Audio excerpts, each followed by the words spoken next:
So a very good afternoon to the eminent professors, my delegates. Today, on behalf of 8th National Conference of the Indian Society for Primary Immunodeficiency, we welcome you all. So after this excellent lunch, without further time waste, we proceed for some academic sessions now. I would like to invite Dr. Sujit Singh, sir, to give us the oration speech and start the ceremony. Okay. So it's a bit correction, introduction. Over to you, sir.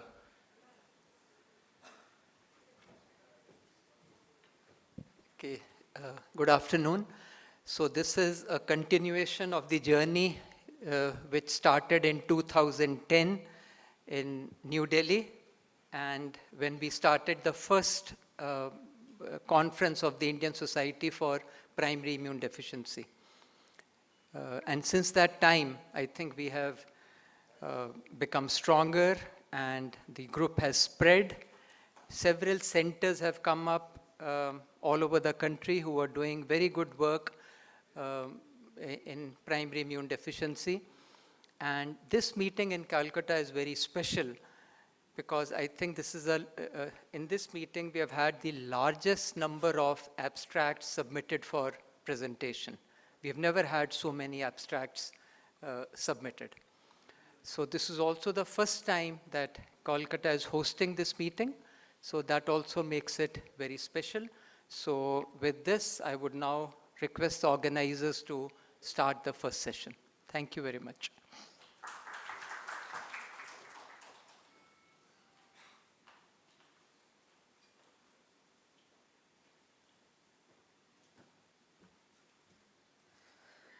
With this, we'll start our first sessions of understanding immune system through immune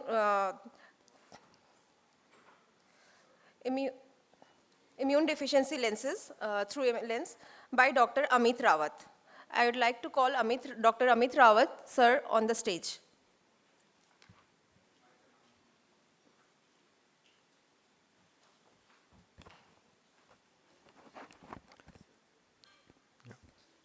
So, thank you for inviting me for this talk. And the talk, I have to start talking about the immune system, and I think 25-30 minutes is probably, I'll be just briefly touching upon the immune system because it's very difficult to cover the entire immune system, which is so complex and has got so many different layers to it in the time allotted. So, first we go on to what is the function of the immune system. We all know that immune system protects against us from microbes, but is it just microbes? So apart from microbes, the immune system also protects us from tumors because as you know, the NK cells are the cells which are very important for anti-tumor immunity. And the healthy immune system also should eliminate self-reactive lymphocytes, the B and T lymphocytes, and protect us from autoimmunity. And as a corollary to it, it is also a barrier to transplantation because those are also treated as non-self. In addition, it helps in healing and repair of damaged tissues and organs.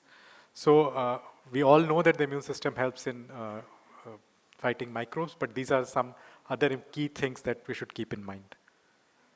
Another key principle on which immune system operates, which I liked, is the Goldilocks principle, which says that it should not be too cold, meaning that it should not be, the response should not be too mild. Neither should it be too hot. It should be just right. So getting it right all the time is what the immune system tries to do.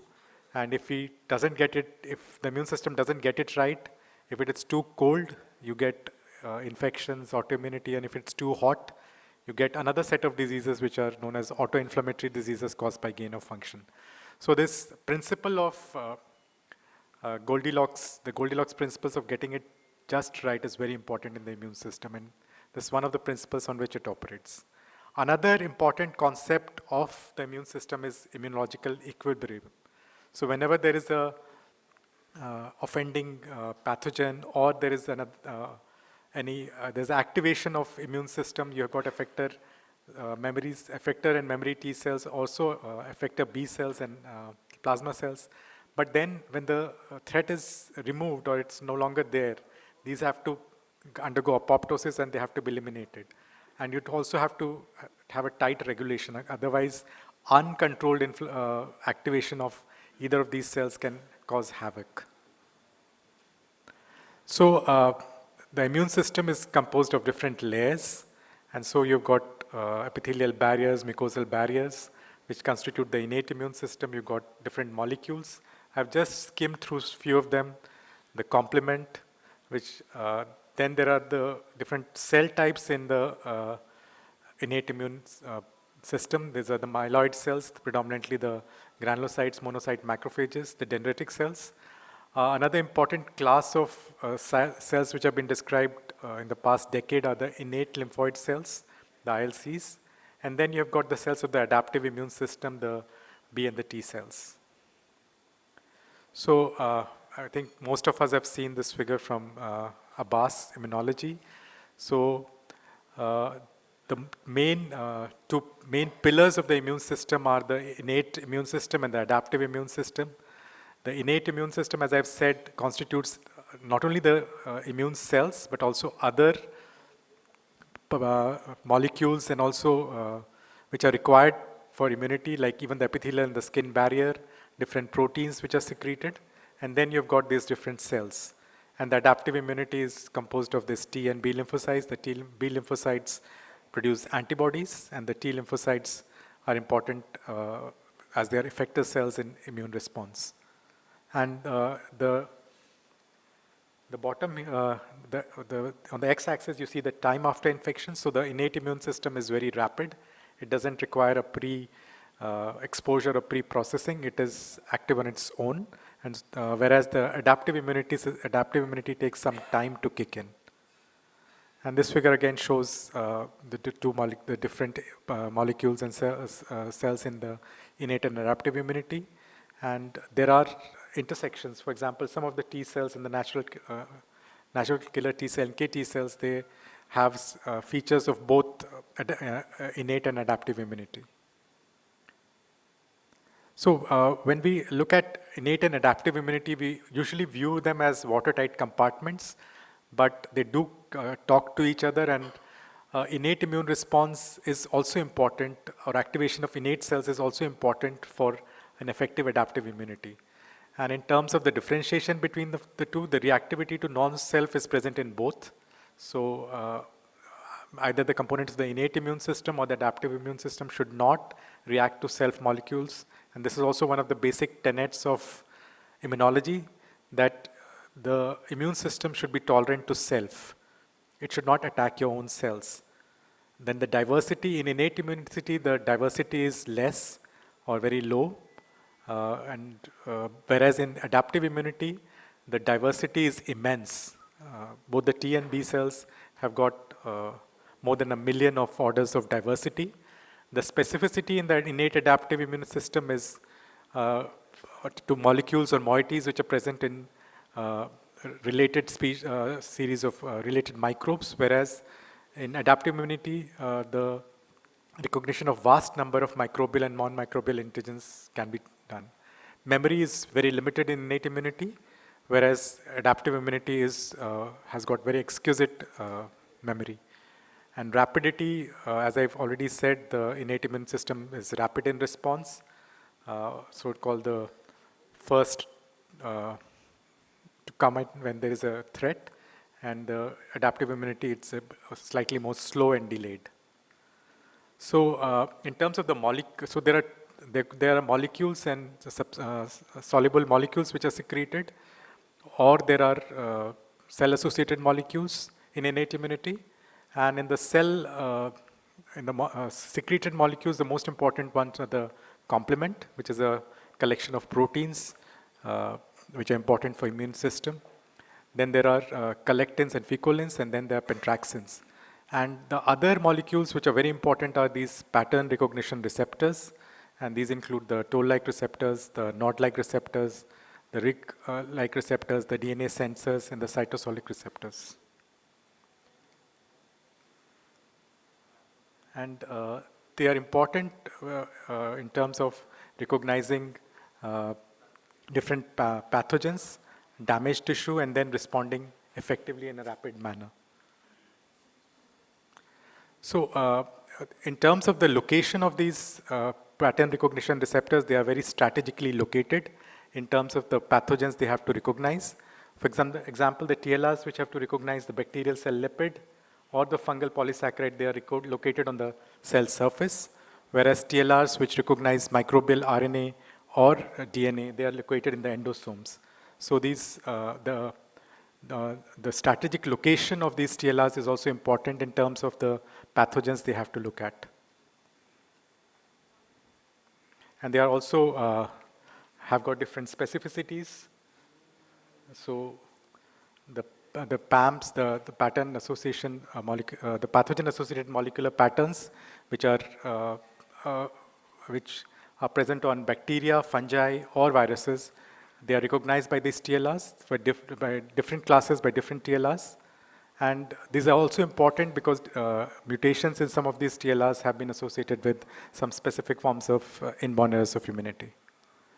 So since this meeting is also slightly focused on innate immunity, the theme of the meeting is innate immunity. So inflammasomes are also one of the important components of the innate immune response. And the most well studied is the NLRP3 inflammasome. It has got three components: the leucine-rich repeat, the pyrin domain, and also the NOD or the NOT domain. And it functions by polymerization, and then it converts the procaspase into caspase, which is then released from the cell, and the cell itself then undergoes pyroptosis. So this is important because there are a lot of autoinflammatory diseases which are caused by activation of this, which are collectively known as inflammasomopathies. This I'll just allude to because they're not important. I mean, they are important, but they have not been associated with any specific IEI.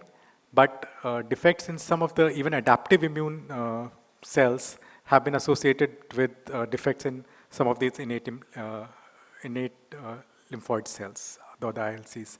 And they mirror the TH1, TH2, and TH3, TH1, TH2, and TH17 affected T cells. So coming to the adaptive or adaptive immunity, it again has got two major compartments: the humoral immunity, which is mediated by B lymphocytes. The effector molecules are the secreted antibodies, and the antibodies, they function in different ways. They neutralize. They are neutralizing. They are important in FC receptor mediated cytotoxicity. The cell-mediated immunity has got two arms: the helper and the cytotoxic T cells. The cytotoxic T cells are important in killing virally infected cells. Another important concept to remember is the generation of diversity, which is very special to the adaptive immune cells. So unlike other cells in the body where the DNA is in germline, in the somatic cells, in the B and the T cells, the DNA is rearranged, which is known as somatic recombination. This only occurs in during the development of T and B cells. And this is the reason behind the exquisite diversity of T and B cells. And this was philosophically known as the God question, or the generation of diversity. And the reason was not known. And then Susumi Tonigawa discovered that this was because there were different gene segments in the germline which were brought close together in the somatic cell, in the developing lymphocytes. And so with a limited number of V segments, D segments, J segments, you could create large diversity by combinatorial diversity. And then also to add to this there's something known as junctional diversity, which I'll not go into. So this diversity is also very important because there are some immune defects where, especially your RAG1 and RAG2, which are important for this recombination, which lead to a SCID-like phenotype, although the phenotype itself of RAG deficiency is quite broad. And then there is this ménage à trois, or a threesome of adaptive immunity, where you've got a B cell, the T cell, and the dendritic cell. So the dendritic cell presents antigens. So it's also another important concept to understand is that the way the T and B cell recognize antigens, The T cells recognize antigens only when they have been processed and presented to them by antigen-presenting cells. And what are the most professional antigen-presenting cells? They are the dendritic cells. And so the dendritic cells, they take up the microbes, they digest them, and then the peptide components of these microbes, they are presented on these MHC molecules. And then you've got B cells, which are also themselves antigen-presenting cells.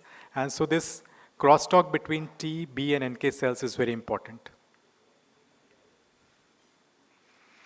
Another important concept which I would like you to understand is what is known as a clonal selection.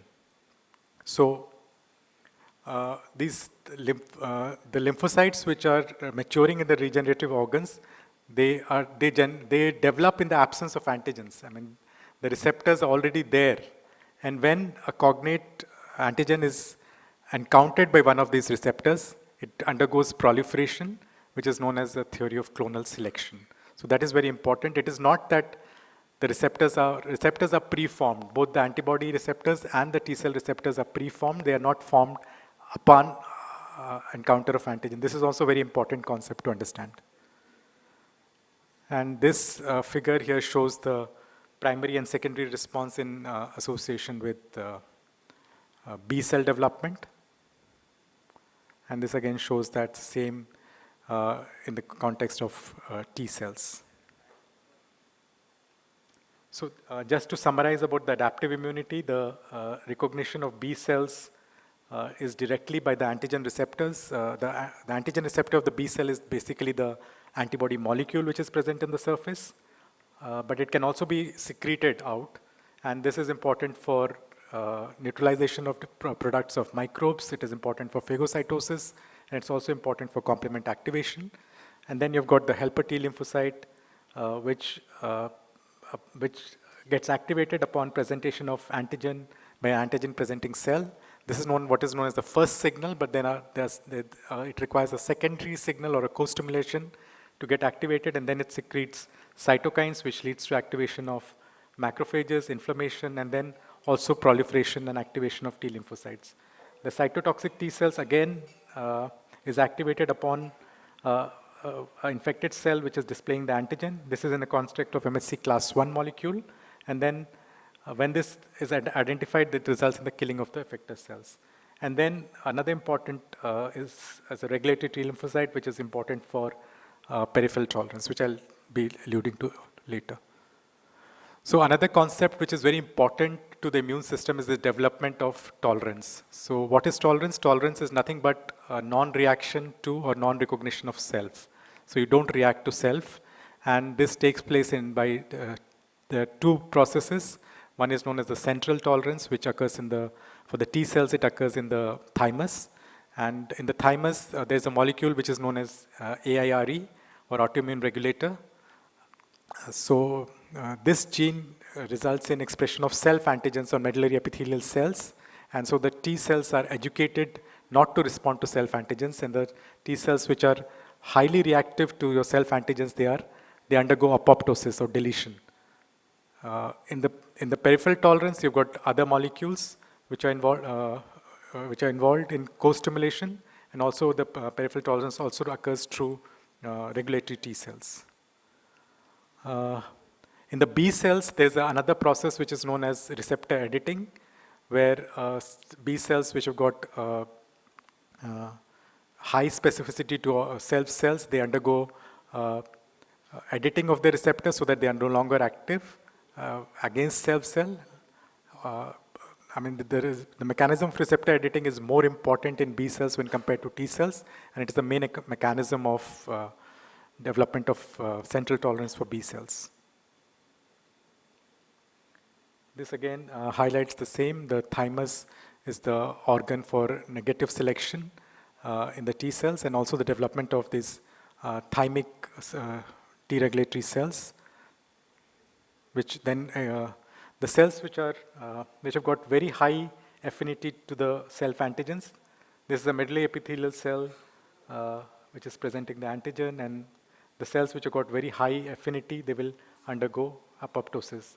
Whereas cells which have gotten less affinity, they will develop into a regulatory T cells.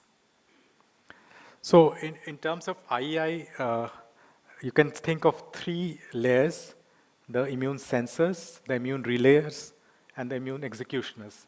The sensors are the ones which sense the environment, and they look at threats which could be microbial, or it could be death or damaged cells. And then they relay this message to the appropriate cells to take action. So you could have defects in the immune sensors, defects in immune relays, or immune executioners. So what about innate immunity? So in terms of innate immunity, so it could have defect in the sensors. For example, you could have defect in the TLR3, or you could have defect in the TRIF or IRF3, or you could have defects in the relays. Here what is shown is the STAT1 and STAT2, or the IRF9 or IRF7 and 9. These are the receptors for interferon, type 1 interferon. And then defects in any of these could lead to very severe viral infections. And in the case of TLR3, it leads to HSV1 encephalitis.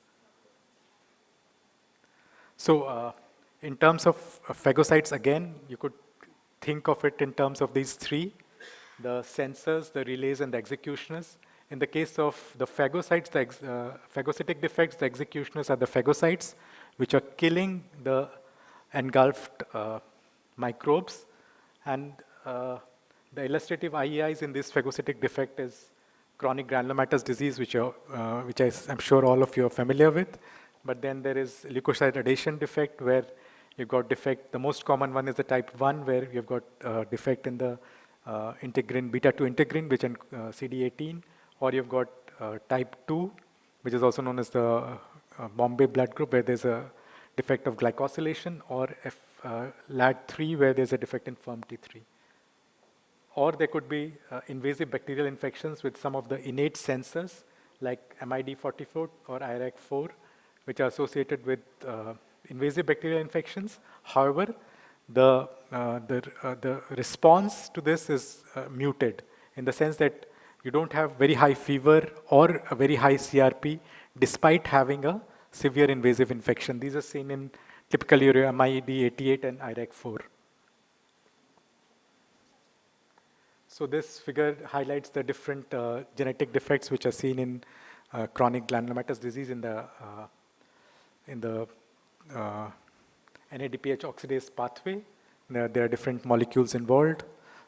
Two of this, the GP91 and P22 and the IROS, they are present on the phagolysosome membrane, and the other proteins are cytosolic. So in terms of viral infections, again, not only are the innate immune sensors important for dealing with viral infections, even antibody defects or combined defects can lead to severe viral infections.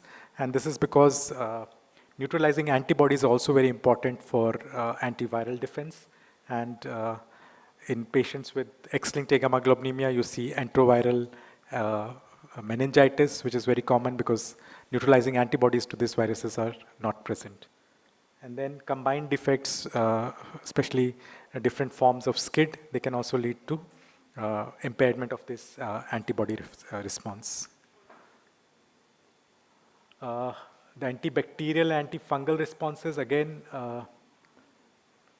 it can be seen in various opsonin defects like in SLE, SCID, and not to forget that complement defects are also very important for antibacterial, especially extracellular encapsulated bacteria.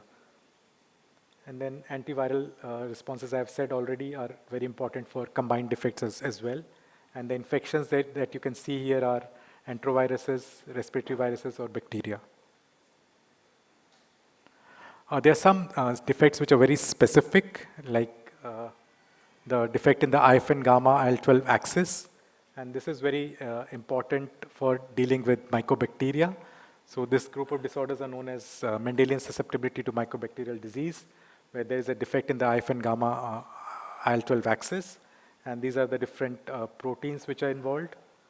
IL-12 receptor beta-1, beta-2, 12 beta, TIC2, IRF8. And here there is a defect either in the production of IFN gamma or IL-12 when the infections are mycobacterial, but they can be any other intracellular organisms as well. And then there are IL-17 defects which are associated with chronic mucocutaneous candidiasis. And here again you have got different defects. Moving on from the simple concept of sensors, relays, and executioners, there are some disorders which are known as primary immune regulatory disorders or PIRDs, where there's a defect in the immune homeostasis. And so there is a failed regulation, failure of apoptosis, or there's a hyperproliferation, or there is a failed peripheral tolerance. So APCD is caused by a mutation in the IR gene, and then there's a whole group of disorders which are known as tragopathies. Tragopathies from Treg associated diseases where there's a defect in the function or the number of T regulatory cells. And FOXP3 is a transcription factor for your T regulatory cell, but there are others like your CD25, CTLA4 LRBA, which can which results in excessive effector responses. So this immune homeostasis is important, and wherever there is a failure of either central tolerance with this APCD or peripheral tolerance with defects in these tragopathies, the result is a defect in the immune homeostasis with excessive effector responses. And then you've got another group of disorders which are lymphoproliferative. The most illustrative example of this is the autoimmune lymphoproliferative syndrome, where there is a defect in apoptosis. So as I've said that when there is an activation of T cells, the activated T cells have also to undergo apoptosis. Otherwise, it can lead to excessive lymphocyte proliferation. And so the defect in the fast ligand death pathway can result in this, although there are other molecules like caspase-10 as well. And then there's a gain of function in PI3 kinase delta or CARD11, which again leads to lymphocyte proliferation. CARD11 leads typically to B cell lymphocytosis. So tragopathies, as I've said, the two very important defects to remember are the CTLA4, which is a co-stimulatory molecule. It's a small gene, 4 exons, and it has been christened a very familiar name, chai. I know after that heavy lunch we all need chai, but it is a different CTLA haploinsufficiency with autoimmune infiltration, and this is because of the defect in CTLA4. It's an autosomal dominant disorder, so it's known as, and it's got very proteome manifestations which can involve different body organs, as has been illustrated in the cartoon on your right. A disorder which is very similar to CTLA4 is the LRBA defect, and this is autosomal recessive. So I think I'm going to, that's okay. So the other group of disorders is the dysregulation of cytokine circuits, which are known as cytokinopathies. There are another group of disorders which are known as actinopathies, which I'm not discussing here. But the cytokinopathies are important because you've got different molecules or biologicals which can be used to target them. And so you've got this, some of the IEIs which target the NF-kappa B pathway, where there could be a loss of function or a gain of function. And the gain of function, most important one is your NLRP3, which leads to different phenotypes depending on the severity of infections, like your FCAS, NOMAD, SINCA, which will be the most severe phenotype. And then you've got like DIRA or DITRA, where there's a defect in loss of regulatory function. Then you've got defects in the JAK-STAT pathway, where you've got loss of functions, for example, in TREX, DNAs, RAs, or you've got gain of function in JAK1, STAT1, STAT2, STAT3, where there is a activation. And some of these actually converge on the type 1 interferons, so making it amenable to different kinds of therapies. And then you've got others like HLH, where there's an overproduction of IFN gamma and IL-18. In context of very early autoinflammatory diseases, you've also got other group of disorders where it could be immune or it could be intestinal barrier defect. And this is highlighted more clearly in this figure here.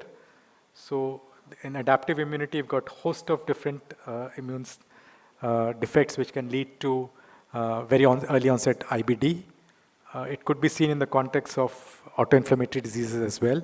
Most importantly, your XIAP or NLRC4 are some of the common ones that you see. And then some of them are typically associated with intestinal barrier defect. I think I'll skip this. So the defects of cytokine signaling, it could be your stat gain of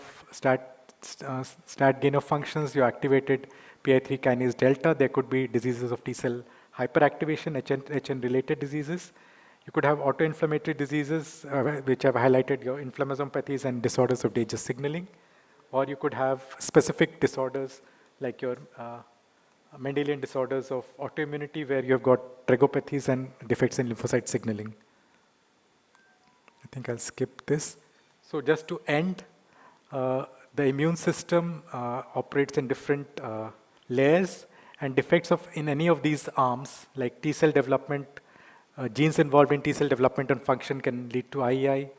The ones involved in innate immune system, especially the inflammasomes, which are very important now, they can lead to the defects in the proteasome machinery, especially the immunoproteasome can lead to IEIs.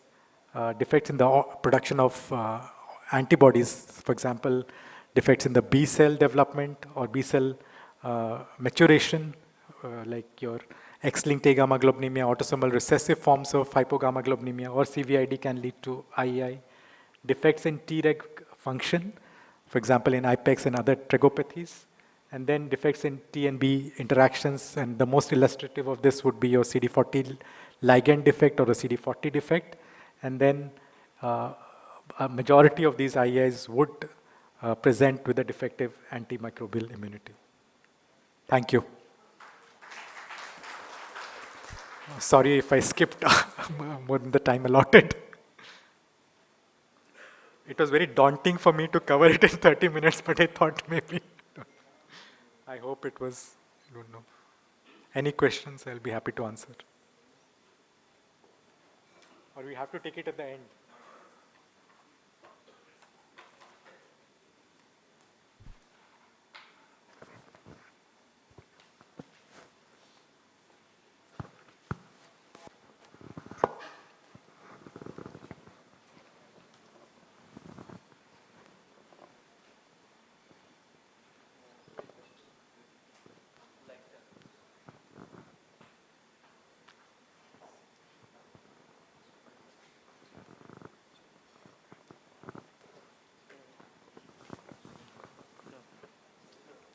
Thank you.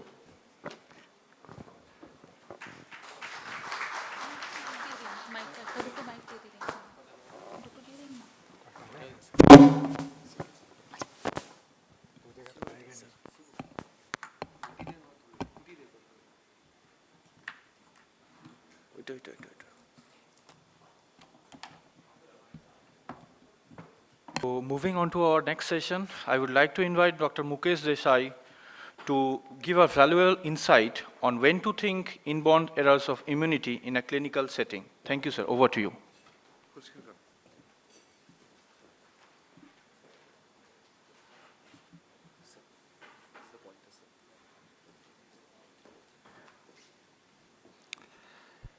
Good afternoon, everybody.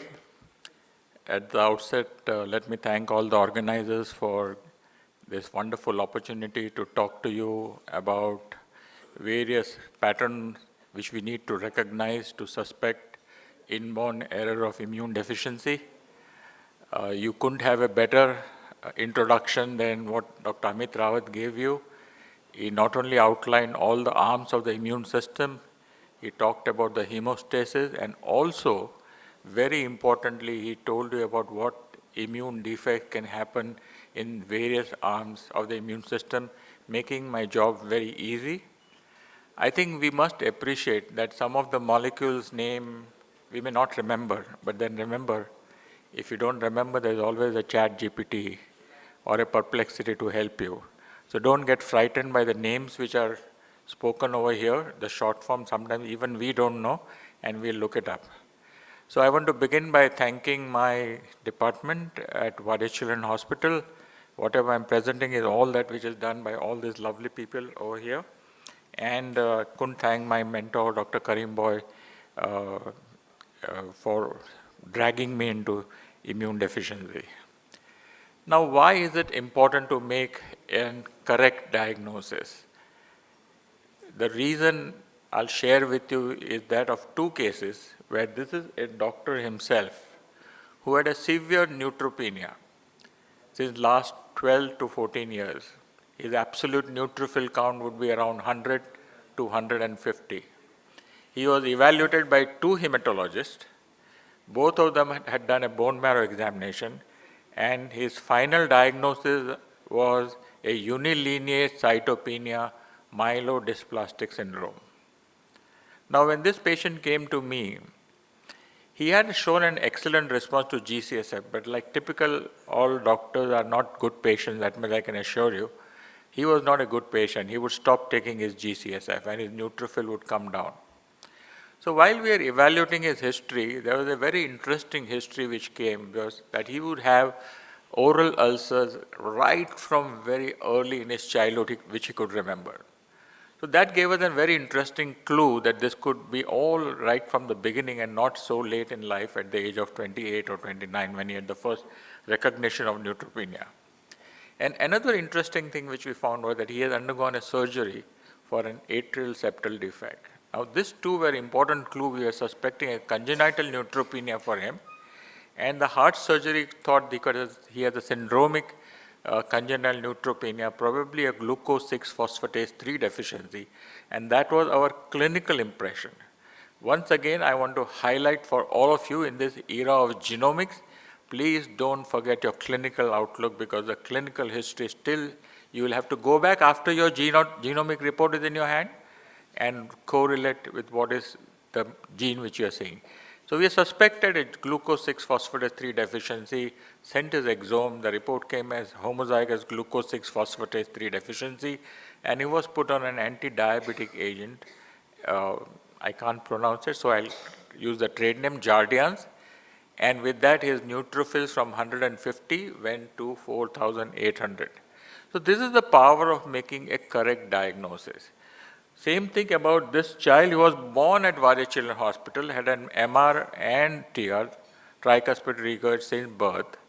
He had cryptorchidism, and when he was referred to me at the age of 18 for a neutropenia, he had this very prominent subcutaneous vessel. So a heart problem, cryptorchidism, a very prominent subcutaneous vessel.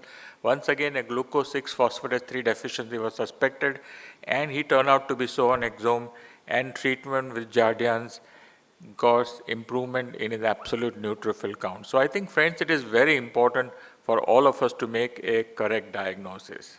Now, this is the story of Department of Inborn Error of Immunity at Vade Children's Hospital. Began in 2007 when there were 99 patients of inborn error of immune deficiency, 99 disorders. Today we have 555. So you see the field is rapidly expanding, and a very interesting sentence which I read in the publication, the current update will likely be outdated by the time of its publication. That's the pace at which progress is happening. So we just will have to keep updated and updated. We all used to think that these are rare disorders. And then we used to use this sentence, rare, they are individually, but common as a group. But I feel they may not be even rare individually. So I think it is very interesting for us to know that we need to have some principle by which can pick up these disorders. Now, there is a conceptual change. We don't call them PID anymore. We call them inborn error of immunity. So that's one conceptual change we have. Now, Amit has already highlighted for you that PID, or inborn error of immune deficiency, means susceptibility to infection, autoimmunity, susceptibility to malignancy. It has been further extended to early onset IBD, complement defects causing D negative HUS, HLH, and the autoinflammatory group of disorders. So some of the principles which we use at Vade Children's Hospital to make a diagnosis PID is to go beyond the immediate diagnosis. That is our first principle. Somebody comes to us with a pneumonia, We ask this fundamental question, why has this child developed a pneumonia? And we go and evaluate further to find out the reason why he has developed pneumonia. We always try and establish a pathophysiological process. So we had a child who was having a bad infection and his WBC count were 70,000, 75,000. And I remember very vividly Dr. Karimboy on round said, oh, this child has got neutrophils, but they can't go to the site of inflammation or the site of infection. Putting the whole pathophysiological process, telling us that this is probably a leukocyte addition deficiency. We always try to establish a pathophysiological process which very often gives us a clue to the underlying diagnosis. We believe that genetics of infectious disease is more the norm than an exception. And one very important principle we follow is patient don't read our books and come. So patient can have any kind of presentation, so we keep our mind open to all possibility. And the last thing, when some of our residents who are very enthusiastic, they would tell us, but sir, this is not described in the book. Then we tell them this is the second patient in the world literature we are talking about. So I'm sure the entire spectrum is not known to us, it's not known to the world, and it is our duty to probably find out what the spectrum is going to be. Quickly, this is the number of workload we had. Monogenic disorders of inborn error of immunity, 853. This is an unpublished data yet. These are all confirmed by exome sequencing. Where do we stand today? When we started, we couldn't have investigation done to make a diagnosis. Today, we can talk about the story of this boy who came to us with a CME pneumonia, went on a ventilator, recovered, was effectively treated. He was evaluated at National Institute of Immunohematology, and a diagnosis of CD40 ligand deficiency was made at Wade Children's Hospital. Subsequently, he was transplanted and cured.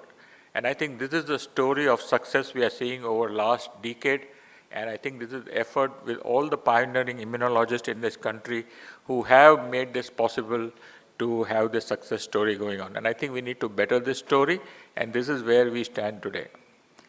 Well, I will take you through some of these aspects. One very important thing which I'll show you is, the most important slide is something I'll show you a little later on. So friends, when we talk of PID or immune deficiencies, we talk in terms of susceptibility to infection, susceptibility to multiple infection. But can you have immune deficiency where you are susceptible to a limited repertoire of infection? The answer is already told to you by Dr. Amit Rawat. And this is just to show you one of the most important cartoon which my mentor used to say, you must always have this organism in mind, because this organism tell you the underlying suspected immune deficiency. So you all know about the T cell defects. We all know about the phagocytic defect, make you susceptible to what type of organism. If there is one disease which can be given the credit of bisecting a microbiological world, that goes to the XLA, because it has got a very peculiar type of infection profile. It's all about the diaphragm, and it's all capsular organism. Below the diaphragm, in the GI tract, it is giardiasis, and the viruses are the enterovirus.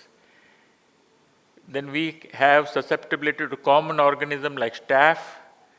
Chronic mucocutaneous candidiasis because of defect in Th17 pathway, and you heard from Amit, the defect in intracellular organism is because of defect in IL-12-23 interferon gamma loop defect. Among the limited repertoire of infection, you know that fulminant hepatitis A is an immune deficiency disorder because of IL-18 binding protein defect, resulting in excess IL-18 production, excess interferon gamma, and severe fulminant hepatic necrosis. Well, we all know that hemopoietic system is the one which gives rise to the innate cell as well as the adaptive cells, right? But can we have an immune deficiency which is non-hemopoietic in origin? And there are several examples of that.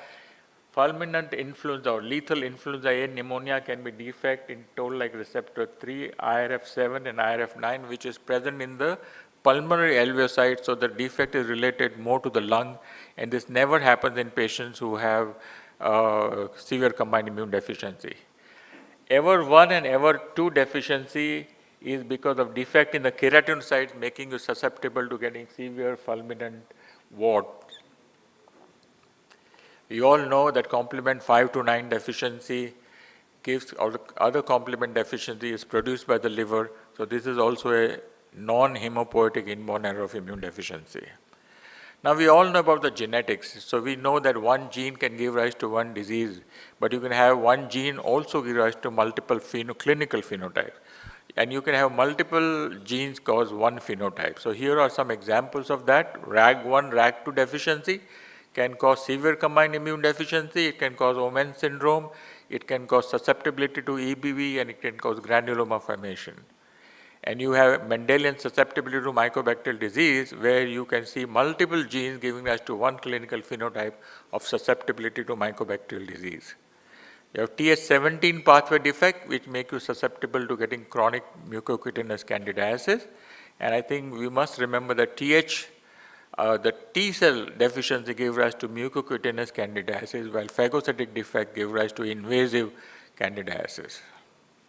Lastly, we have treatment based on understanding of the molecular aspects, and we also have cellular therapies which are coming up. And this is just to show you a timeline of evolution of therapeutics, which we are going to hear about in the next 2 days or so. So what is our singular achievement at Vadi Children's Hospital? If there is a singular achievement which we have at Vadi Children's Hospital, is that before we started the department, everybody used to ask us, what is PID? And today, they refer everything as PID. My mentor, Dr. Karim Bhai, used to say that blood goes everywhere. If you are in trouble, call a hematologist.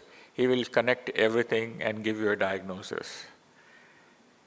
So what are the changing concepts in inborn error of immune deficiency? So I told you we used to think these are all rare diseases, but they are no more rare. Today the concept is that even if you get a single episode of life-threatening infection, it is probably an underlying immune deficiency. So using that concept, today we feel that primary immune deficiency would be much more common. There may not be multiple episodes of infections in them. They would have limited repertoire of infection. The infection would happen late in life, and they may not have recurrences of the infection. And hence we believe that it may be one of the commonest disorders you may encounter in your day-to-day clinical practice. I think if you are more sensitized to this, you will pick up more and more immune deficiency.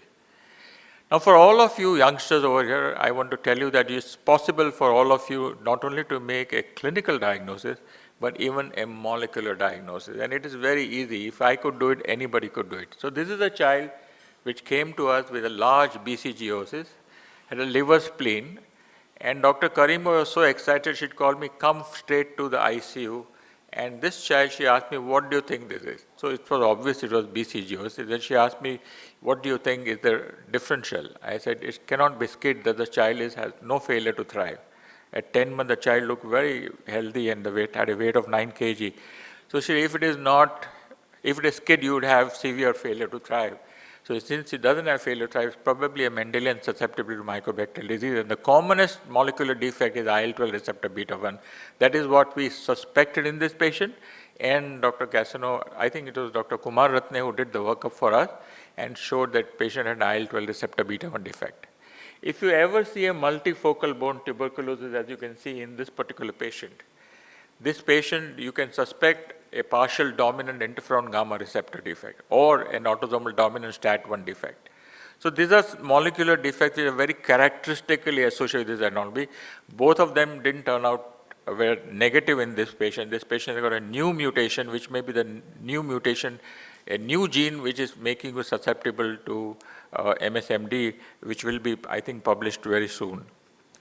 Well, this is the story of my niece who had a pulmonary tuberculosis, a post-varicella vaccine chickenpox, and she had this lymphedema. And for 10 years, she had this leukopenia for which she had gone to a hematologist but could not make a diagnosis. And one day, while reading in the Journal of Blood, I came across this diagram on an article of GATA2, and I could immediately connect, oh, this is a GATA2 mutation. And Dr. Stephen Holland was kind enough to do the investigation for us, and it turned out to be a GATA2 mutation. So friends, for all of you youngsters, you can make this diagnosis. I'm sure a little awareness is what is required. What are the current approaches to evaluation of IEI? So all of you know this. It's going to be talked about, but what I want to tell you is that what we are seeing, referral pattern changes. We are seeing patients whose exomes have been done and then refer to us. So I think this pattern is what is expected, anticipated, and here once again I am to reiterate that clinical evaluation is going to be of extreme help to decide what is relevant and what is not relevant, which I'm sure Vaishnav is going to talk to you about. Now, to the favorite topic which I like, genetics of infectious disease is more the norm and exception. This is a hypothesis of Dr. Jean-Laurent Casanova, and I believe that this is true because if you have a patient who's got 17 episodes of tuberculosis and AFB is 4 plus in the sputum, and the husband never got tuberculosis, the children never got tuberculosis, you can understand that there is something wrong with the patient who gets so many times tuberculosis. Or there must be something in those parents and the husband, the children and the husband who never got tuberculosis in spite of being constantly exposed for years to 4 plus AFB. So I think this is very, very important for us to understand. So the microbial pattern which we see, you all know these are all T cell patterns. Severe combined immune deficiency comes to with either BCG-osis, you can see BCG, CMV, RSV, they can develop graft versus host disease, right? This is can be because of maternally transmitted lymphocyte or post-transfusion. So you need to be aware that when you see a pattern like this, you are dealing with a T cell disorder. This is the child of a Bare lymphocyte syndrome who had CMV meningitis, viremia, retinitis. So this is another pattern which you need to recognize for T cell defect.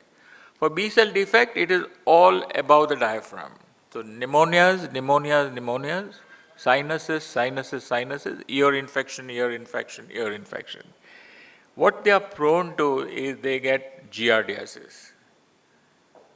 They can get enteroviral meningitis. Sometimes they can get Strongyloides stercoralis infection and parvovirus especially. So you see this kind of pattern, suspect a B cell deficiency. These are some of our patients who have developed an enterovirus, which is extremely difficult to treat in patients of XLA or antibody deficiency. Those who have phagocytic defect, they typically come to you with abscesses. Okay. In patients of LAD, you don't get abscesses. In the other patient of chronic granular disease, if you ever see a liver abscess, if you ever see a lung abscess, if you ever see osteomyelitis, you must do an NBT to rule out chronic granular disease. This is the dictum which we need to follow. This is our first patient of CGD who had an aspergillosis of the brain. If you see aspergillosis in a non-neutropenic setting, it is CGD unless proved otherwise. So these are some of our patients of leukocyte adhesion deficiency, quite horrifying. You have severe neutrophilic leukocytosis. This is a very interesting child who had a liver abscess, who had a mastocytitis, and was referred to us for ruling out an immune deficiency. And we thought, oh, this is liver abscess, hepatocutaneous fistula, mastocytitis. This is definitely a chronic granulomatous disease, but the workup was normal. So when we looked at the CBC, we realized that the neutrophils were low. So we looked at the peripheral smear. Now there were 0 neutrophils, and all that was reported as neutrophils were eosinophils. So a simple investigation can sometimes give you a diagnosis when esoteric investigation cannot give you a diagnosis.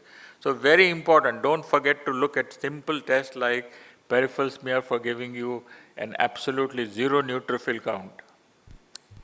Susceptibility to common organism is seen in patients with IRAK4 deficiency or MYD88 deficiency or NEMO gene defect.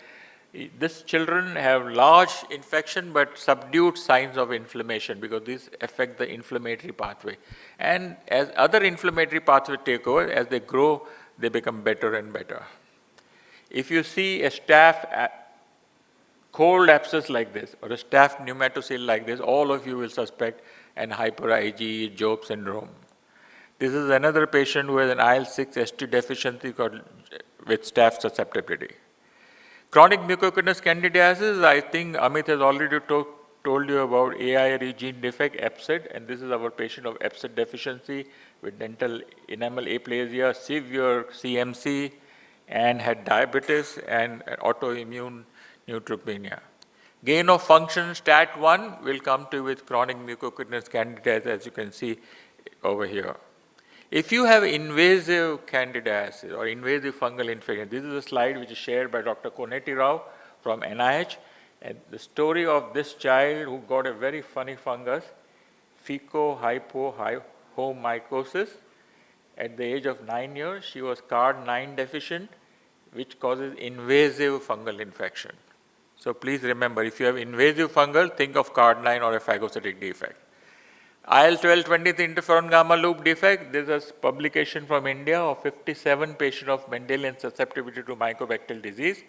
And you can see some very horrifying tuberculous inflammation and infection in this patient. This is our patient who has undiagnosed, had a BCGosis and was going for a transplant because he was diagnosed CGD. When he was referred to us because he didn't have a match, we re-evaluated. His CGD workup was normal. And then we could not place the diagnosis. He kept coming to us till he came to us with a lymph node, and we did a node biopsy, and we at Vardis Children, at any tissue we take out, we send for culture.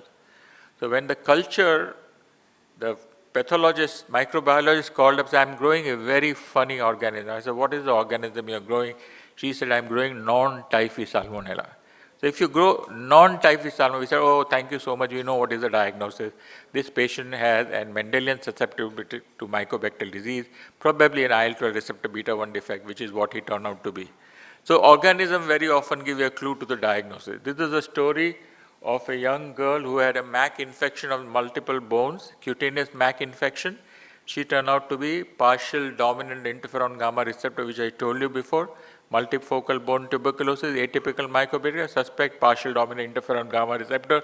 Our clinical diagnosis, which can be diagnosed on flow by the flow cytometry.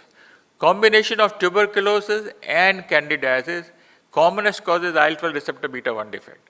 But you can also see it in ROR gamma C, which is your transcription factor for Th17 pathway, which is important for both Th1 and Th17 pathway.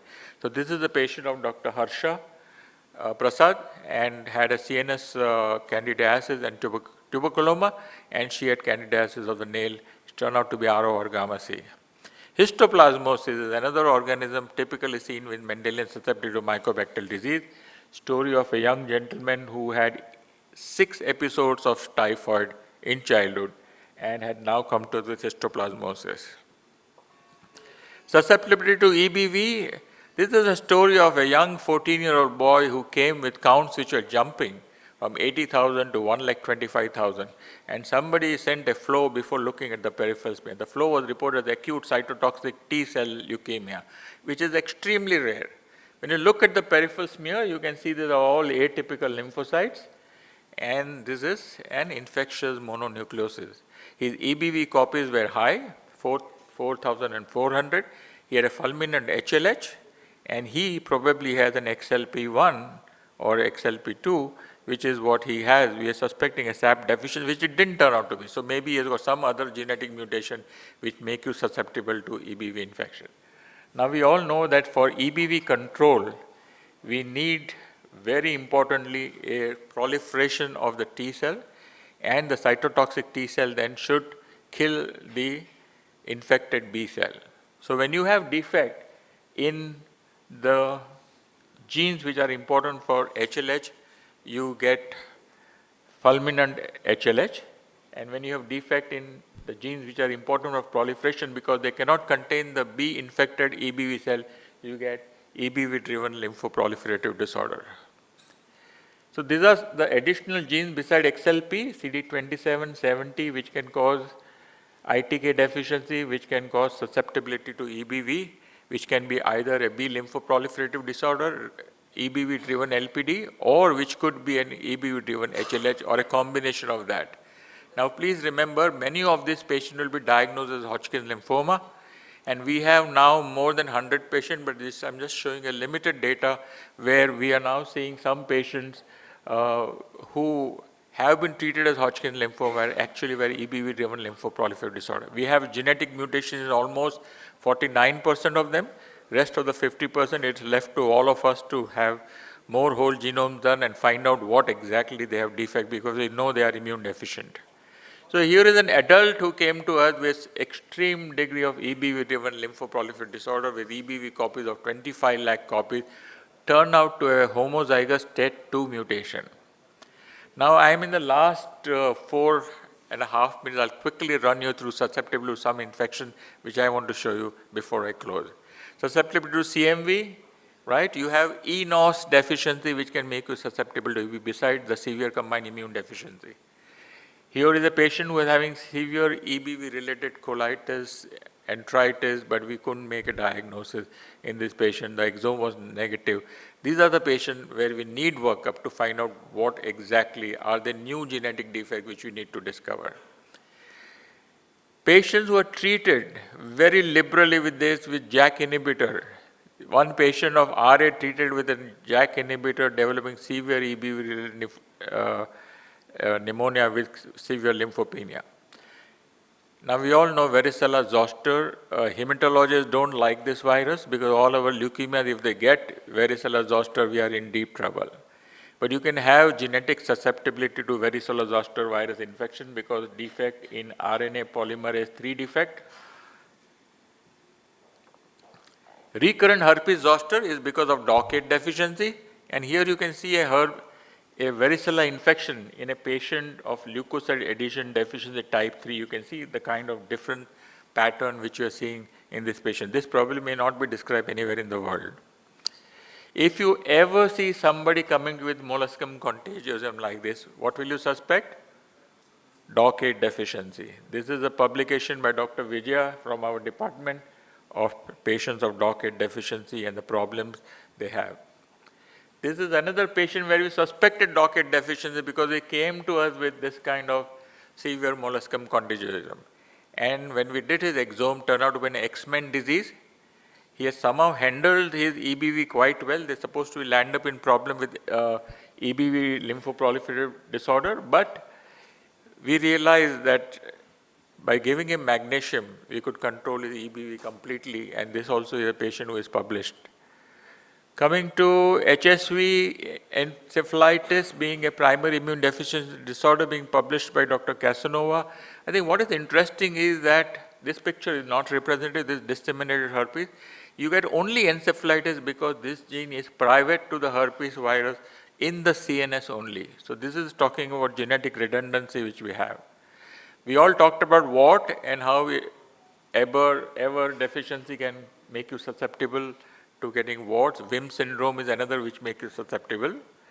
Then susceptibility to COVID-19. When COVID-19 came, we all knew that all those patients who land up in the ICU or in the PICU is because of mutation in genes which affect your type 1 interferon pathway defect.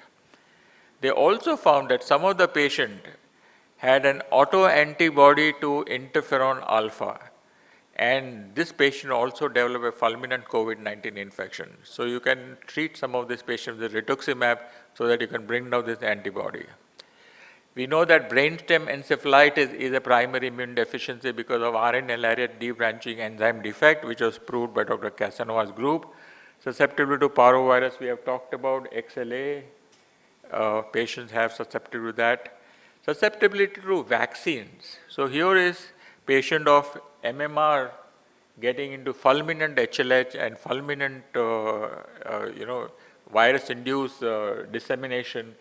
Two of the patients where I was involved, both had a STAT2 deficiency. Susceptibility to RSV can be seen with DiGeorge syndrome and with severe combined immune deficiency.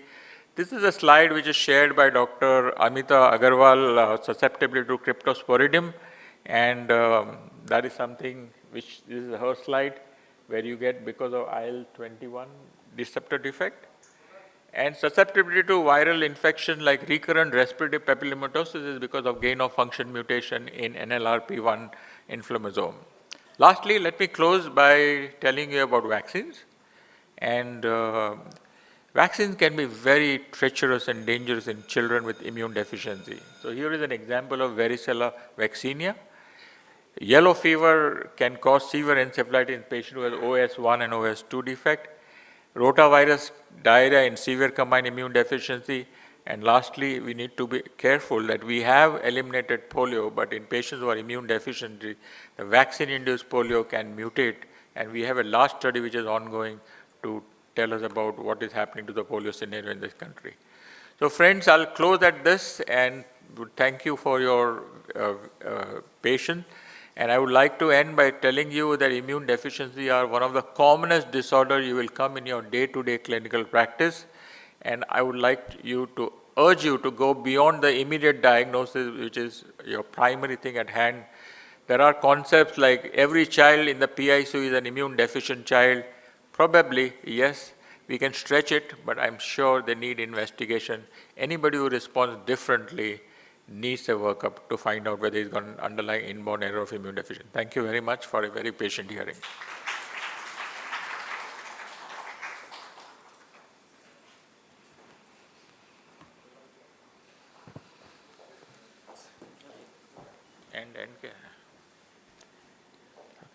Myself Shubham from PGI Chandigarh. So wonderful and excellent talk. So what I could understood from your talk is that having a PID presenting with a clinical phenotype, like in terms of a skin, presenting a typical or the characteristic skin features in different diseases or in different PIDs, or whether you take another example of in GI in the IBD cases. So my question, or what I would like to understand, is it due to these features that is coming, the clinical feature, do you think that this feature is coming due to the defect only in the immune system alone, or due to the defect in the tissue specific as well, or is a combined effect? Is due to immune system only or due to secondary? Due to the defect in the tissues as well, or the combined effects of that gene? I didn't get the question. Can you just repeat the question? Sir, like in PID, the most of the feature that we could see, like in the skin features, like in the docket, you see the what, and you showed in the varicella zoster that the typical characteristic of the skin lesions. So my question is, since the defect is in the immune system, so do you think that since these are the germline mutation, so that effect is happening only due to the defect in the immune system only, or is it happening due to the defect in the tissues as well, like for example in the skin tissue, or is it the effect of the combined effect, both the immune as well as the skin? So I think the primary defect lies with the immune system, and the tissues will be affected in the sense they're all part of the same system, they're working jointly together, like how Amit told you that the innate and the adaptive is our artificial division. They all work together. The same way, if you have an underlying immune defect, a particular tissue will be affected based on what is the expression pattern of that particular gene, in what tissues they are being expressed, and how it is being utilized in those particular tissues. Like you may have a very disconnected symptomatology also. Say for example, you take Shediac-Higashi syndrome, right? The same gene is expressed in the hair for melanosomes. The same gene is expressed in the skin for melanosomes. The same gene is very important for NK cell activity and the granules. So you can have a varying combination of, say, you have an albinism, partial albinism, you will have an HLH, or what we used to in the past call accelerated phase. So I think it will, based on what protein is required at which tissue level, what is the expression, and how it is being used for different function. Because in the human body, nature has conserved a lot of our proteins and used the same protein for different, in the different organs it is used for different purposes. So I think the symptomatology would vary based on what you are really dealing with. So I have a question. I'm Dr. Jigna from Institute of Child Health, Kolkata. How often X-Men syndrome responds to magnesium supplementation? We have only one patient experience. Our experience is 100%. He responded very beautifully to magnesium supplementation. And we had used magnesium threonate, right? So you can jack up the dose and you can study the NKG2D expression by flow cytometry to see whether it is really causing the benefit or not. Was the child clinically, was the magnesium levels really deficient or? Yeah, we kept it about 2.1 or 2.5? 2.1. Okay. Thank you, sir. Thank you.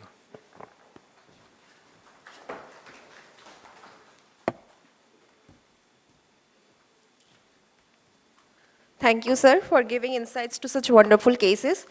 Moving on to our next session, flow cytometry in inborn error of immunity and what a clinician should know. I would like to request Dr. Umair Bargir to come to the stage and give his insights.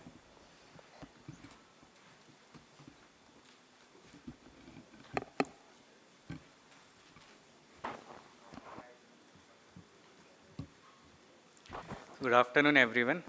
So after that delightful talk by Desai sir, now we know the approach to different infections and which primary immunodeficiency or the inborn error of immunity we suspect. We'll now move on to the flow cytometry based clues what a clinician should know in his day-to-day practice. So the 10 warning signs of immunodeficiency, if they are there in the patient, usually we think about inborn errors of immunity. But before going to flow cytometry, what are the basic investigations that we need to make sure to interpret them in the context of these infections? We interpret the CBC, the peripheral blood smear, and then we move on to the subsets, the immunoglobulins and the NBT. In a CBC, we look at the absolute lymphocyte count, the absolute neutrophil count primarily.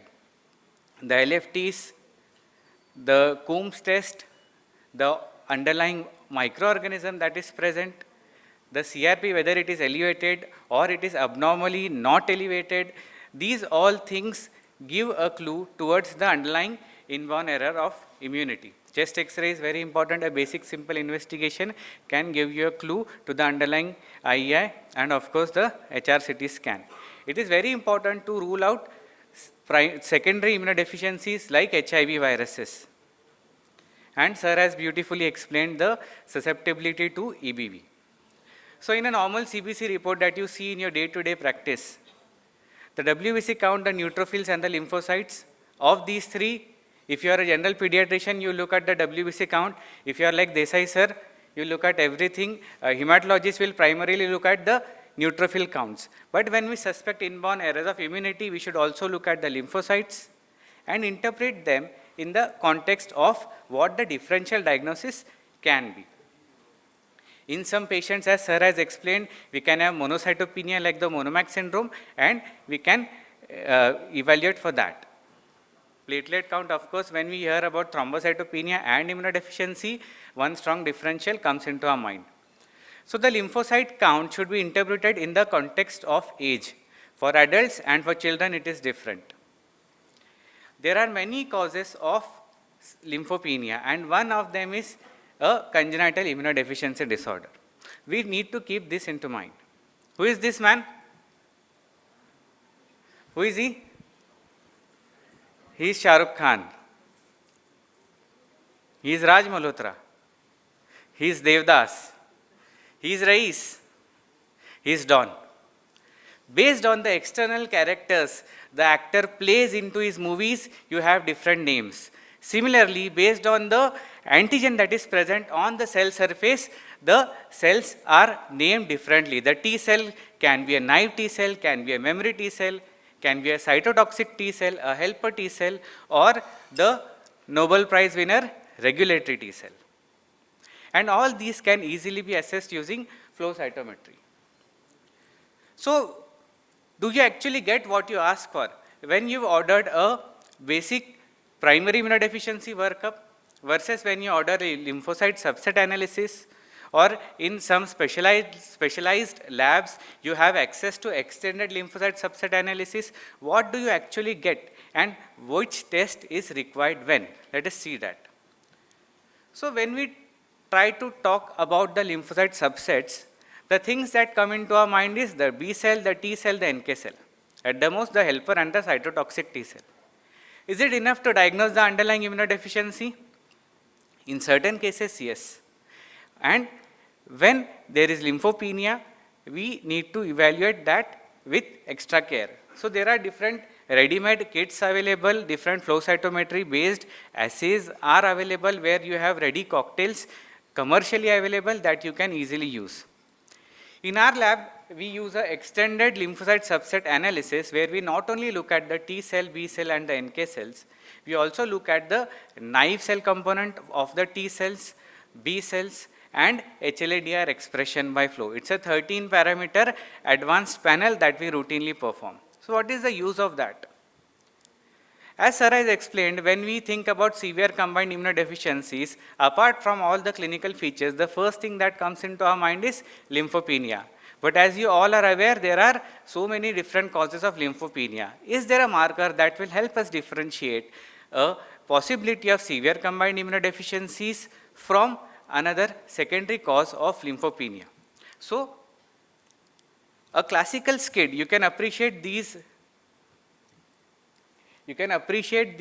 dense plots in a normal healthy child where you have the B cells, you have the T cells, and you have the NK cells. In severe combined immunodeficiencies, depending on the underlying genetic etiology, it can be pan-negative SCID, it can be a B-positive SCID where you have the B cells, or it can be a NK-positive SCID. But it is always not true that a SCID will classically present like this. And when there is a doubt, we always need to perform a naive and a memory T cell panel. The advantage of this is that if you can appreciate these naive TH cells that are positive for CD62 ligand and CD45RA. Apart from CD62 ligand, you can use CD27, CD28. And these RT, the recent thymic emigrants, they can be seen using CD31. The advantage of using these markers is that it will differentiate the patient from a secondary cause of lymphopenia to having a underlying primary immunodeficiency where the naive TH and the naive TC cells are absent. As per the PIDTC 2022 consortium definition for SCIDs, if the naive TH levels are less than 19% for a small child, then the suspicion for SCID is high, and we need to take that into consideration. Apart from that, there is an activation marker for T cells called as HLA-DR. So, there is a defect called as MHC class II deficiency where it's a combined immunodeficiency, and these patients are also at an increased risk of recurrent infections. And in these patients, the B cells will not have HLA-DR expression. The monocytes and the B cells, they are classically having HLA-DR expression, but these patients will not have them. Apart from that, the HLA-DR, as I said, is a T cell activation marker, and abnormally high HLA-DR expression on T cells with absent naive cells is suggestive of an Omen syndrome or a leaky SCID phenotype. The Euroflow consortia has used a PCA analysis where they have shown that the diseases can be classified based on the underlying genetic defect using dimensionality reduction, where the NK positive SCIDs separate from the other type of severe combined immunodeficiencies. The second category of the International Union of Immunological Societies classification is the combined immunodeficiencies with syndromic features. And of these, the common one that we see is Wiskott-Aldrich syndrome. We all know how these patients present with, right? So, these are small platelets.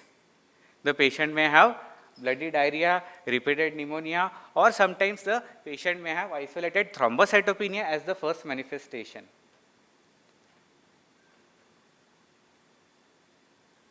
The immunoglobulin profile are characteristic for Wiskott-Aldrich syndrome, but of course, it may differ from patient to patient.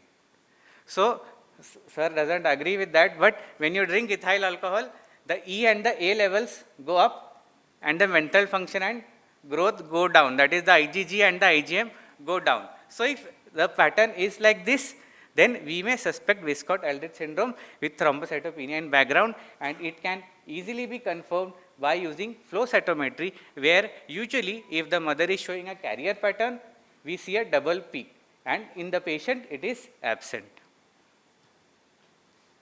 The third category is primary antibody deficiencies, and it is supposedly the commonest primary immunodeficiency globally.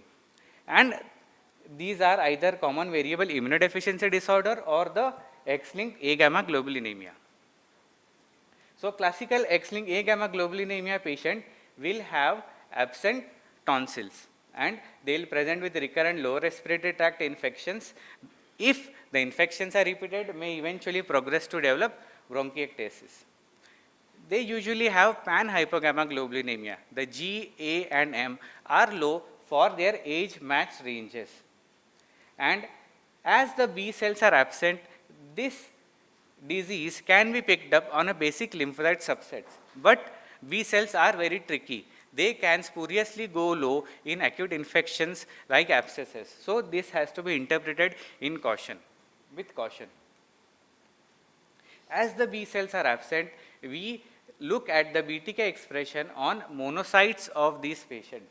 And as this is also an X-linked condition, the mother may show a carrier phenotype, which is important for screening and planning if at all the patient is going for transplant. We can also screen the siblings to check whether they have X-linked A-gamma globulinemia. A similar manifestation if you see in an adult or in an elderly child, where the child has recurrent infection, recurrent lower respiratory tract infection every 6 months, eventually developed bronchiectasis which progressed to pulmonary fibrosis, and after all these investigations, he was labeled as selective IgA deficiency, was being managed symptomatically. What is wrong here? Is it selective IgA deficiency? Yes? G is also low, right? The patient was falsely labeled as selective IgA deficiency, but actually this can be a case of common variable immunodeficiency disorder. The lymphocyte subsets showed normal B cell number, it is not XLA, and had panhypogammaglobulinemia with a normal IgM levels. CVID patients can have low to normal IgM levels.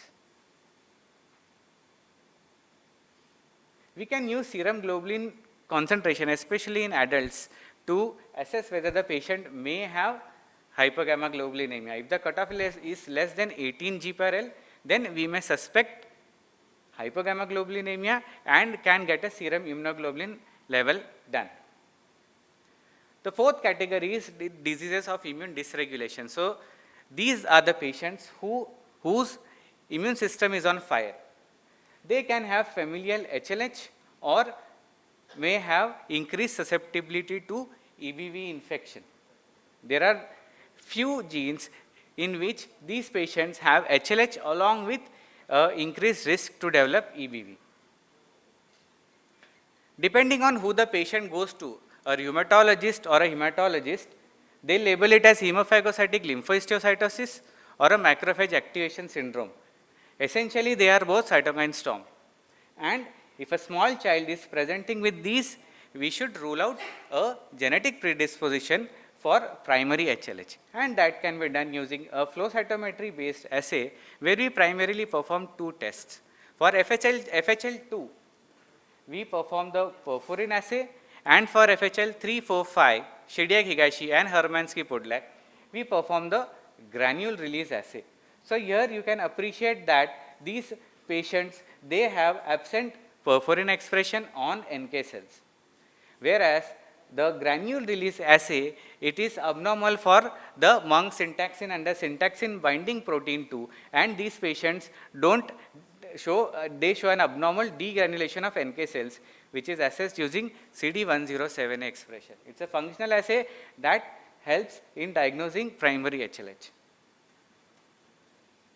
The sixth category where we use flow cytometry is again the diseases of immune dysregulation, but here they are present with multiple autoimmune manifestations. And the commonest is the autoimmune lymphoproliferative syndrome, where it's a non-malignant lymphoproliferation because of defect in the apoptosis pathway because of these 5 genes. Apart from that, the regulatory T cell defects are also part of these, and now they do come under a single umbrella called as ALPIDs. So these assays can also be performed using flow cytometry. When we ask for a double negative T cell, if you are doing it in a routine normal lab, they probably will give you double negative T cell of the total T cell number.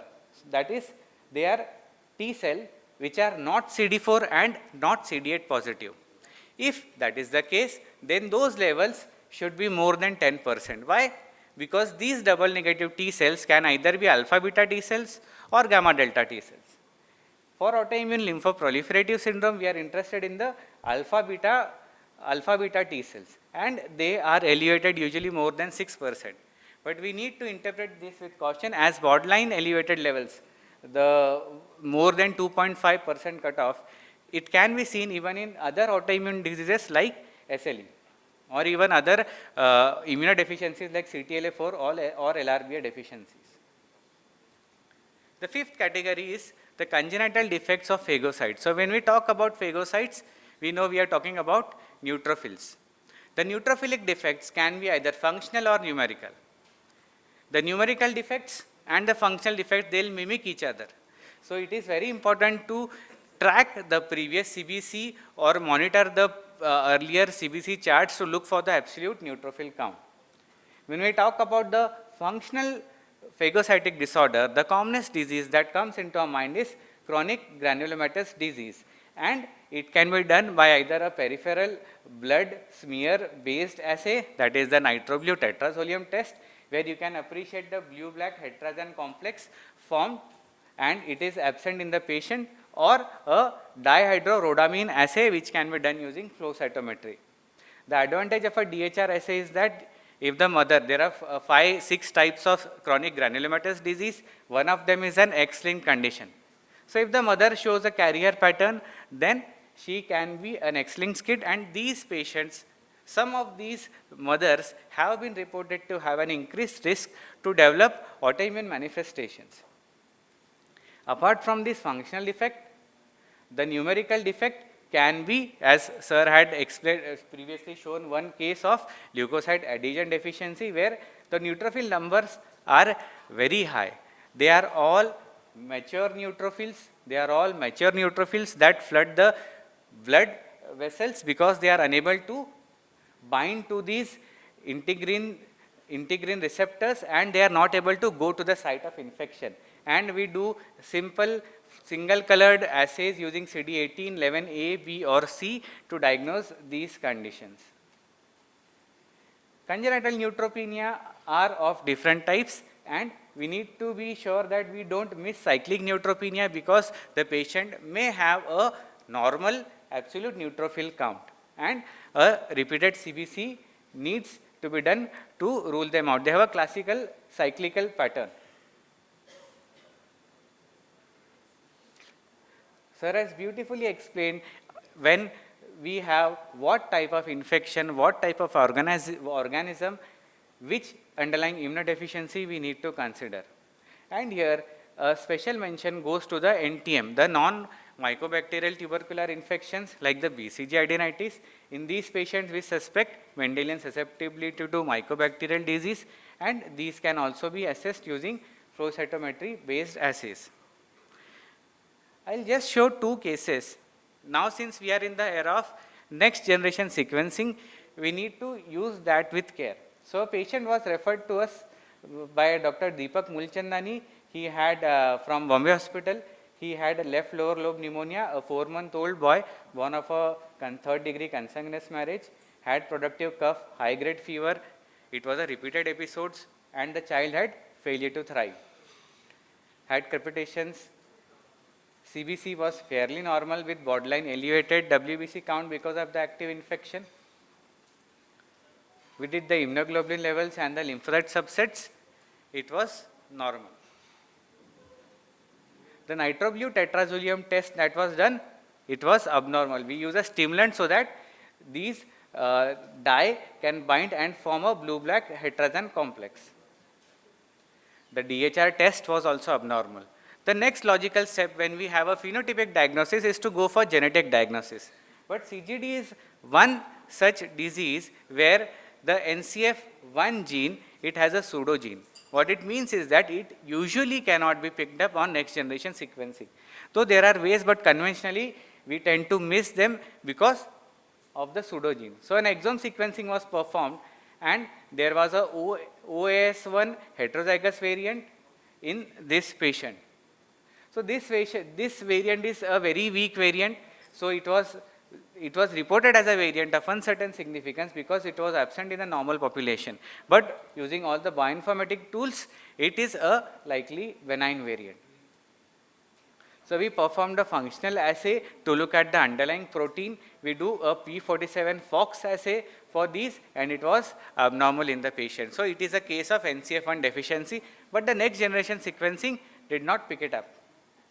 The reason for that is because the NCF1 has pseudogenes, because they essentially align to each other, and that is the reason why we cannot make sure the reads are from the pseudogene or from the primary gene. And in India, one of the commonest mutation reported with NCF1 deficiency is the del GT, that is deletion of this GT sequence. We use the gene scan to confirm that it's a molecular based assay where we calculate the ratio of the control patient, mother and father, and then depending on the values of the gene versus the pseudogene, we can interpret this, and this was a case of a NCF1 deficient chronic granulomatous disease. The last case is an interesting case. It was referred from Jipmer, Pondicherry. 1 year and 5 month old boy born of a non-consanguineous marriage. Since early infancy had low-grade fever, cough, encephalopathy with hypopigmented lesions over face and oral ulcer. Had hypertension, severe hyponatremia, lymphopenia, atopic dermatitis, multiple episodes of pyonephrosis, viral hemorrhagic cystitis, abnormal movements because of the neurological complications. Thymus was present on the X-ray that they had done.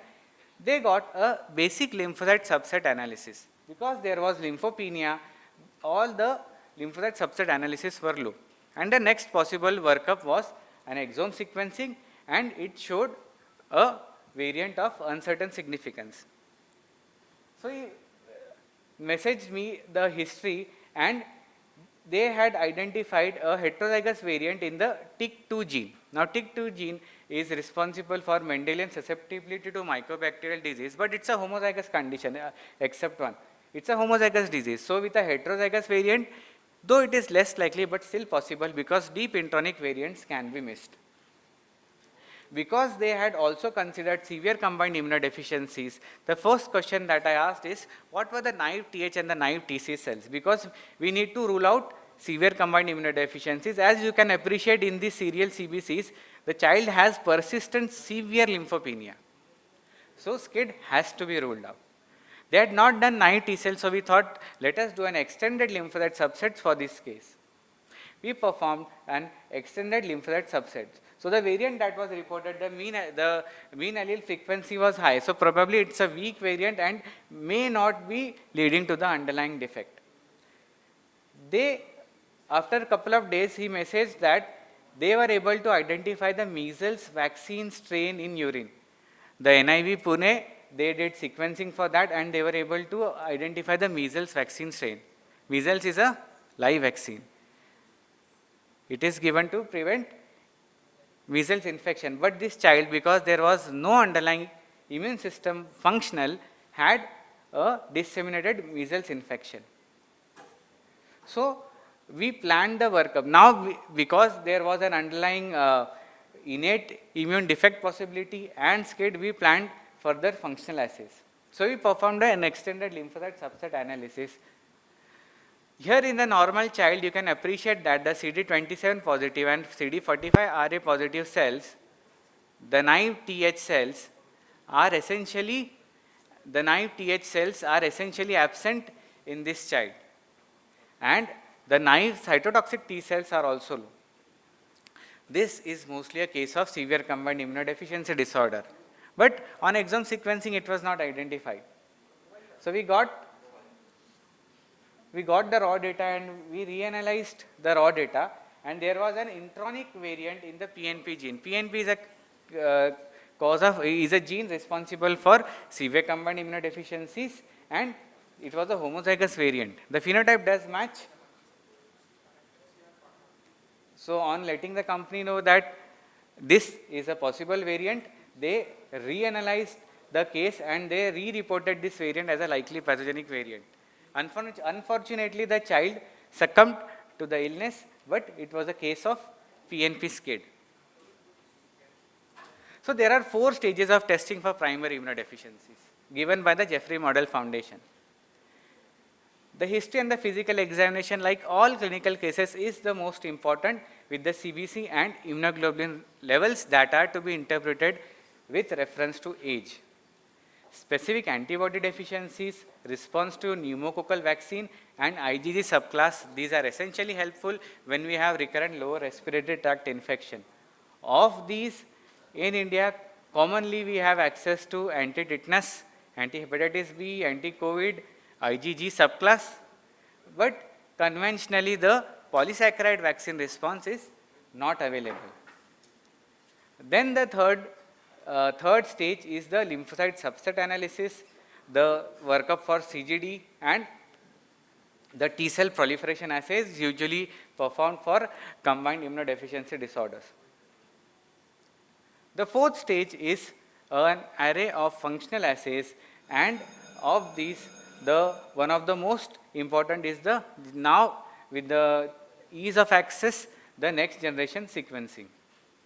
So in a background of a strong clinical suspicion, flow cytometry and next generation sequencing, they go hand in hand, because nowadays we can get an exome sequencing report within 15 days and they are now comparatively a lot cheaper. So depending on the differential diagnosis, we can do a flow cytometry and an exome sequencing simultaneously. So these are the list of functional assays that we perform in our institute at Mumbai. So everyone gets sick, but how often is too often? We must learn to spot the warning signs for primary immunodeficiencies and work the child up accordingly. Thank you.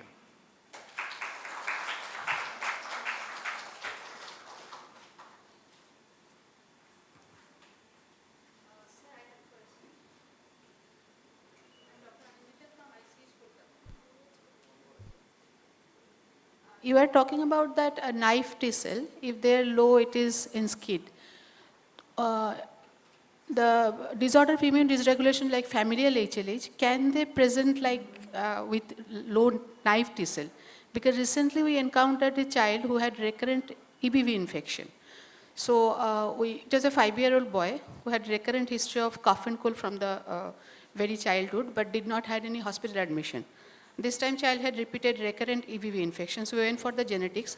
Before that we did the lymphocyte subset analysis, which showed both cytotoxic and T cells, naive T cells were low, along with low IgA and IgG also. But genetics came out to be heterozygous for your UNC13D mutation. Heterozygous? Yes. Along with,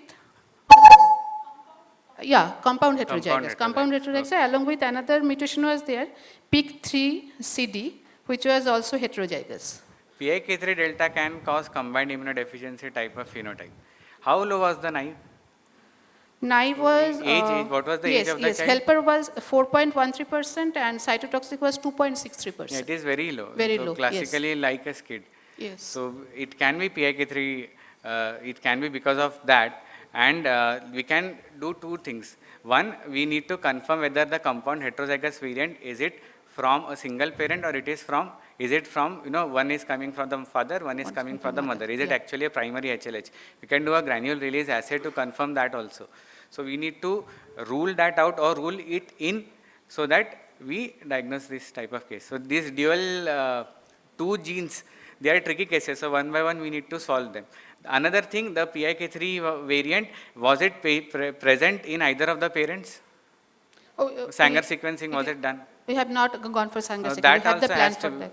for all heterozygous variants, usually we perform Sanger sequencing to rule out whether that variant is present in either of the parents, because as per ACMG classification, when we have to reanalyze the variant, that has scores with the new Bayesian formula. Now these all things have score, and then we can recalculate them and take this variant from VUS to a likely pathogenic mild ones or likely benign ones. So these all have scores and it will help in these kind of cases. So for this child, we should go for that. HLH workup has to be done. T cell, depending on the number of T cells, T cell proliferation can also be done. T cell proliferation test. It was CD, not DC. PIK3 CD, DC. CD, it is okay. CD. We can perform the assay. Okay, sir. Thank you.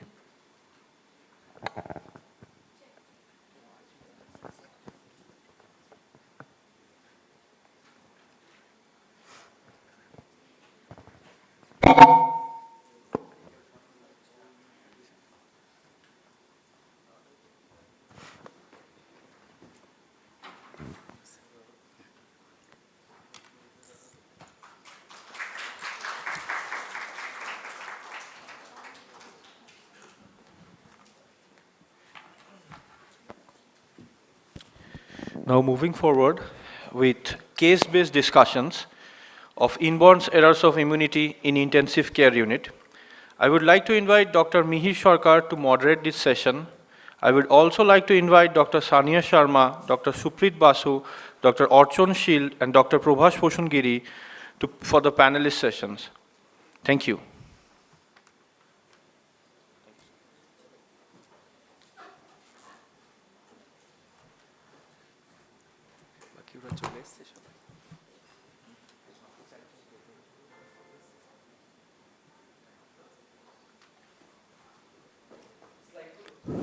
Okay.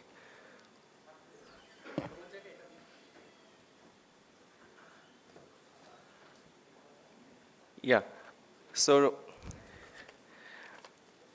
very good afternoon to all. So, we had a very good discussion from today, just after the lunch. Now, moving to the case-based discussion of the IEI in ICU. For this panel discussion,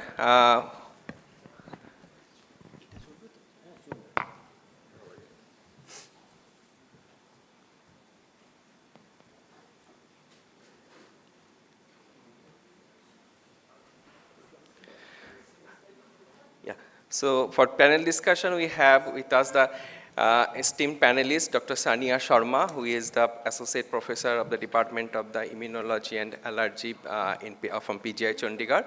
We have Dr. Suprit Basu, who is the Assistant Professor of the Pediatrics and done the DM in Clinical Immunohematology and the Allergy from PGI Chandigarh. We have Dr. Orchon Shield, who is also the Assistant Professor of Pediatrics at Bardhaman Medical College, who has also completed the DM in Immunology and Allergy from the PGI Chandigarh. And we have Dr. Prabhas Poshungiri, who is the Professor of Pediatrics and in charge of the PICU of the Institute of Child Health, Kolkata. So, when we was given this topic, one day Dr. Priyankar Pal called me and told me the idea that we have got the different aspect, the abstracts with the interesting cases. Can we present these cases and you throw the questions to the panelists, and that will be a good interactive session. I took the idea, so it is a great idea, and we can try how it works. So for this, we have 4 very bright fellows, the residents from the pediatrics. We have Dr.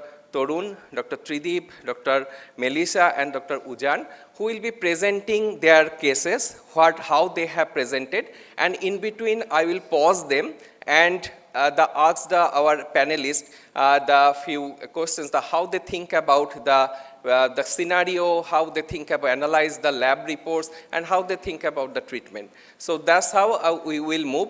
And this is a very disclaimer from my side that I am a very lay person on that. I'm dedicated mainly to the PICU, and we in the PICU mainly go for the organ support of the patient who are very sick. Coming to a diagnosis of the genetic test of the flow cytometric analysis that come very late in the PICU, that's the time most of the time the patient are stabilized and go out of ICU, go to the rheumatology unit or the other units of the other units to follow this up the patients. So as we have heard that today morning that every patient in PICU, unless proved otherwise, they are IEI. So we have to diagnose them because they have some form of defect in the immunity. So the many patients are diagnosed the first time in the PICU, and the some are the already diagnosed patient. And you all know the Jeffrey Model Foundation of warning sign that is only seen up to the 31% of the patients.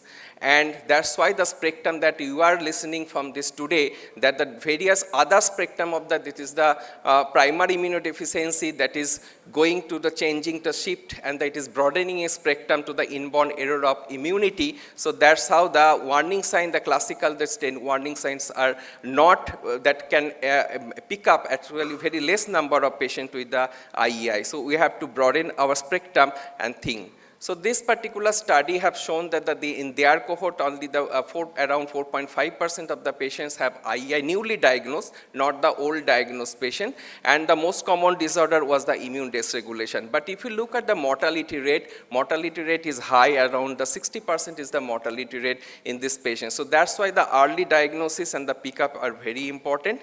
And now you can see that beyond the infection, what are the new warning signs of the inborn error of immunity, that we used to think about the recurrent infection, severe infection, unusual pathogens, or the restricted pathogen pattern, but that is now shifting to the autoimmune cytopenias, lymphoproliferation, cancer disposition, then the dermatological manifestation, endocrine manifestation, gastrointestinal manifestation as a presentation, and the systemic autoinflammatory vasculitis syndrome. So the spectrum is huge, and the patient may have the different organ system involvement.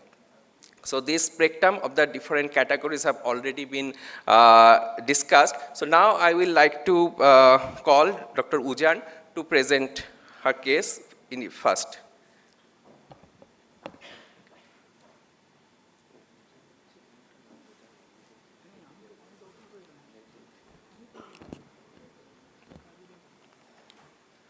Good afternoon, everyone. Today my presentation will be about a rare immunodeficiency with a rare presentation.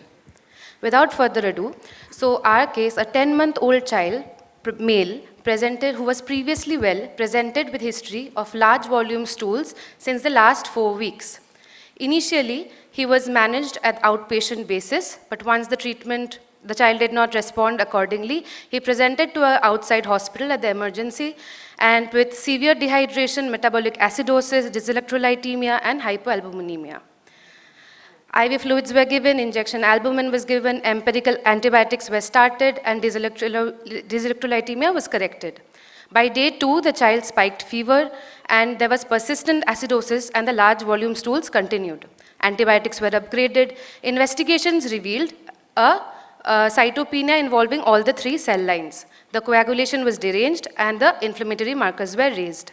Vitamin K was given, he was transfused with PRBC and FFP, and further evaluation outside revealed elevated IgE and IgA levels. IVIG was infused in view of the severe sepsis. However, the fever and the acidosis initially subsided, however, the loose stools persisted. And he was presented to our hospital with this presentation. The airway was maintained, he was tachypnic, the perfusion was poor with CRT of 4 seconds, but the child maintained the BP. So the child was in a compensated shock. The child was apathetic, the random blood sugar was around 178, and there was significant abdominal distensions. The outside previous workup, as you can see, there was anemia and low platelets, the CRP was elevated, there was hypokalemia, and the albumin levels were low. And in spite of the therapy given at the previous hospital, when the child presented at our hospital, the albumin was still low, the dyselectrolytemia persisted, and the platelets were still low. So thank you, Ujan. I'll pause you here. So first thing first, because the child is very sick, we have to stabilize the patient. Now, Prabhas, as being the ICU physician, so how we'll go and stabilize this patient? Yeah, thank you all. So definitely, if we analyze the history, this is actually acute and chronic presentation. This patient is a 10 months old, is suffering for the last 1 month. The predominant symptoms that was persisting for the last 1 month is a diarrhea. Now it's presenting with the features of compensated shock, there is a tachypnea, there is a possible DIC, cytopenias. So this one basically, even after getting lots of medicines in the previous hospital, he's still not responding and is presenting almost in a very critical stage. So in this moment of time, according to the PALS protocol, we have to maintain the airway, breathing, circulations, disability. If the patient is tachypnic, we need to give some respiratory support. If the patient is volume depleted, we need to give fluid boluses. Definitely, infectious pathology should be kept in our mind. We need to give appropriate antibiotics. We need to send appropriate cultures. Albumin is low. We need to think about replacement of this albumin. And this way, we should have to manage this patient. Thank you, Prabha, summarizing. So basically, you have to look at all the organ system involved. There's defect needs support, and also the very important is the electrolytes, the albumin, and the coagulation that is deranged. So over to you, Ujan. So how you'll manage, you will look at that. So at our hospital, as Sir said, we focused on the initial stabilization. We managed the dehydration with fluid bolus. We gave maintenance fluids. The replacement was given for the ongoing losses. The albumin was infused. The dyselectrolytemia was corrected. The child was kept nil per mouth, and initiation of TPN was started, but lipids were initially avoided. For the respiratory support was required for this child. As you can see the initial X-ray, there was pleural effusion, ascites, and high-flow nasal cannula support was required. Empirical antimicrobials were given. Now, in our PICU, a multidisciplinary approach was taken for this child. In infection control, as you can see, the blood culture and the urine culture showed a growth of candida. So caspofungin was started according to the sensitivity pattern. And the urine CMV DNA PCR was also more. So IV ganciclovir was started as well. In the gastrointestinal support, the stool volume continued to be drastic. So around 3 liters per day the child was passing loose stools, and the GI infections in this case was ruled out, and octreotide infusion was required. In respiratory support, the child was initially on high-flow nasal cannula. However, the respiratory distress pursued, and elective intubation and mechanical ventilation was done on day 3 in view of the hemodynamic instability, and pleural and ascitic fluid drainage was done under USG guidance. The child was extubated within 2 days by day 5, and slowly by day 9 he was in room air. So piece by piece, we had some clues. The child had refractory diarrhea. The diarrhea, once the child was stable, we tried to introduce gluten, and the diarrhea worsened. And when we introduced hypoallergic amino acid-based diet, it improved. A possible enteropathy was thought. There was hypoalbuminemia, there was growth of candida sepsis, and CMV viremia. As Desai sir said, the organisms also showed us to a possible immune dysfunction, maybe a T-cell associated dysfunction. But the exact cause was still a question. Thank you, Ujan. So I'll come to Orchon. So Orchon, with this history and the initial lab reports and the culture reports with this organism identified and the history of diarrhea, enteropathy, so what will be your possibilities and how will fit in this whole syndromic approach of the IEI? Thank you. So good afternoon, everyone. So this is an early onset enteropathy, and look at the organisms. There is fungal infection, there is viral infection. So the possible culprit is T cell. So first, combined immunodeficiency, and the rule of thumb in IEI is that exclude HIV before going to primary immunodeficiency. So HIV is a possibility which should be excluded, and then combined immunodeficiency will come.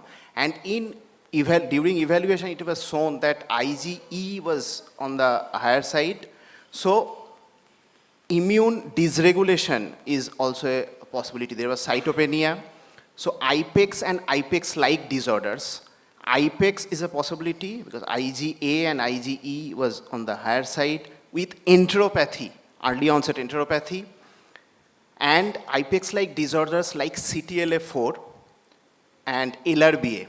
So these are the disorders which are centered by T regulatory cells, tragopathy they are known as. Okay, Suprit, you want to add anything on that?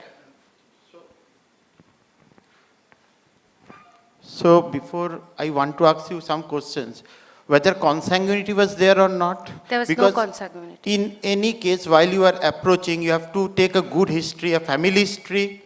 You are thinking of IEI, whether consanguinity was there or not, any sibling loss, any early infancy death, because this child presented at 10 months, male child. And when you are showing the complete hemogram, only total leukocyte count does not suffice. So we need the differential, whether there was lymphopenia or not, because if we are thinking of combined immune defect, any lymphocyte count less than 3,000, less than 1 year is always a red flag sign, persistent lymphopenia, because initially the count was 22,000, it decreased to something 7,000 like that. Yes. So when the count was high, whether the lymphocytes count were low or was it normal? Because that will help us in at least that broad category, whether it's a T cell defect, a B cell defect or what. So firstly, there was no consanguinity in the family. There were only 2 children, one elder brother who had no. So male child is normal, right? Yes, another male child is normal, and this child had no previous admission Hospital. or any issue. And in the initial subsets in the lymphocyte, then it was neutrophilic predominant, sir. That is the problem. So neutrophilic predominance, we have to see the absolute lymphocyte count, because in less than 1 month, the lymphocytic predominance is the rule. If you see, you have to see the absolute, because always we are looking for neutrophilia, but we have to look specifically for the lymphocytes, right?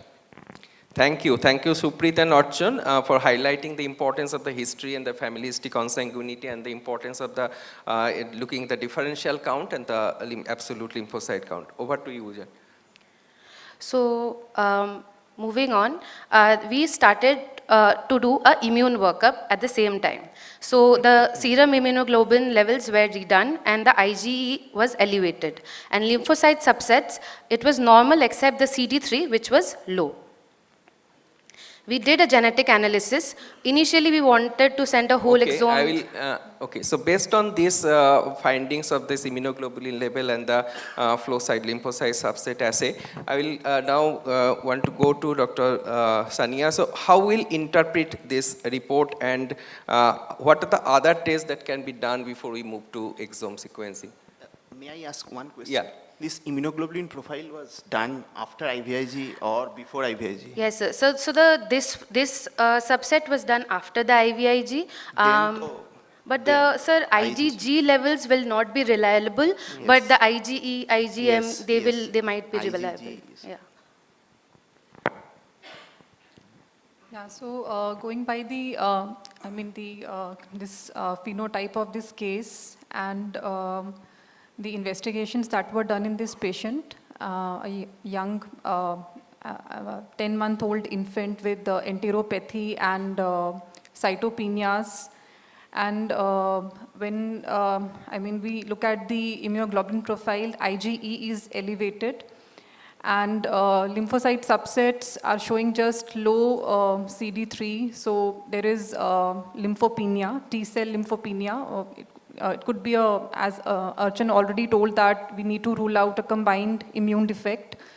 So going by the history and the the profile and the clinical, possibility of IPEX. So I think we need to evaluate this patient further by doing further flow cytometry. This much panel of lymphocyte subset may not be sufficient for this patient. So we can go ahead with to rule out a combined immune defect, we can go ahead with the T-cell subset analysis, where we can, as Dr. Umair also taught us in the previous presentation, we need to do the naive and memory T-cell subsets for this patient. And the clinical possibility of IPEX and IPEX-like disorders is very high, so we can also do flow cytometry for T regulatory cells. We can do, if we are very sure about our phenotype and we are strongly suspecting IPEX, we can directly go to do the flow cytometry for CD4 positive, CD25 positive, FOXP3 positive T cells. However, there are some cases where even the flow cytometry can show a normal FOXP3 expression. So in such cases, we have to ultimately rely on the genetics, and we can have, the genetic report and then analyze the case further.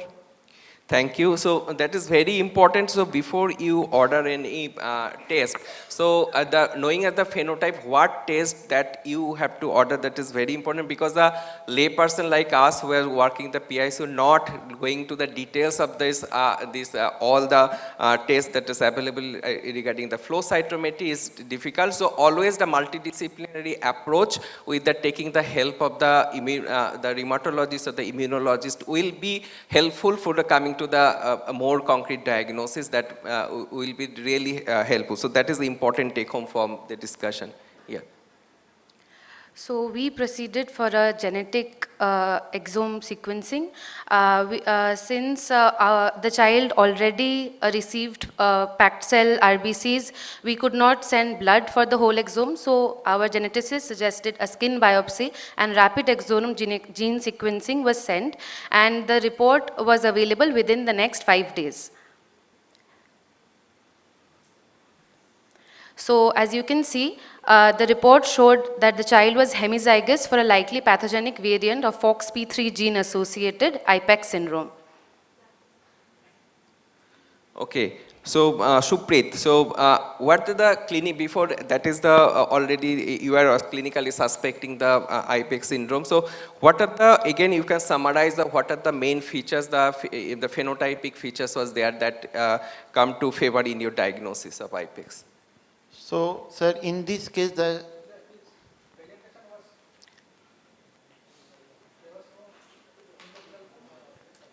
basically, if you give before the genetic diagnosis, my first diagnosis would be a combined immune defect, and for that, a naive and memory test, as ma'am already described, we have to look at that, and then now if the genetics report came like IPEX syndrome, the points in favor is enteropathy is there. The cytopenia, the autoimmune hemolytic anemia, we have done a DCT, no? Yes, sir, we had done DCT it. was Normal. positive, negative. Negative. So, and the endocrinal problems, the endocrinopathy that may not be present at onset, it will progress as the child will grow, these endocrinal problems will evolve. So, we have to have a strict observation for these endocrinal problems, whether they're evolving or not. We have to regularly, periodically check for it, actively look for it. Yeah, also the eczema or dermatitis is also not present, so they may evolve later on. Okay. So I have one question to the esteemed panelist, that many a times the immunodeficiency patients are presenting with the ICU with a severe diarrhea, like chronic diarrhea but severe acute dehydration. So how can a simple stool examinations can help us to identify that whether any immunodeficiency is there or not? Yes, so atypical organism, cryptosporidium. So these points towards underlying IEI. Like Cryptosporidium, Giardia, enterovirus. So these are signature organisms. Cryptosporidium suggests hyper IgM, Giardia suggests antibody deficiency, enterovirus also antibody deficiency. So some signature organisms can be detected. And in this case, initially early onset IBD can also be a possibility. There are some monogenic causes of early onset IBD. Those should also come into the picture. Okay. Okay, we can continue and complete. I just want to add one thing, that if we are very sure about the diagnosis, we can, as I already told, that we can go ahead with the FOXP3 flow cytometry. But if the differential diagnosis is broad, so we can have other differentials also, like CTLA4 haploinsufficiency, LRBA defect, and STAT3 gain of function defect, and CD25 deficiency. So we have specific flow cytometry based assays for these defects as well. So we can go ahead with these tests also, and if we are very sure, we can directly go with FOXP3 gene sequencing or a targeted panel. Thank you. So now that we had our diagnosis, a genetic analysis of parents were also done, and the proband's FOXP3 mutation was also present in the mother, confirming her as a carrier and supporting the X-linked inheritance pattern. Okay, go ahead. So we managed the child. Once we found the diagnosis, we started IV methylprednisolone at 2 mg per kg per day. However, a new onset sepsis made us change into a stress dose hydrocortisone, which was then, once the child was stable, followed into an oral prednisolone, and the child stabilized on oral prednisolone. He was discharged by day 40 on elemental amino acid based formula feeds, and with frequent follow-up and genetic counseling and family HLA typing for bone marrow transplant in the future. At present, he's a 2.5-year-old healthy boy with good adequate length and weight, and he is actually on wheat-restricted oral diet and passing normal stools. He's off all medications, including steroids, and he has been enlisted for HSCT if it's required in the future. Okay. So coming to... had this patient received sirolimus? No, sir. So what is Okay, your so opinion that's about why sirolimus? asking the Suprit or Archon, you can comment on the treatment part. Is there anything besides the bone marrow transplant? Is there Yes. any other options? Yes, so calcineurin inhibitors can be used like cyclosporine or tacrolimus, and mTOR inhibitor like sirolimus can also be used before transplant. These are the other treatment options, but in using these drugs, trough level monitoring is an important thing because especially the calcineurin inhibitor, cyclosporine, tacrolimus, they have renal toxicity, and sirolimus also. So trough level should be monitored, and accordingly, depending on the response, the drug dosage should be monitored. So another query is that disease like this, where the autoimmunity and immunodeficiency and supported infections are there, means there is a candida, there is a CME viremia. So what are the ideal point to start immunosuppression like methylprednisolone or sirolimus? It just start at the diagnosis or after completely controlling the infection? So we have to treat the infection, but simultaneously like sirolimus, or if we have lymphoproliferation, autoimmunity, we can use IVIG. In autoimmune hemolytic anemia, we are using IVIG at that point. Then we have to start on, after treating the infection, we have to start on steroids, and then we have to shift to sirolimus or steroid sparing agent like cyclosporine, and the definitive management is transplant. Sometimes this can be very difficult to balance between the autoimmunity and infection. But as well as you have started the sensitive antibiotic and you are showing that at least given 24 hours antibiotic, I think immunosuppressant simultaneously is also important. So you have to start with earliest opportunity. Thank you, Ujan, for the nice discussion. Now, and presenting your case. Now we'll move to the second case. Second case is by Dr. Torun. Yeah.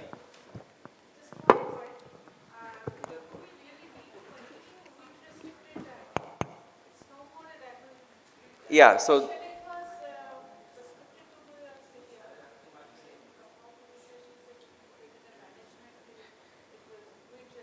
yes, so it is not this already patient is diagnosed, so it is not required as such. Yes, that is the point. So Torun, Thank you. Okay, over to you. So good afternoon, everyone. My name is Dr. Tarun. I am greatly indebted to my. Closer to mic. Yeah. So I am greatly indebted to my pediatric rheumatology team and PICU team. So I am going to present a case where the bug is very benign and the disease is very severe. So coming to the case details, this is a 5-month-old boy born out of non-consanguineous marriage and presented with a fever with cough for 2 days of duration. And he had fast breathing and chest indrawing for 1 day. On presentation, he was very sick looking, tachypnea, and in view of impending respiratory failure, he was immediately transferred to the PICU, and the trial of HHFNC was initiated and which was failed. Later, he was intubated, and meanwhile, the routine bloods and cultures were normal, and BAL PCR came to be positive for enterovirus and rhinovirus. So this case, he was managed conservatively, and he was discharged on day 26 of after day 26 of admission. So the same child admitted after 3 months at the age of 8 months now. Again, he developed cough and sudden onset respiratory distress. He's 8 months now. Again, he developed cough and sudden onset respiratory distress, received multiple nebulizations and antibiotics in peripheral hospital. In view of further worsening of respiratory distress, he transferred to our hospital. So at this time, he was failure to thrive, tachypnea was seen, intercostal and subcostal retractions with bilateral crepes was seen. So initially, he was managed with NIV, but later required invasive ventilation. So in view of persistent hypercapnia, despite high ventilatory settings, the child was landed in HFOV. So the chest X-ray suggestive of ARDS, and now the blood reports which were initially on the first admission was normal, now showed anemia, neutropenia, and there is elevation of CRP. The PAL PCR again showed positive for enterovirus and rhinovirus. Thank you, Torun. Now, this is the rhinovirus, you know, there's a common cold, there's a nasal, as isolate is a very common. So that's how going to and causing the severe ARDS. So what is your experience, Professor, on that?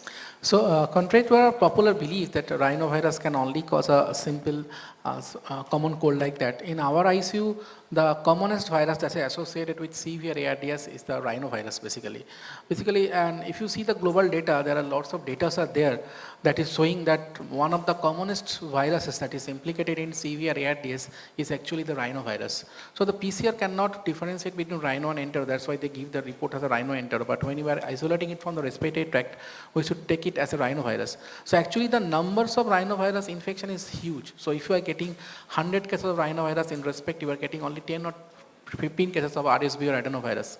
So the total number of rhinovirus that is being complicated may be a less number, means 1% or 2%, but the cumulative number is high.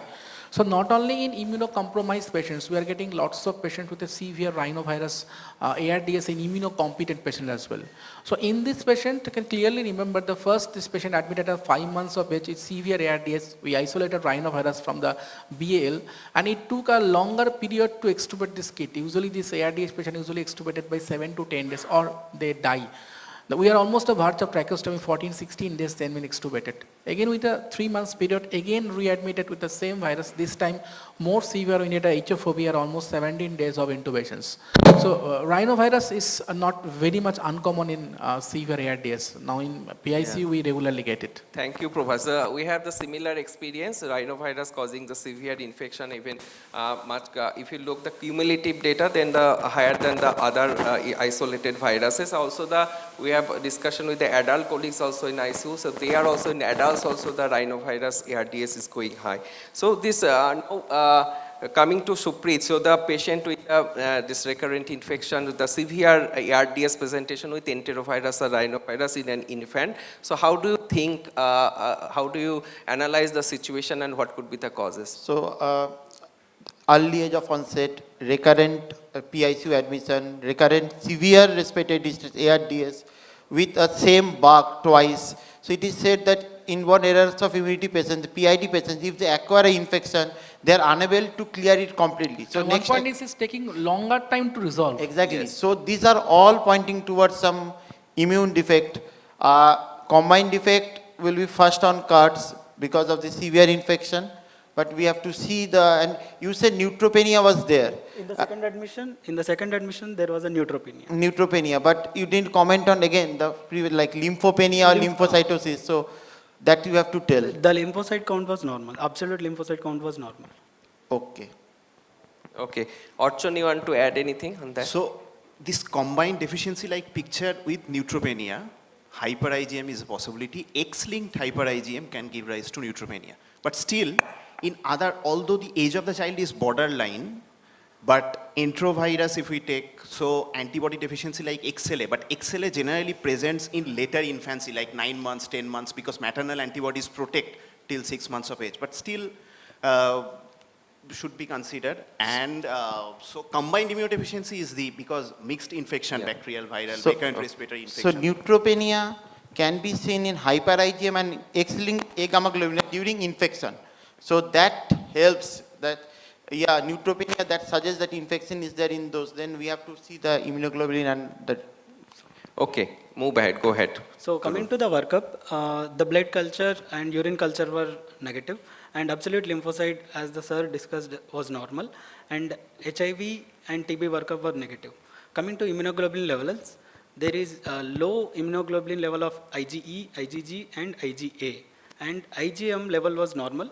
And coming to B cell and T cell markers, CD3 and CD19 were normal. And lymphocyte subset analysis was normal. Okay, thank you, Tarun. So now with these reports and the immunoglobulin level and the lymphocyte subset analysis, I'm coming to Dr. Sania. So how will you interpret the result or any other test you will like to order for this patient?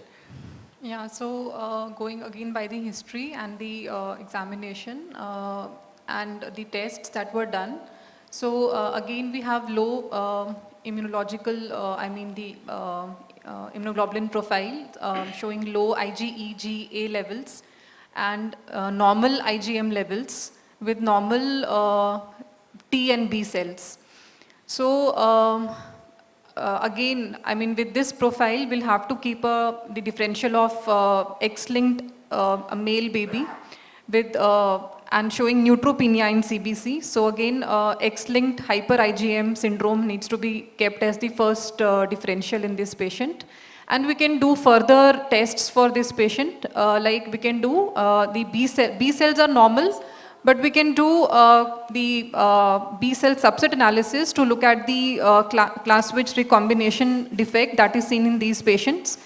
And also we can do the CD40 ligand expression by flow cytometry. Okay, thank you.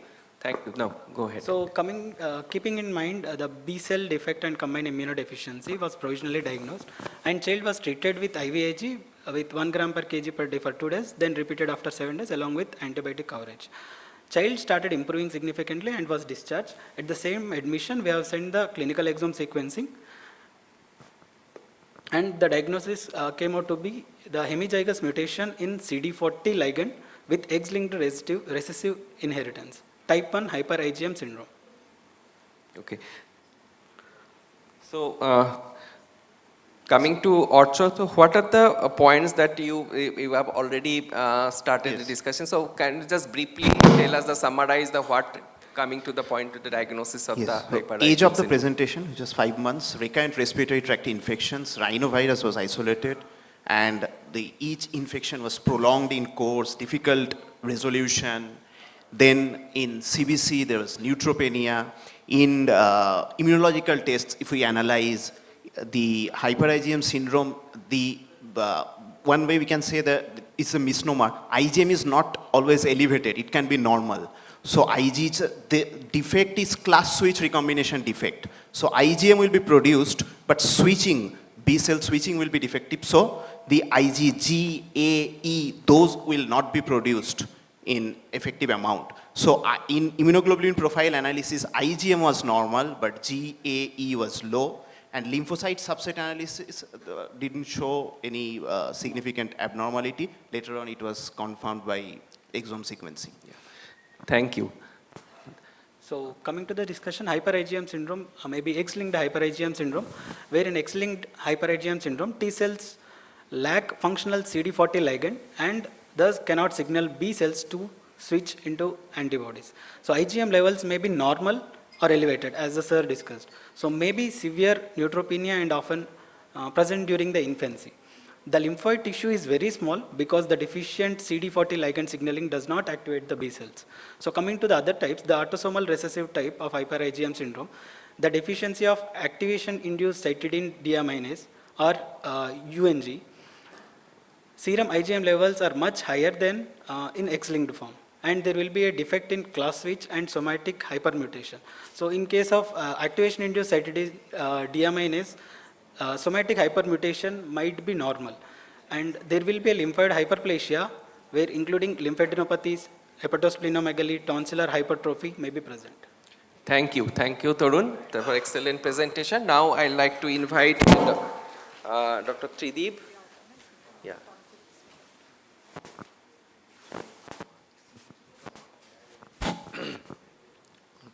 Good afternoon, everyone. I am Dr. Tridib Mondal from Institute of Child Health, Kolkata.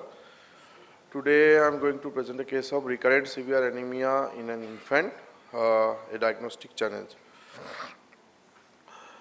So, 3-month-old female child came with a weight of 3.5 kg, having chief complaint of progressive paleness of whole body since day 20 of life. On examination, there was pallor, tachycardia, hepatosplenomegaly. Child was born of non-consanguineous marriage, birth weight was documented, fast born, no significant family history was there. Child first admitted at day 21 of life in SNCU with suspected sepsis and received fast PRBC transfusion. At around 2 months old, child again admitted outside with suspected sepsis and received second blood transfusion. Now baby admitted in SICU in ICH. Investigation revealed bicytopenia, transaminitis and hyperferritinemia with suspecting features of HLH.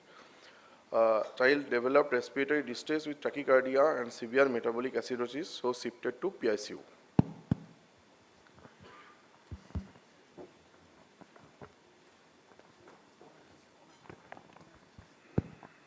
Okay. So with this history, coming to Orchon, so what could be the possibilities here in this patient?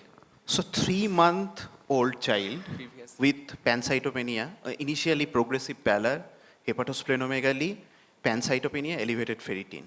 So familial HLH, primary HLH will come high up in the list in the possibilities. And congenital marrow failure syndrome will also come, hyperproliferative disorders.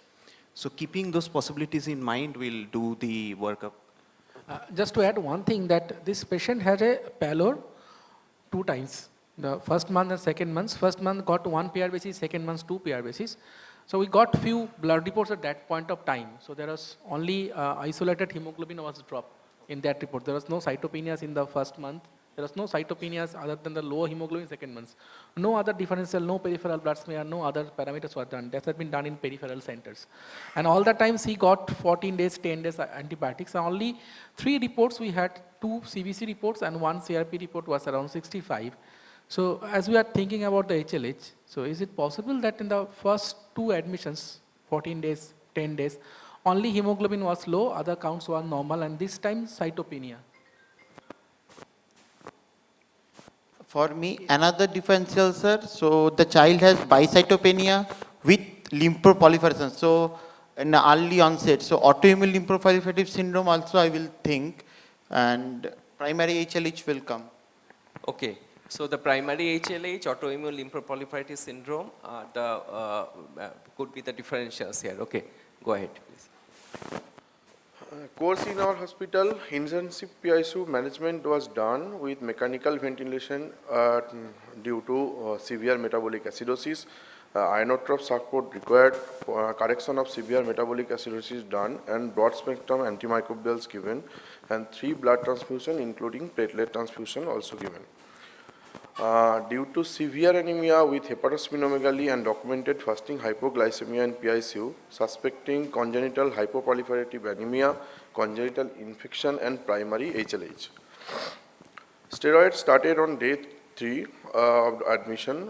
Infection workup done, including CMB, torch panel, and inborn error of metabolism. Screening was negative. Blood culture also negative. Child extubated and shifted to ward after 2 days of extubation, and steroid continued, suspecting primary HLH. Now in ward, child developed loose stool, dehydration, and again metabolic acidosis, so shifted again to PICU after 2 days of ward stay. Now again, child reintubated, managed with aggressive fluid management. Okay, I will stop you, Tridip here. So, Prabhas, you are the treating physician here, most directly in the ICU. So, what are the major challenges? Briefly, you can say the major challenges you faced in the managing this patient in So ICU. the thing is that the initial, when the patient admitted, one is very sick. He was a cytopenic, decompensated shock, severe metabolic acidosis, hemoglobin was very low. But within a very rapid span of time, 2 or 3 days span of time, the child became very well. He was extubated on day 2 and day 3. And I can remember when I was shifting this patient outside, he was absolutely fine. He was only in a room air, full demand feeding and everything.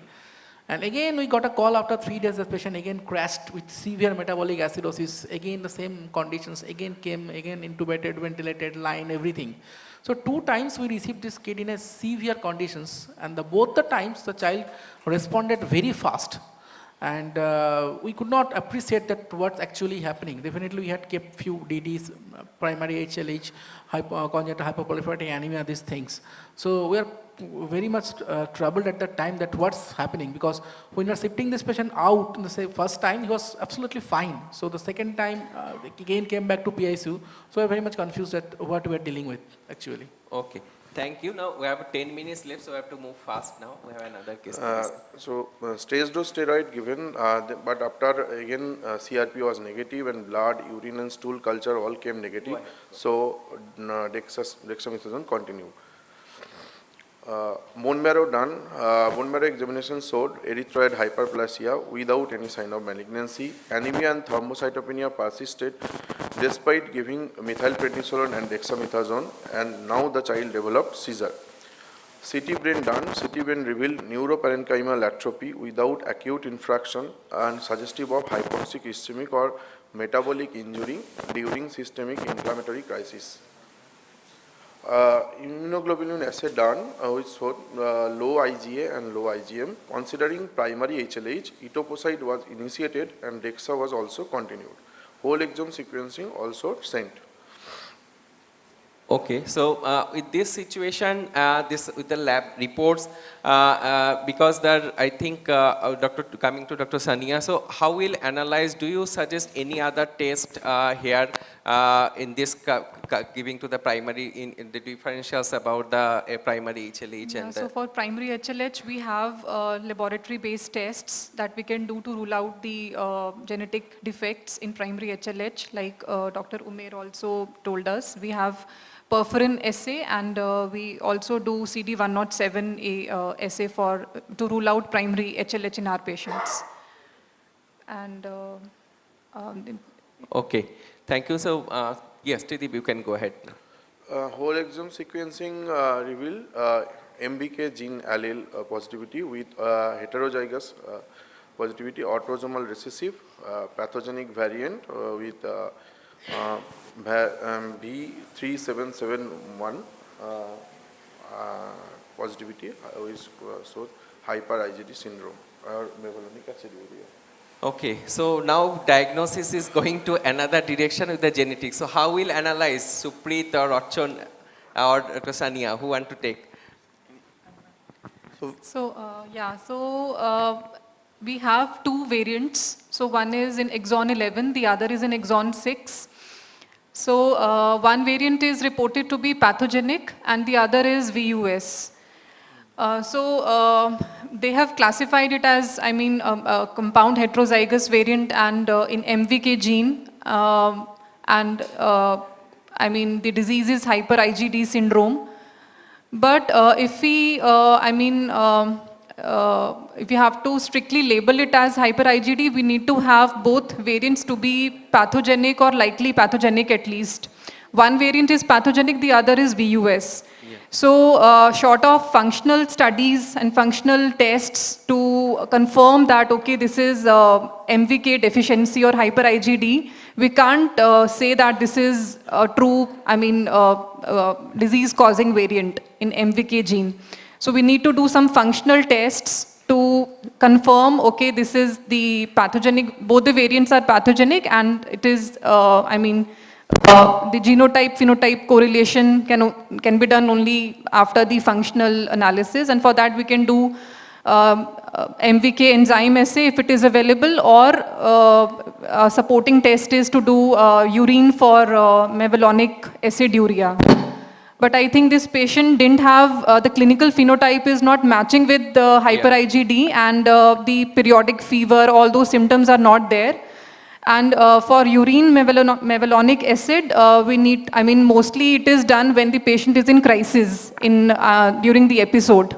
So it is, the report is, according to me, it is not confirmatory. So agree. So it is a practical problem. Sometimes we find this, so phenotypic and genotypic is not matching.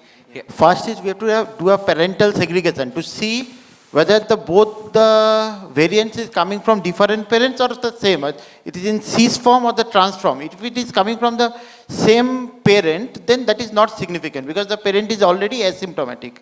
Right, so first we have to confirm that this is a compound heterozygous, and then we will go for the functional assays as Madam has said. And IgA was low, you told. But in hyper IgD, IgA is generally on the higher side, high. And the phenotype, oral ulcers, generalized lymphadenopathy, hepatosplenomegaly was there. Lymphadenopathy and hepatosplenomegaly was there. Yes, so that is the practical problem. So this is the genetics, the hyper IgD, but it is a certain significance and heterozygous. So we are not conclusively say it. So the functional analysis is required. So I thank you, Tridip, for discussing this case and excellent presentation. Now we'll move to the next last one, and I will now like to invite Dr. Melissa. Yes, come.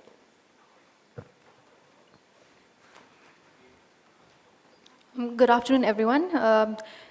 Today I will discuss a case that has been managed in our hospital, that is Nigram's Shillong. Our patient details was, there was a 2-year-old male child who presented to us with the presenting complaints of fever since 3 weeks and a rash for 5 days, which has resolved by the time the patient came to us. The child was referred from peripheral CHC as a case of pyrexia of unknown origin. So the child was admitted to us on the 9th of May 2025 in the pediatric ward. History of presenting illness, the child had fever which was continuous, insidious in onset, as high as up to 103 degree Fahrenheit. The child also had a rash which was not documented and had already resolved. There was no other history to suggest any focus of infection. So that child was a 2-year-old child born out of non-consanguineous marriage, 6th order child. There was a positive family history of a sibling death at 6 years of age out of a hematological malignancy. Rest, developmental history, immunization history was normal. On examination at presentation, the child was hemodynamically stable other than the tachycardia owing to the fever. The child was febrile at presentation. On focused examination, the general examination, the child had pallor. There was no lymphadenopathy. On systemic examination, all other systems are normal except that the child had a hepatosplenomegaly. So with these clinical features and the examination findings, so what could be the possible diagnosis here, differentials? Archon, when to take? Same thing. Oh, so the child is having fever with hepatosplenomegaly, and so familial HLH will be high on the card. Okay, thank you. Now, move ahead, Melissa. So our differential diagnosis was systemic onset GIA with macrophage activation syndrome, hemophagocytic lymphohistiocytosis. So on investigation, there was pancytopenia, hyperferritinemia, hypertriglyceridemia, and all other blood investigations to suggest infection were negative. Okay, so move ahead, we will come to that later on. So our child had persistent fever, pancytopenia, hepatosplenomegaly, hyperferritinemia, and hypertriglyceridemia. So in view of this, we done a bone marrow on day 2 of admission, and the child was enrolled on the PID project and sent for LSSA as well as whole exome sequencing. So the treatment that we gave the child was supportive treatment, packed RBCs, random donor platelets, IV antibiotics, and methylprednisolone for 5 days, followed by tapering steroids.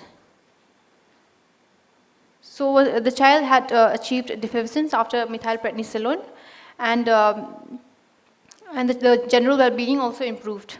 Then we discharged the child, and during the course of follow-up, the results had come. Bone marrow aspirate showed a reactive marrow with tri-lineage hematopoiesis with evidence of hemophagocytosis.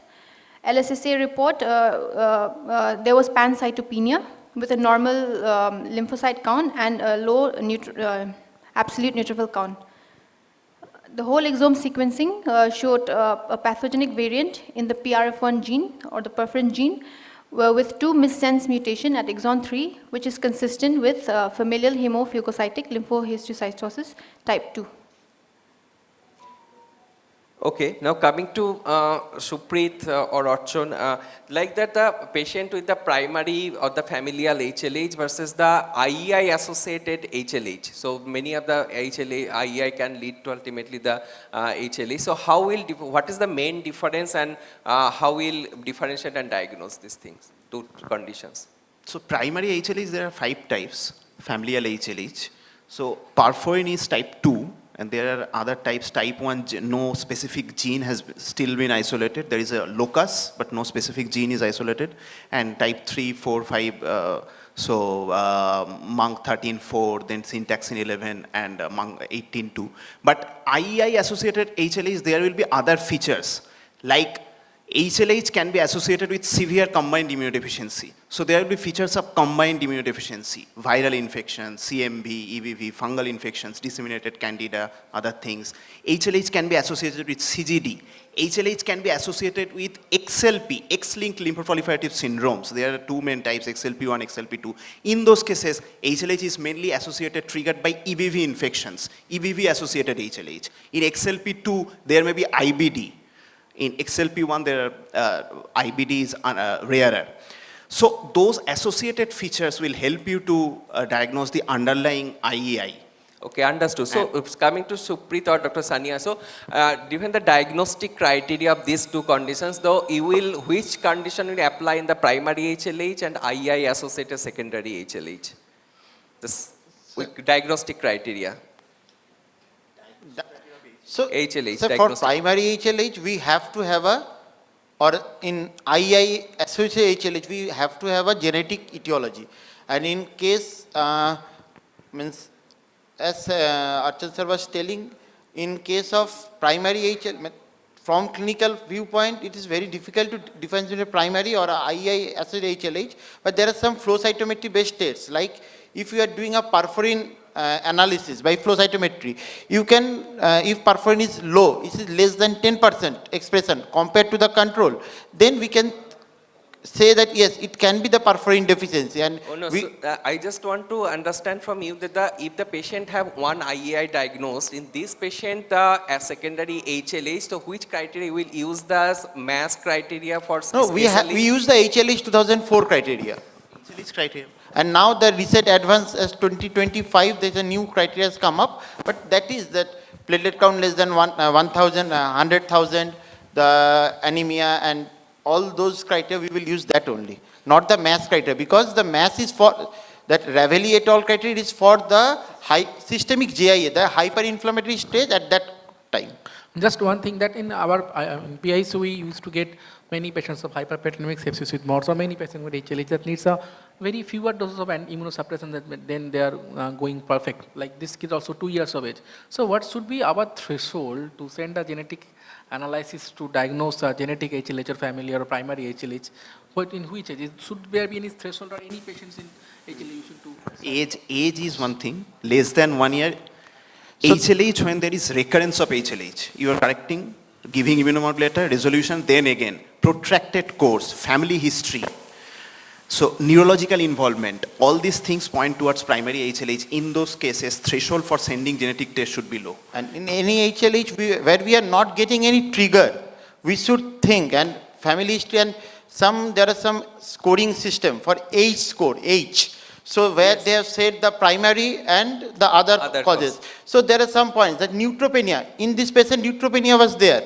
You saw the CBC, there was neutropenia. So neutropenia, the scoring is very high. It points towards primary HLH. Neurological, CNS HLH, that points towards primary HLH. Again, in immunoglobulin profile, there are some HLH where the immunoglobulin profile will be low, like syntaxing binding protein 2. So these are the subtle pointers where we should always, and if we do a lymphocyte subset, many a times like IEI associated HLH, like SCID, we will get a naive memory low, naive low. In case of this combined defect, we will get subtle markers. So I just want to add that the primary HLH nowadays is now not only including the genes that are associated with the defects in degranulation or cytotoxicity of T cells or NK cells, but also it is encompassing even the other IEIs that are, causing the HLH. So this term primary HLH is now, the other molecular defects are also included now. And secondly, primary HLH, I think should be primary or familial HLH should be suspected in any patient who is, for example, an adolescent, even in an adolescent or in a young adult who is presenting with HLH, irrespective of the infectious trigger, whether it is there or not. Because recently we have, published a series from our institute, and that is showing that even, the primary HLH is prevalent even in young adults and adolescents, and we need to screen these patients for primary HLH. So it is not restricted only to the pediatric age group, but also to adults, young adults and adolescents, and irrespective of the trigger, infectious trigger, rheumatological condition, anything, we should screen these patients. At least we can do these 2 tests that I told you, like perforin-based flow cytometry and CD107. So these 2 are good screening tests, and then we can, go ahead with exome. Thank you. Thank you. So do we have any time, or we have overshooted the time? No? Okay, thank you. Now we can, I think we can, yeah, of course.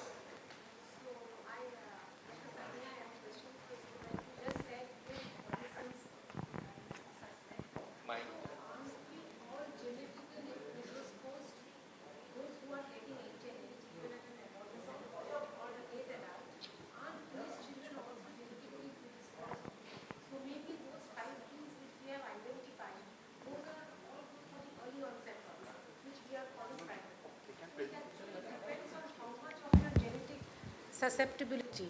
So maybe we are missing many more genes which later on the adolescent or the adult, young adults get. Is it so? In our cohort, we found that even these 5 genes, there were 11 to 12 patients, and we found even, the genes that are implicated in familial HLH, like perforin and the FHL type 3 to 5. So all those genes were found even in adolescents and in young adults. So it is not that these 4 or 5 genes are implicated only in only in pediatric cases, but they can present even later in life. Rather, the adults and the adolescents, they can also harbor monoallelic variants, and even these variants can present later in life with HLH. Thank you. So thank you so much for our esteemed panelists, Prabhas, Archon, Dr. Sania and the Suprit. And big round of applause for the Ujan, Torun, Trideep and Melissa for their excellent presentation. I think we can end here. Okay.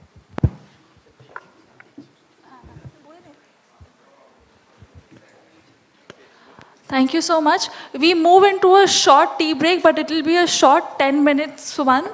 We will meet at 3:50 sharp.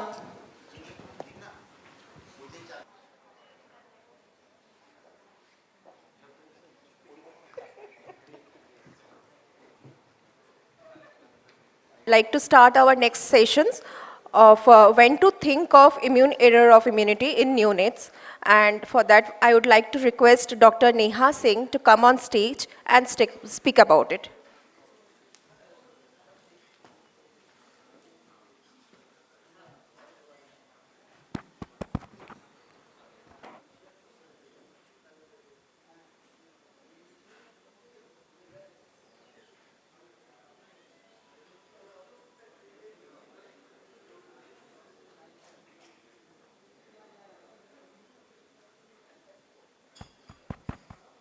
Start.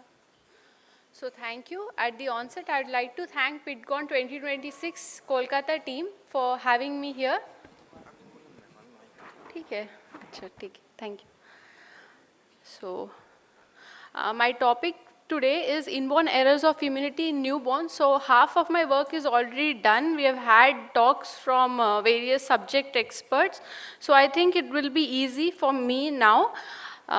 So we all know inborn errors of immunity can present with infections, autoimmunity, allergy, bone marrow failure, and cancers.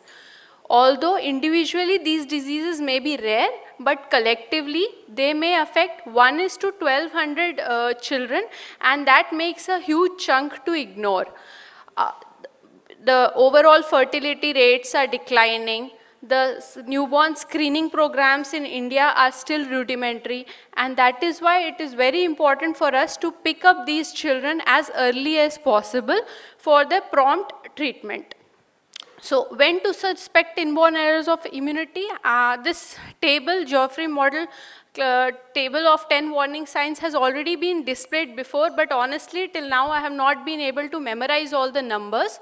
So what I remember is any infection which is severe, persistent, unusual or recurrent with autoimmunity, allergy, or family history, we must rule out inborn error of immunity in this child. So IUIS has come up with its latest classification in 2024, and currently we have 555 diseases that have been classified under 10 headings. I shall strictly stick to the newborn chapter. So in table 1, table 2, we have combined immunodeficiency. Severe combined immunodeficiency is a hallmark disease from this group. Table 3 are the predominant antibody defects, XLA, CVID. However, these diseases come little later when the maternal antibodies fade out. Table 4 consists of disease of immune dysregulation. Again, HLH can come early in the newborn period. Table 5 consists of congenital defects of phagocytes, and this includes congenital neutropenias, leukocyte adhesion defect, and chronic granulomatous disease. These diseases can come at any age. Table 6, we have defects in intrinsic and immunity. The group, MSMD is one example from the group. Table 7 consists of autoinflammatory disease. These diseases also can come up at any age. However, DIRA is one disease which has been seen in newborn period also. Table 8 consists of complement deficiency. Table 9 is bone marrow failure, and table 10 is phenocopies of inborn errors of immunity. I shall not be touching these topics. So we have already seen numerous algorithms as to how we should go ahead in patients who we are suspecting with IEI. So these patients who come with infections like ear discharge, pneumonia, diarrhea, or pyoderma, in fact any life-threatening infection, more than one event and a positive family history, one must think of an IEI. So what are the basic tests one must consider in neonatology? So a simple CBC can tell us the absolute neutrophil count, absolute lymphocyte count, platelet count. We need to do blood culture for these patients. The liver function test can tell us transaminitis, hypogammaglobulinemia, hypoglobulinemia, AG reversal, etc. And HIV, as Archan sir has already said, is a must for all these patients. Then comes the most sophisticated tests, the immunoglobulin profile, the lymphocyte subset assay, and NBT-DHR. CD11-18 expression is specific for leukocyte adhesion defect patients, and then we have the lymphocyte proliferation test. The immunoglobulin levels, lymphocyte subset assay, and the NBT-DHR are available via various commercial labs. Lymphocyte proliferation tests are only restricted to the research labs, and there are very few centers in India which are doing these tests. CD11 and CD18 again can be done via numerous commercial labs. Then we have the enzyme estimation, protein expression, and complement function testing. These tests are again limited mostly to the research setting, and that is the reason why most pediatricians like me jump to the fourth step, that is whole exome sequencing, MLPA, or whole genome sequencing. So what can a hemogram tell us in a newborn? So a hemogram with a low ANC can tell us about neutropenia syndromes. High ANC can give a clue for leukocyte adhesion defect, chronic granulomatous disease. Low absolute lymphocyte count points towards severe combined immunodeficiency. A lymphocyte subset assay with low T cell again prompts towards SCID. Low or absent B cells can tell us about SCID or XLA. The immunoglobulin profile, low IgG profile, while is a marker for XLA, CVID, and autosomal recessive agammaglobulinemia, while high IgG is seen in CGD, LAD, etc. Low IgA is again seen in Wiskott-Aldrich syndrome, which can come early. High IgM is seen in hyper IgM syndrome. Low IgM is seen in again XLA and CVID. High IgE is seen in the hyper IgE syndrome spectrum of diseases, whereas NBT-DHR is abnormal in CGD. Perforin granule release assay, already Umair sir has touched on the topic. It's seen, it's low in HLH, whereas CD11-18 expression is absent in leukocyte adhesion defect. So I would navigate through various cases and show how we can pick up immunodeficiency early. So this is case 1, a 3-month-old boy born to third-degree consanguineously married couple who presented with recurrent diarrhea since 3rd day of life and 2 episodes of pneumonia since birth. So the hemogram showed anemia. The total counts were slightly elevated. There was neutrophilic predominance. Platelet was borderline. CRP was elevated. Blood culture was sterile. And HIV rapid test was non-reactive. So what is this hemogram showing? This hemogram shows severe leukopenia, severe lymphopenia, sorry. So the lymphocyte percentage is in single digits. So this was the chest X-ray of this patient. I'm not an expert in interpreting this X-ray, but this shows an absent thymus. And when a BAL was performed and the bronchoscopy, the BAL culture was performed, the organism that grew was Pneumocystis jirovecii. Again, it's very specific for a T-cell defect. So the immunoglobulin workup showed hypogammaglobulinemia, NBT DHR was normal, the lymphocyte subset assay showed low T-cell and B-cell count. So this is a child who is coming with recurrent oral thrush, diarrhea, pneumonia, with persistent lymphopenia, low T-cell count and hypogammaglobulinemia. So this child is severe combined immunodeficiency unless proven otherwise. And this is a medical emergency in pediatrics. We need to refer these patients as early as possible to a transplant center. So for the definition of SCID, we follow the Primary Immunodeficiency Treatment Consortium 2022. The SCID has been broadly classified under 3 headings, that is typical SCID, atypical or leaky SCID, and Omen syndrome. Till now, as per IUIS 2024, 20 genes have been described to be causing SCID. So then we have case 2, a 5-month-old girl who presents with recurrent otitis media from 3rd day of life, 2 episodes of pneumonia and a recurrent abdominal pain. She was diagnosed with subacute intestinal obstruction. She underwent a laparotomy and a ileostomy, but the laparotomy site was not healing, and that's why she was referred to us. So this is the laparotomy site. She had a very nasty scar with a hypertrophy around the healed tissue. This is known as pyoderma gangrenosum, and this was the ileostomy site. So the hemogram showed anemia, neutrophilic leukocytosis, total counts to the tune of 80,000. There was thrombocytosis, raised CRP, raised DSR. And when we did the immunoglobulin profile, IgG, IgA, IgM, all were elevated. So we performed a leukocyte adhesion defect panel for this child. This is nothing but looking for the integrin receptors, and all of them were very low for this patient. So this patient had leukocyte adhesion defect.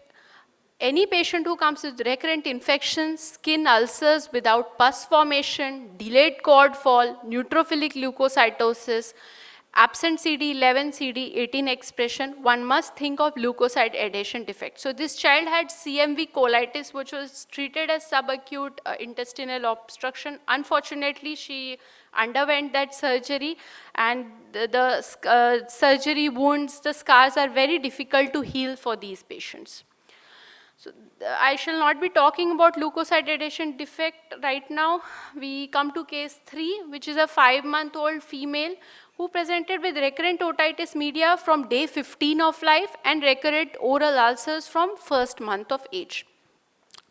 So when we look at the hemogram here, the HP seems to be normal. The total counts were in normal range. But if you look at the differential counts, the neutrophilic percentage is very low. The platelets were elevated and CRP, ESR was elevated. So when we calculated the absolute neutrophilic count, all of them were very low. So they were in the range of 480 to 1080. So this child, we did the whole exome sequencing, which showed a homozygous mutation in the ELAN gene. So to summarize, any patient who comes with recurrent oral ulcers, gingivitis and otitis media with persistent neutropenia, one must suspect severe congenital neutropenia. X-linked agammaglobulinemia is another condition which can come with associated neutropenia. So one must do an immunoglobulin profile also for these patients. So neutropenia has been described as mild, moderate and severe. Any count less than 1500, 2000 is mild neutropenia, 500 to 1000 is moderate neutropenia, and anything less than 500 is severe neutropenia.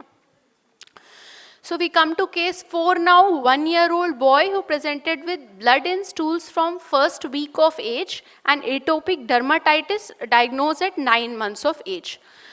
So on examination, he had bilateral otitis media. The systemic examination was normal. The hemogram showed anemia, neutrophilic leukocytosis, so the total counts were elevated, but the differential counts were in normal range. When we looked at the platelet counts, it was very low, so it was anywhere between 20 to 40,000. The CRP and ESR were elevated. When we calculated the mean platelet, when we looked at the mean platelet volume or the platelets for the patient, all were in the lower limits. So to summarize, any child presenting with recurrent oral thrush and atopic dermatitis with persistent thrombocytopenia, one must suspect Biscott-Aldrich syndrome. To look at mean platelet volume, we must have a fresh peripheral smear, and hence we may not always get an abnormal MPV value for all patients. So we come to case 5, a 2-month-old male presented with fever, again from the first week of life. This fever was associated with evanescent rash, and subsequently this child developed hepatomegaly along with generalized lymphadenopathy. On examination, he had the hepatosplenomegaly. The hemograms performed on various occasions showed anemia, leukopenia, and thrombocytopenia. So this patient had pancytopenia. The differential counts were within normal limits. The CRP was elevated, but the ESR showed a gradual falling trend. So from 100, it had become 90, and then it had become 9. The liver function test showed hypoalbuminemia and an albumin globulin reversal. There was transaminitis and hyperferritinemia. So in summary, we have a 2-month-old male with lymphoproliferation and rash, pancytopenia, hypoalbuminemia, and hyperferritinemia. And when we did a bone marrow, the bone marrow showed hemophagocytes. So this is the hemophagocyte that has engulfed the bone marrow precursor cells. So when we did the whole exome sequencing, it picked up a homozygous pathogenic variant in the UNC13D gene, and this patient was diagnosed with HLH. We have the 2009 HLH criteria, where any patient presenting with molecular diagnosis of HLH with at least 3 out of 4, that is fever, splenomegaly, cytopenias, or hepatitis, and any one of the 4, that is hemophagocytosis, ferritin, increased soluble interleukin 2 receptor, or absent NK cell function with supportive evidence, that is fasting triglyceridemia, hypofibrinogenemia, and hyponatremia, one must think of HLH. Demonstration of hemophagocytes is not a must for an HLH patient. So we come to case 6, a 4-month-old female who presented with left axillary swelling and rash from the first month, actually from the first week of life. She also had on and off fever for 2 months and difficulty in breathing for 1 week. Reviewing her family history, she was the second born to a 3rd-degree consanguineously married couple. So on the investigations prior to admission showed anemia, neutrophilic leukocytosis, and thrombocytosis. The CRP was elevated. So this was the examination findings. She had a papular rash, diffuse papular rash actually, all over her trunk, and left axillary swelling, which is clear in the picture also. The BCG side was red and indurated. So on systemic examination, she had bilateral crepitations, and the per abdomen showed hepatosplenomegaly. So this child had disseminated BCG. So now I would like to give a brief approach on how to go about a BCG site swelling. So what is BCG adenitis and what is BCGosis? So any isolated axillary or supraclavicular lymph node enlargement on the ipsilateral arm of BCG vaccine is BCG adenitis. These patients may have cutaneous nodule at the site of vaccination, but there is total absence of local or systemic signs of BCG. And this is the most common complication of BCG vaccination. Whereas this is the example of BCG adenitis. Whereas in BCGiosis, the infection spreads to extra-regional sites as well. So the patient can have liver abscess, and various systems can be involved, like generalized lymphadenopathy, osteomyelitis, hepatosplenomegaly, fever, and weight loss. This is more seen in immunocompromised children at risk, and this is a rare complication of BCG vaccine. So these are some of the pictures where one of the patients had pneumonia, and this is another picture of the skin involvement in BCGiosis. So when must we investigate a case of BCG adenitis? So if there is any evidence of disseminated BCG, so if you are able to demonstrate BCG except from the site of vaccination, or if there is any other lymph node that is involved, if there is already a history of underlying immunodeficiency, if the child is suspected to have an immunodeficiency, and if the family history is significant, then one must investigate a child with BCG adenitis. So to confirm disseminated BCG infection, BCG should be cultured and identified by biochemical methods, and dissemination should be evidenced by either one positive blood or bone marrow culture, or evidence of infection at two or different discrete anatomical sites. So it can be a lymph node, a cutaneous abscess, a gastric aspirate, a liver involvement, pleural fluid, urine, or CSF. And the systemic syndrome must be compatible with the mycobacterial disease, that is fever, weight loss, anemia, and death should be there.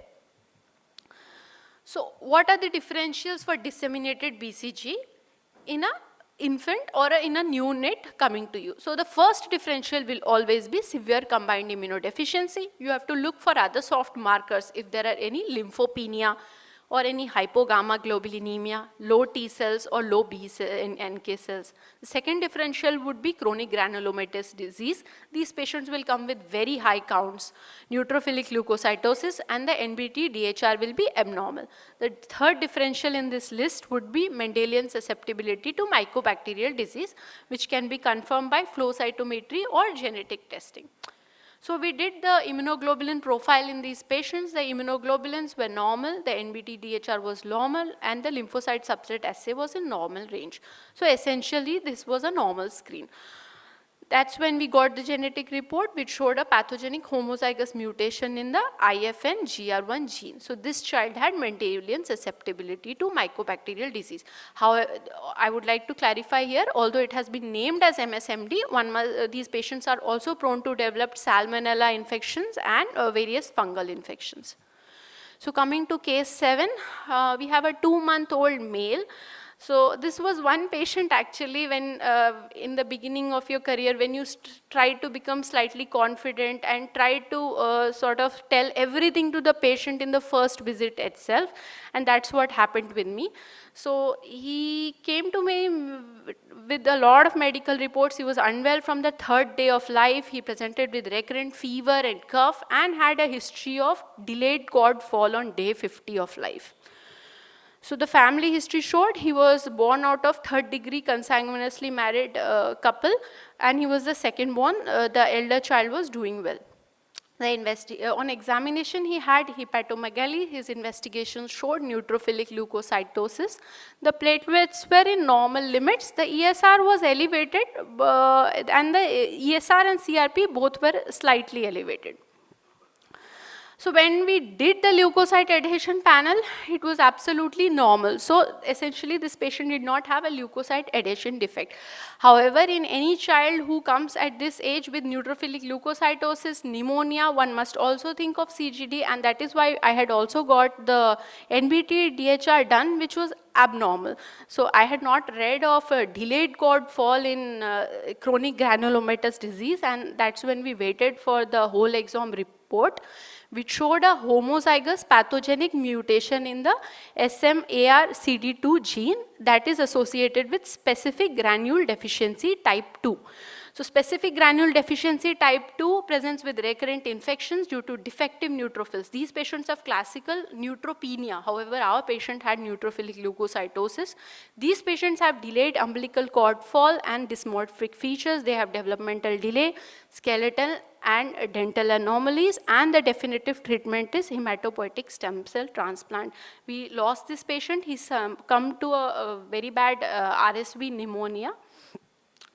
So I would like to conclude my talk now by just sharing whatever we have learned so far. And the diagnosis right now for IEI is available in almost all cities in India. The treatment is something which we all know. We can treat antibody defects with IVIG, support the combined immunodeficiency patients with IVIG. However, there are a group of patients with severe combined immunodeficiency whom we have to refer to at the transplant center as early as possible, and antenatal detection is possible in almost all states. So the only thing which we need is a little bit of sensitization, and that brings me to the end of my talk. Thank you.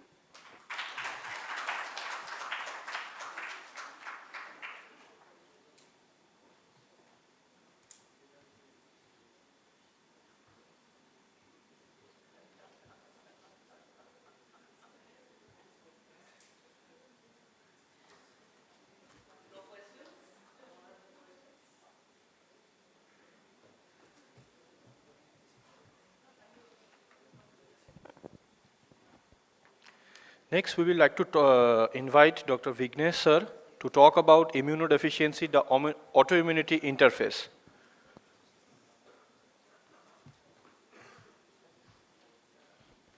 Okay, so good evening one and all.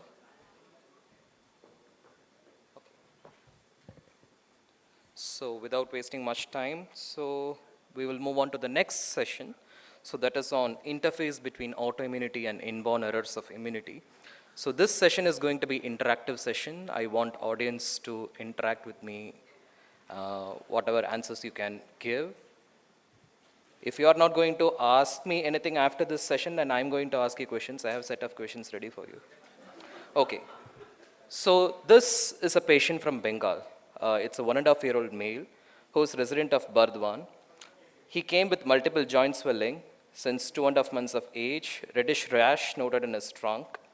He had loose stools for 4 to 5 months, had localized BCG-itis, as told by Neha. And this child also had failure to thrive, and you see the family history. Born out of a 3rd-degree consanguineous marriage, had 1 male sibling loss at 7 months due to pneumonia and oral thrush. So these are the physical examination findings. You have an exaggerated BCG scar. You have polyarthritis, wrist is involved, small joints of the fingers are involved, the knees are involved, the metatarsophalangeal joints are involved, and this patient had hepatosplenomegaly. So what do you think is the likely diagnosis? Any resident? Whomsoever know about these case details should not answer. Any idea? Could this be an autoinflammatory disease? Early onset polyarthritis, hepatosplenomegaly? Okay. So these are the counts. CBC is the first test that we do. You have heard Umer talking about this today. For any IEI, it starts with CBC. So it shows leukocytosis, high platelet counts, anemia is there, a bit of transaminitis, so nothing much contributory from the lymphocyte, from the CBC. So we move on to the next investigation, that is immunoglobulin profile, which shows a very low IgG levels, a very low IgM level, and lymphocyte subsets are here. The absolute counts are okay, but the CD3 proportion is somewhat reduced. So what do you think is the diagnosis? Is it CVID, common variable immunodeficiency? No? Transient hypogammaglobulinemia? Could this be a SCID, severe combined immunodeficiency? No, okay. So these are the T cell lymphocyte subsets, the CD4 and 8, the proportion is maintained. So what do we do next? The HLA-DR expression. The HLA-DR is constitutively expressed in your monocytes, so that's why you check it on B cells. In B cells, it is absent, which is constitutively expressed in B cells that is absent. So what is the diagnosis when you don't have a HLA-DR on B cells? So this is RF-ZANG. So this is a combined immunodeficiency. You may have, usually you will have a low CD4 counts in this defect, but sometimes you can have CD4 counts which can be normal as well. So this is just an introduction. So combined immunodeficiencies can present with autoimmune manifestations like polyarthritis to begin with. So the outline of my talk is going to be the mechanisms of autoimmunity in inborn errors of immunity, how common are these autoimmune manifestations, and recognition of primary immune deficiency in a patient with autoimmune manifestations. I would largely be emphasizing on autoimmune cytopenias. So hematologists be attentive. So PIDs, it's just a repetition, the predisposition to infection, autoimmune disorders, autoinflammation, malignancies. So whenever you have PIDs that predispose more to autoimmunity, these are called primary immune regulatory disorders or PIRD. So that's why, because of this PIRD, primary immunodeficiency, the better terminology which we use nowadays are the inborn errors of immunity. See, overall in autoimmunity in primary immunodeficiency, there is no gender or age predominance as we see in rheumatological conditions. And when you have a polyautoimmunity that does not fit into a clinical presentation of a common rheumatological disorder like lupus or an ANCA-associated vasculitis, there you should think of an underlying inborn errors of immunity. So what are the mechanisms? It's not a rocket science. What you have to understand is if the tolerance, if it goes wrong, whenever the autoreactive T cells are not expelled in a proper manner. So this is the central tolerance, the AARE, if it goes haywire, or if you don't form adequate repertoire of T cells, those become autoreactive. Or you can have problems with the peripheral tolerance when you have defect in FOXP3, you don't develop the T regulatory cells. So there again you develop autoimmunity. So this is what, if there is a problem in the receptor editing which happens with the recombinase defects and drag defects, you can have problems with autoimmunity.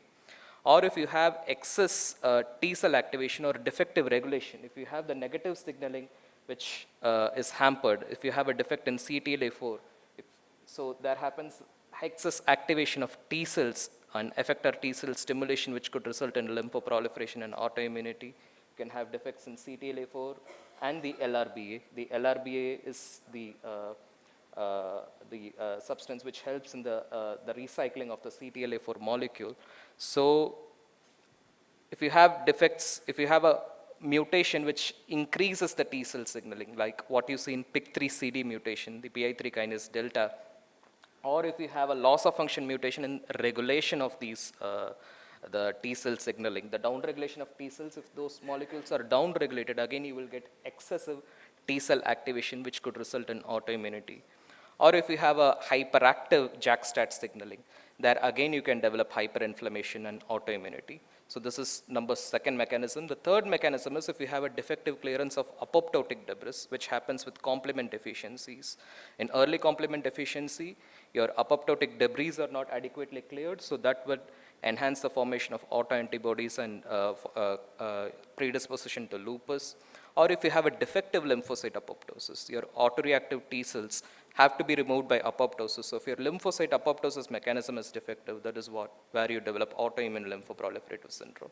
So to sum up, you can have problem with the T cell development intolerance, which happens with RAG defects, and in the peripheral T regulatory cell, that is FOXP3. If you have an excessive T cell signaling, either the loss of function in the negative regulation molecules or the gain of function in the T cell signaling molecules. So you can have CTLA4 defects, activated PI3 kinase delta, and autoinflammatory syndromes like type 1 interferonopathies, complement deficiency, and autoimmune lymphoproliferative syndrome. So this is just to sum up. Now moving on to the clinical aspect. So this is an infant who presented with Evans syndrome and this kind of rash. So what do you see here? So what do you see here?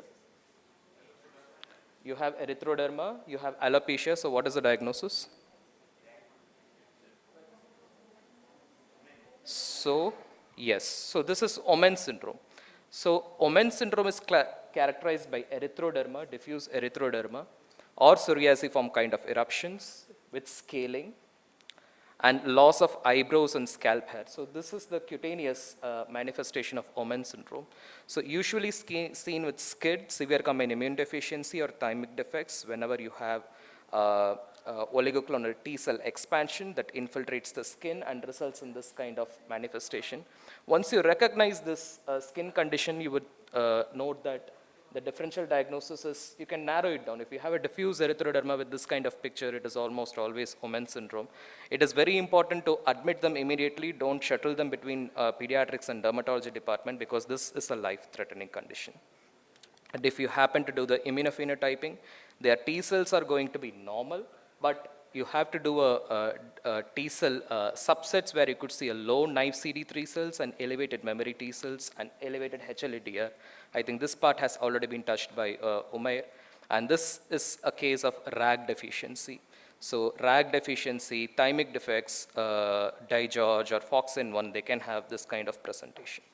So autoimmune and inflammatory manifestation, this is one of the pivotal study published in JACI, Journal of Allergy Clinical Immunology, where 2,183 cases of PID in a French center was analyzed. And out of these patients, almost a quarter of them had an autoimmune or an inflammatory complication. And the investigators have noted that the risk of autoimmune cytopenia is 120 times higher than in the general population. And the risk of inflammatory bowel disease was 80 times higher than in the general population. So these patients with IEI are more predisposed to autoimmune cytopenia and inflammatory bowel disease. And almost all types of PIDs are associated with the risk of autoimmune and inflammatory complications. But if you split the immune deficiencies and see the autoimmune cytopenias are more common in the combined immunodeficiencies or the T cell immunodeficiencies, whereas the inflammatory bowel disease are more common in innate immune deficiencies, so which will be taken up in the subsequent talk by Dr. Satish.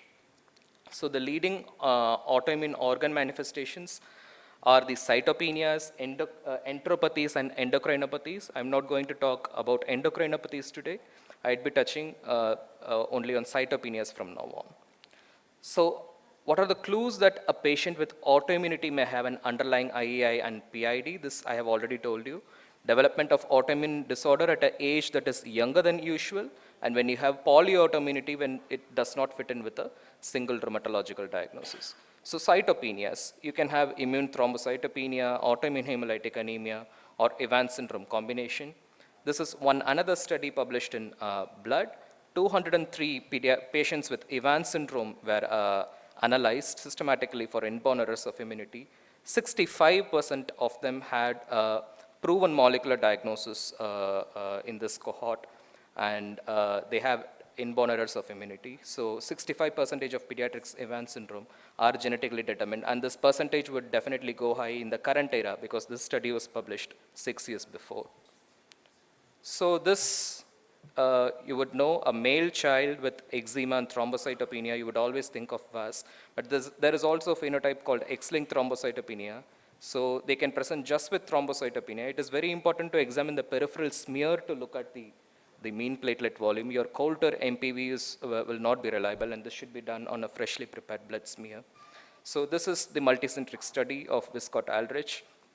42 out of the 42 patients, 8 of the patients were initially diagnosed and managed as ITP in the hematology clinics, and 3 had autoimmune manifestations. There is autoimmune hemolytic anemia, and 1 with skin vasculitis, and 1 patient even had a Takayasu, like large vessel vasculitis. Lymphocyte apoptosis defects, the classical defects are the FAS and the FAS ligand defect. You have a set of criteria, but more than criteria, it is important for you to know the clinical presentation. So this is one such case. This is a 4-year-old boy who came with severe pallor and massive hepatosplenomegaly. The direct Coombs test was positive.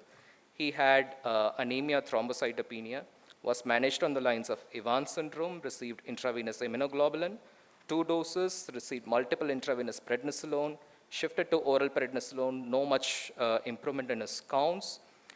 He was given rituximab, 2 doses with no much improvement in the counts too. So he was investigated for autoimmune lymphoproliferative syndrome. His IgG levels are high, and vitamin B12 levels are very high, more than 2000. The double negative T lymphocytes was little bit higher.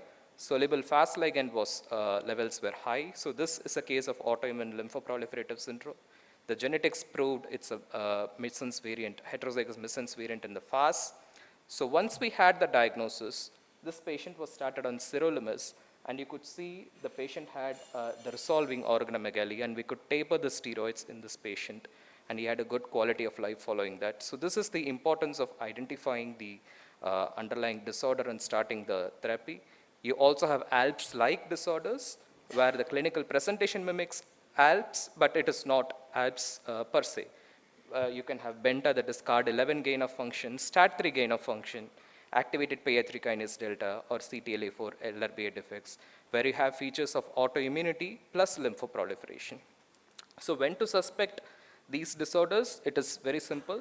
You have a predominant hematological autoimmunity plus evidence of lymphoproliferation and hepatosplenomegaly.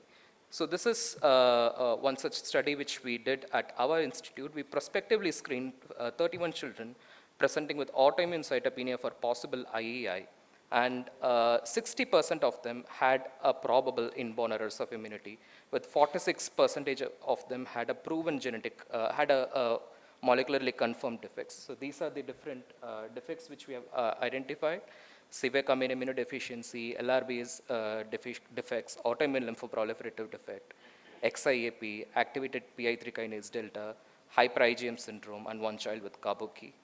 So this is a compilation of data from 3 different centers. So autoimmune cytopenias, predominantly it's the combined immunodeficiency, followed by the predominantly antibody deficiency, followed by immune dysregulated disorders, out of which the LRBA is the most common. And out of autoinflammatory, we have ACP5, one patient. So persistent thrombocytopenia in a male child, think of Wiskott-Aldrich. Autoimmune cytopenia in infancy, always rule out severe combined immunodeficiency. You must do a lymphocyte subset in any infant with autoimmune cytopenia. And if you have a combination of autoimmune cytopenia and lymphoproliferation, it is almost always an IEI unless proved otherwise. And if you have an Evans syndrome in childhood, a baseline IEI workup is always needed.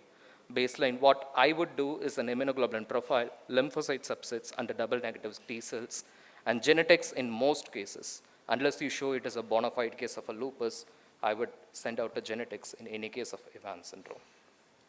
So this is an 8.5-year-old girl who had oral ulcers, had an episode of hematuria at 2nd year of age.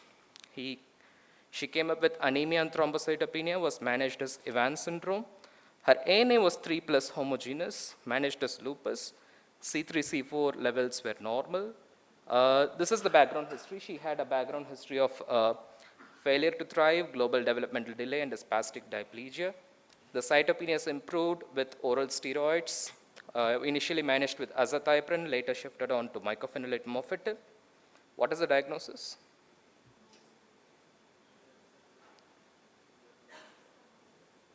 With the background history is the clue here. Any rheumatologist? I think you had the answer. So this is the younger brother who also has failure to thrive, global developmental delay, spasticity, but he did not have cytopenias, but the skeletal survey gave the answer. Both had platyspondyly and metaphyseal dysplasia. So this is the ACP5 defect. And what is the drug of choice? JAK inhibitors. So this patient had a frame shift variant in ACP5. So workup for type 1 interferonopathy at our institute was, this work is predominantly done by Dr. Amit Rawat. So we have an interferonopathy gene panel now, and we also do the RT-PCR for type 1 interferon signature. So targeted therapies. Why to identify these molecular defects in autoimmune cytopenia? You can target your immune modulatory therapy. If it is a CTLA4 or an LRBA defect, you can use abatacept or a sirolimus, or sometimes combination of both followed by HCT. If it is a STAT1 or STAT3 gain of function, you can use a JAK inhibitors. ALPS, sirolimus, mTOR inhibitor, or an everolimus would be very useful. If it is a type 1 interferonopathy, you would use a JAK1 inhibitor. And in STAT3 gain of function, you can also use tocilizumab. And if it is a SCID, it is the hematopoietic stem cell transplantation. So this is a male child who presented to us at 4 years of age with fever, malar rash, discoid rash in his ear, also had seizures, C3, C4 was normal, ANA was 4+ speckled, anti-DSDNA was negative. In the line blot assay, the anti-Smith and anti-RNP was positive, and he also had positive anti-phospholipid antibody assay. So what is this disorder? Any clue what disease I'm talking about? You need more details? Okay. So the skin rash, we did a skin biopsy which showed features of small vessel vasculitis with immune complex deposit, that is only IgM. And this is the family history. The elder sister expired at 7 years due to lupus-like illness. The C1q levels of this index child was low, and the CH50 activity was persistently absent in this patient. So this is an early complement deficiency, that is C1q deficiency. So when to recognize a monogenic lupus due to an early complement defect? If you have an early onset lupus, predominant skin, CNS and renal involvement, associated recurrent sinopulmonary infections and deep-seated abscess. Why do you get sinopulmonary infections? It is typical of antibody deficiencies, right? So why do you get in complement, early complement deficiency?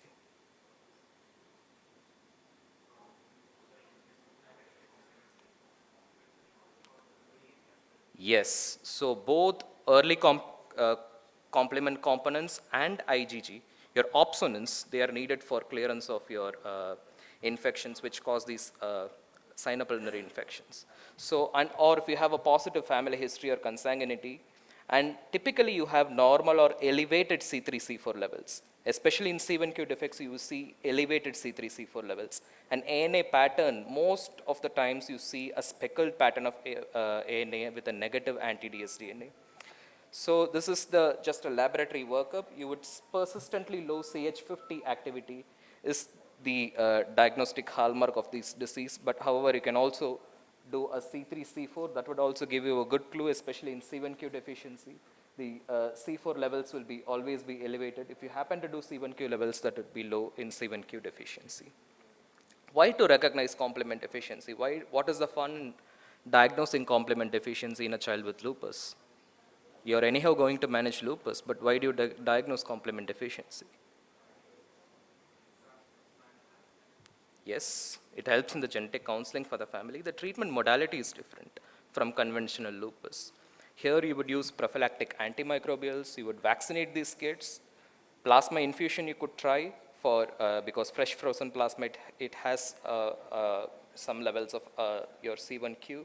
Hematopoietic stem cell transplantation would be useful in C1q deficiency because this is one complement which is produced from your the monocytes, not from your liver. So you can use a hematopoietic stem cell transplantation. So this 10 warning signs, it is not for people who are into the clinical immunology. These are for pediatricians. But you should also know that autoimmunity, especially early onset autoimmune cytopenias, lupus, early onset lupus and early onset inflammatory bowel disease. I'm just giving a primer for the next talk for Dr. Satish.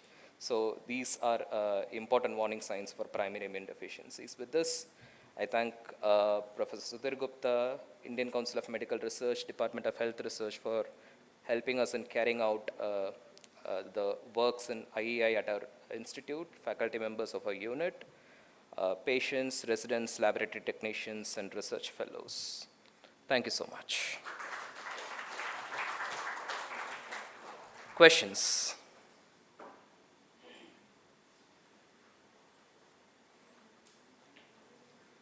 Yes, Kirti.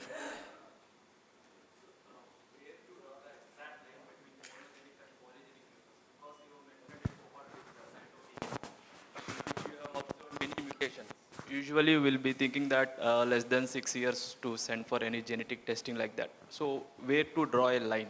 So should we drop that idea of 6 years to send this genetic mutation, or should we proceed further and further age also? Yeah, I think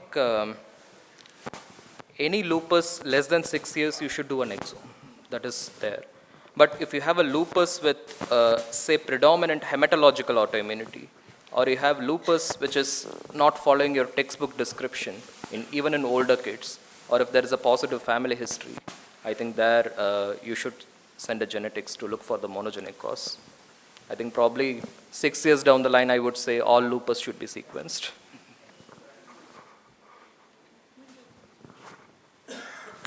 I would, if Amit sir is there, he can comment as well.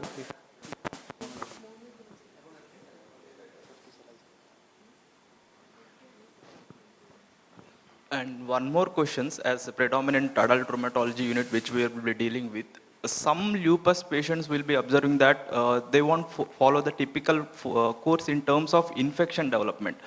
Though all the patients receive same amount of immunosuppression, few are more prone to infection when compared to others. So can anything can be done, any investigation so that we can predict this set of people can develop infections more than this set of people? So can anything be done like that, sir? So lupus with infections. So one is your early complement deficiency. Second is phagocytic defect, your chronic granulomatous disease. Your hypomorphic CGD, especially NCF1 CGD, they can develop lupus-like manifestations. X-linked carriers of CGD, they are also prone to lupus and lupus-like manifestations. And if they have a skewed lionization, they can have infections. G6PD deficiency is one form of CGD-like. You can have neutrophil G6PD deficiency, which can predispose to infections similar to CGD. Can also develop autoimmune complications. And of course, we have various other IEIs which could predispose both to lupus-like illness as well as infection. So if you have unusual infections that is ongoing, I think it is better to sequence and find out what is the underlying monogenic etiology. In older individuals, there is a possibility of autoantibodies to cytokines, neutralizing autoantibodies, which could also predispose them to infections. Good evening, sir. Sir, your experience on autoimmunity secondary to the LRBA defect, and how common is both monoallelic and biallelic mutation variants, which we have seen more commonly? Yeah, so LRBA, you should have a biallelic mutation. Autosomal dominant forms of LRBA, I don't think it has been described, and parents are anyhow going to be healthy of children who are having biallelic mutation. So you should have mutations in two alleles, a homozygous or a compound heterozygous defect. That is point number one. How do you manage LRBA defects? For autoimmune and lymphoproliferation, we use sirolimus as the first line agent because abatacept is, you have to import the drug and you have to give for long term. So sustaining the therapy for long term is a challenge in our country as of now.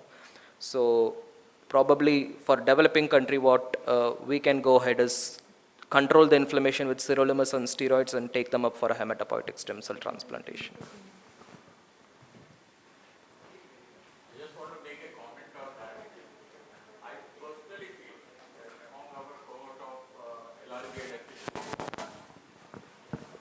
The heterozygous also had some form of autoimmunity, either vitiligo or an autoimmune hemolytic anemia or a hypothyroidism. I know hypothyroidism is very common, and we proved that they were autoimmune hypothyroidism. So I have a feeling that heterozygous LRBA also will make you prone to autoimmunity. That is that is our observation. And vitiligo is one autoimmunity which is very, very defining type of autoimmunity. So a lot of these parents have this kind of autoimmune, some form of autoimmunity is there in them.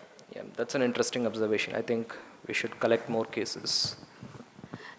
Sir? If organizers allow. Do we have time or? Sir, in monogenic lupus cases, do we need to treat with the DMARDs also for immunosuppression, or how frequent we have to plan for the FFP transfusions in that cases? So it is not well defined actually. So you can give FFP weekly once to build up the levels, and we tend to stop at some point of time. We don't keep on continuing the fresh frozen plasma for these patients. We give till their infection settle down or the autoimmune complications settle down. We maintain them with either azathioprine or mycophenolate mofetil. Yeah, but these are difficult patients. Not all patients behave in a similar manner. One last. Okay. So in this case of lupus related to C1q deficiency, till the time we are able to get an HSCT, what is the role of JAK inhibitors? Because this is also an interferonopathy. So you spoke about FFP, you spoke about MMF and azathioprine. What about JAK inhibitors? Yeah, so JAK inhibitors, yes, definitely one can consider because Wouldn't elevated. that be a better choice than MMF? I personally think so. Yeah. Would be a better choice. Yeah. Thank you. I agree. Okay, thank you.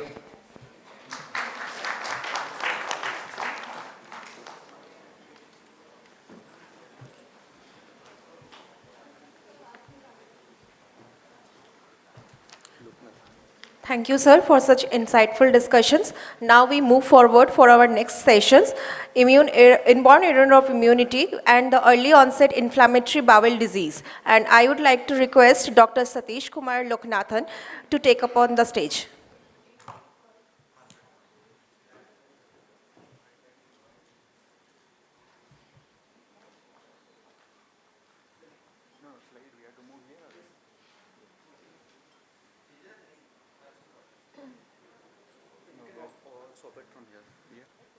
This is the pointer.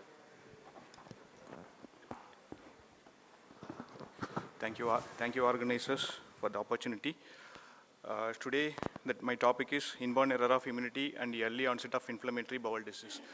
So Dr. Vignesh started with the one case scenario. I would like to show one image. We'll go with the spotter. So here, this group is collective people of Mike. Okay, sorry. So here, the gathering is like pediatricians and the immunologist, and there are other people also there. Say a 2-month-old child comes to your OPD only with this finding. So what is the thought process on this child? By seeing this particular picture, what are all the thought process, what we can tell the parents, like, anyway, the spotter is a spotter. Anyway, in the case scenario, I'm going to give some more clinical details. No, Vignesh is not allowed.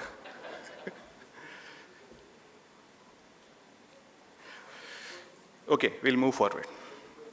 So why should we know this particular topic, inborn error of immunity with inflammatory bowel disease? When we speak to the gastroenterologist, adult gastroenterologist, one of the surprising news they ask, they say like the children, they get the inflammatory bowel disease. Like this was like some 3 years before when I finished DM and went there, and that time there was the discussion, though children also get the inborn error of inflammatory bowel disease. So the children are not just small adults, okay? So in inflammatory bowel disease related to the children, it is like mostly monogenic, and compared to the adults, it's a polygenic. And the disease extent is very severe compared to the adults. And the disease activity, they get very early onset, and the disease activity is quite high. And they're very difficult to treat patients because it is a monogenic. You need to go for a precision therapy or some sort of surgery, some intervention we need to do for this patient rather than for adult inflammatory bowel disease, you put them on the sulfasalazine and just wait and watch. So the very early onset IBD compared to the older onset IBD, predominantly colonic, and it is extensive disease at presentation, and the 40 to 50% of the positive family history gives mostly in the monogenic IBD. And the genetic contribution, if you see in the less than 2 years, and the genetic contribution is predominant, and the therapies, like most of the time, the poor response to the conventional treatment and the decreased response, these are all the most favoring points towards to the very early onset IBD. By classification, the neonatal IBD is first 28 days of life, and infantile IBD, it is less than 2 years. Very early onset IBD, it is less than 6 years, and the early onset IBD is less than 10 years, and pediatric onset IBD, it is 17 years. So this was published in systematic review in 2022 by gastroenterology.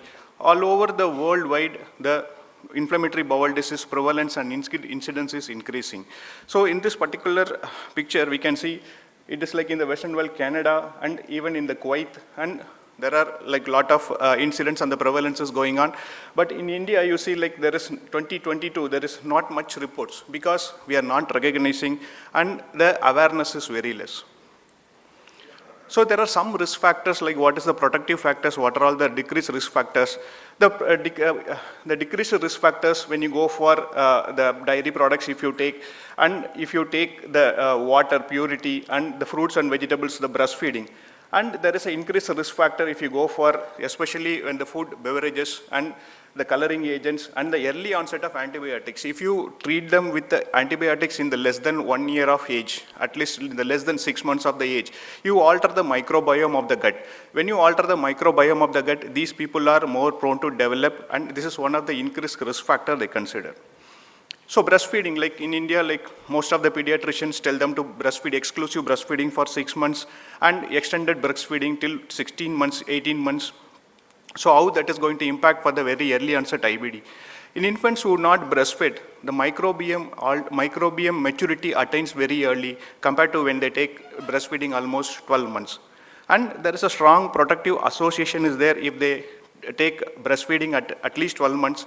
And the Crohn's disease and the ulcerative disease odds ratio is very less when they take exclusive breastfeeding and continue to breastfeeding at least 12 months. So suppose water. In the water, like if you expose, like most of the time we are worried about infection, but if you expose to the infection, it is very good to your gut. Increased exposure to the coliform bacteria in the tap water was associated with a decreased risk for ulcerative colitis. In Africa, the people were like used to bottled water and were a drinking source, and the increased odds ratio of Crohn's disease was observed. So in the pathogenesis, there are 4 aspects, it's very important related to the very early onset IBD. One is disruption of intestinal barrier function. The second is reduced bacterial recognition and clearance by phagocytosis. And the third is that impaired development of function and function of the adaptive immune system. And the fourth is the other autoinflammatory and hyperinflammation conditions. So this picture already shown by Dr. Amit sir, like what are all the conditions by the bacterial recognition, especially the phagocytic defect, your CGD, because of the bacterial recognition. And in the adaptive immunity, there is a huge list is there, especially FOXP3, STAT1, and Visca-Talbot syndrome, interleukin-10. And in the epithelial barrier, if you see IKBKG, ADAM17, and there is other mutations are there in the autoinflammatory syndromes, especially XIAP and NLRC4. So these are all the various monogenic diseases with the category of the pathogenesis is associated with very early onset IBD. So when we have a healthy gut and your epithelium is not intact, when your epithelium is intact, all the cells are very quiet. In the IBD gut, if your epithelial barrier is disrupted, your pro-inflammatory cytokines are like activated, and you will get more and more inflammation. So in the orchestra of very early onset IBD, when the defective T regulatory function and the defective TH2 and the TH1 axis, the pro-inflammatory cytokines kind of tumor necrosis factor, interleukin 6, 23, 12, these are all the cytokines are like in the picture to give more and more inflammation. So when to suspect monogenic IBD? There is a mnemonic called young age matters most. So the young age of onset, when multiple family members and there is a significant history of consanguinity and the children presents with autoimmunity, failure to thrive, and when we treat the patients with IBD, conventional treatment fails, and if there is a endocrine concerns and recurrent infections or unexplained fever, severe perianal disease, when children comes with a macrophage activation syndrome and HLH, and if there is any unexplained obstruction and atresia of intestine, and the skin lesions, and dental and hair anomalies, tumors. So this is the mnemonic we can remember, young age matters most, and the young age at the onset itself is the first one, and the rest of all the conditions, it is very, not like routinely you will get. And when it comes with the HLH, like we have one patient with HLH, child was gone into 2 cycles of HLH to pick up the patients with the mutation.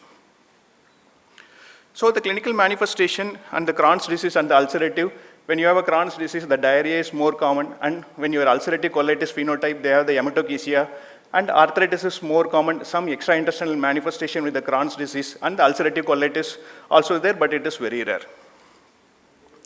So, and the severity and the complications related to the type of ulcerative colitis and the Crohn's disease. When you have ulcerative colitis, the early onset IBD, and the disease severity is very high, and these people require surgery in ulcerative colitis, and the nutritional impairment is there in both the condition. When you see in the late onset IBD, there are lower manifestations of the ulcerative colitis and the Crohn's disease, and the people who are requiring the Crohn's disease, the surgery is very high. So some clinical clues, what are the clinical clues we can pick up when we work up these patients? If a patient comes with the family history, there are multiple consanguinity, is there family members also affected, and is there any atypical histological findings? When we are discussing the histological findings, if there is an absence of plasma cell in the gut, that gives the most alarming news to the people who are working a patient for the very early onset IBD. At the same time, if the patient is having skin lesions like epidermolysis bullosa, eczema, folliculitis, pyoderma, abscess, woolen hair, and the triexosis nodosa. These are all the extraintestinal manifestation, gives some clue towards evaluation for very early onset IBD. If a patient comes with the fistulas and the abscess, so very young onset baby, very young age, why they should develop the fistula? That why only is the question to pull forward you to evaluate patients in the very early onset IBD. And especially HLH. I'm going to, one patient we have with a RIPK1 mutation. The child gone into 2 cycles of HLH. So it is very, very difficult to manage. It's not like only we can give steroids. We have to manage infections, we have to give steroids, we have to arrest inflammation, we have to pick up the diagnosis and nutrition. All the things are very, very difficult. And associated with autoimmunity, especially when you have arthritis, cirrhosis, sclerosing cholangitis especially, and the early development of tumors, non-Hodgkin lymphoma, skin tumors, hematoma, and the thyroid tumors. When we do endoscopy, like what are all the findings we are going to get in this particular cohort of people? Linear ulcerations, cobblestoning, aphthous ulcers, ileitis, ileal ulcers, pseudopolyps, and there's narrowing and stenosis of the colon of the, or in the terminal ileum. In the pathology, what are all the findings we are going to get? There are epithelial cell apoptosis, pigmented macrophage, and the villus blunting, eosinophilic infiltration, and there is a granulomas. There are various other conditions. These associated conditions will have specific findings in the pathology. So how do you approach these patients? First one is patient history, family history, and we work up for the complete blood count. Already we have emphasized the neutropenia, thrombocytopenia, lymphopenia. And if the patient phenotype is fit into the phagocytic defect, we have to go for neutrophil oxidative bust assay and the plain immunoglobulins. And Dr. Omer suggested for the Viscard's whiskey, sometimes you can pick up the immunoglobulin profile. And especially when you have a CVAD, A gamma globulinemia, hyper-IgM and hyper-IgE, lymphocyte subsets, if you have a suspicion of SCID and A gamma globulinemia.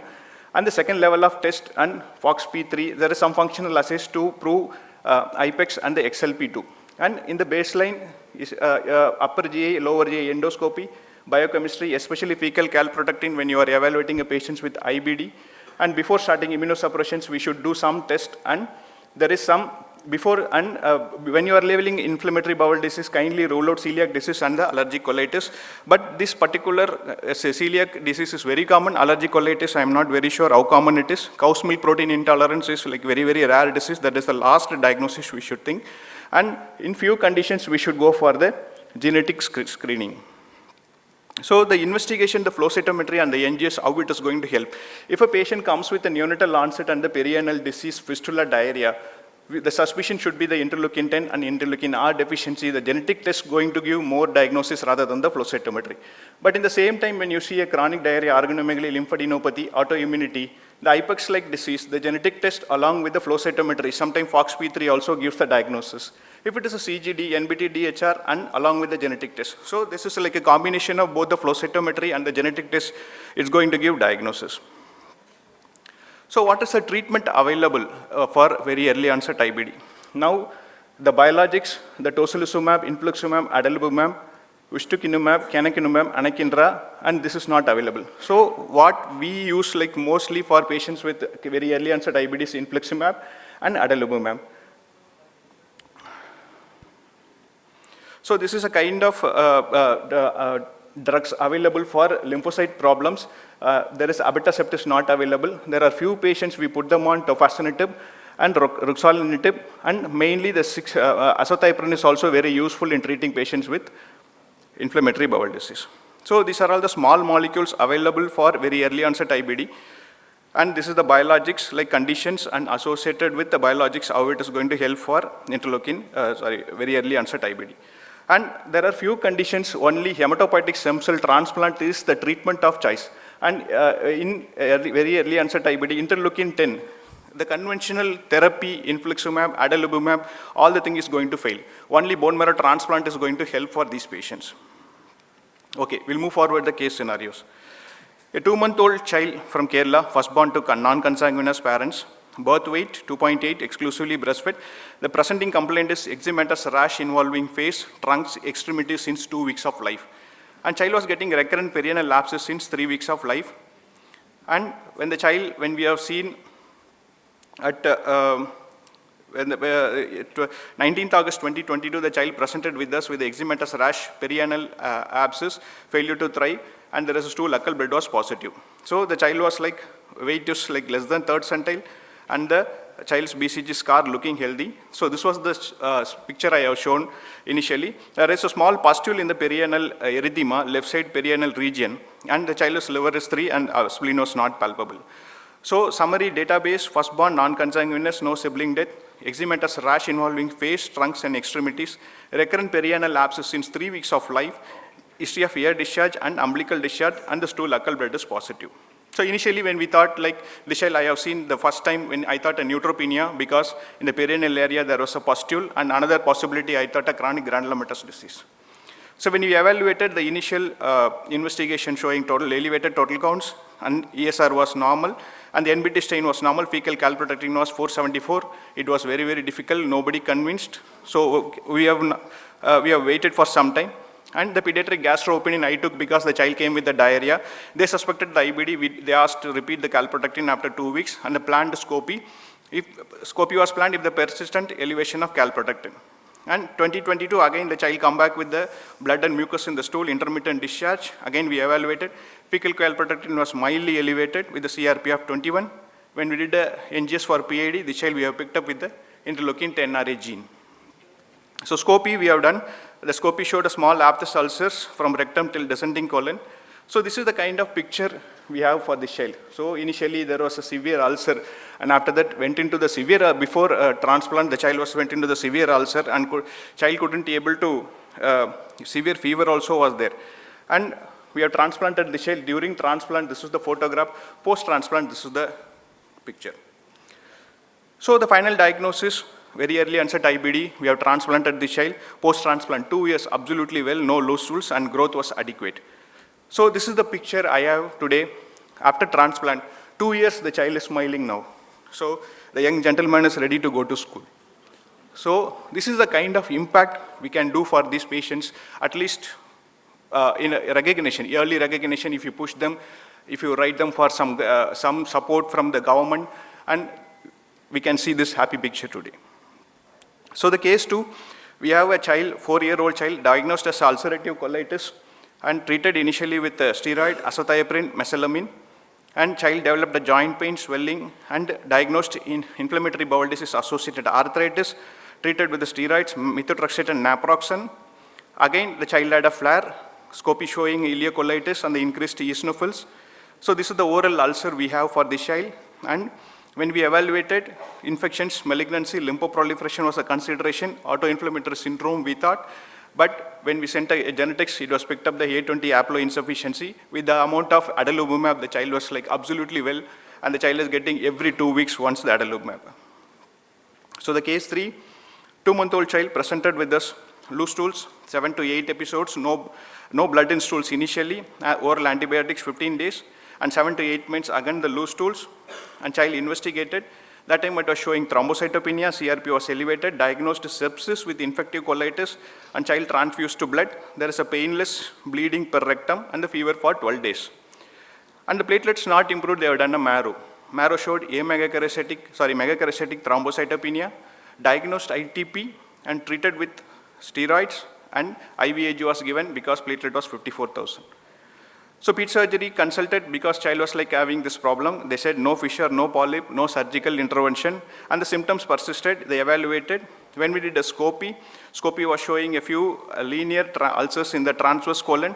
There is a diffuse erythema of sigmoid and the rectum, probable IBD. And the thrombocytopenia is persistent, and the colonic biopsy showed mild chronic ileitis and chronic colitis and active colitis in all these areas, and genetics picked up the Viscott-Ulrich syndrome. And the case 4, we have an 8-year-old child.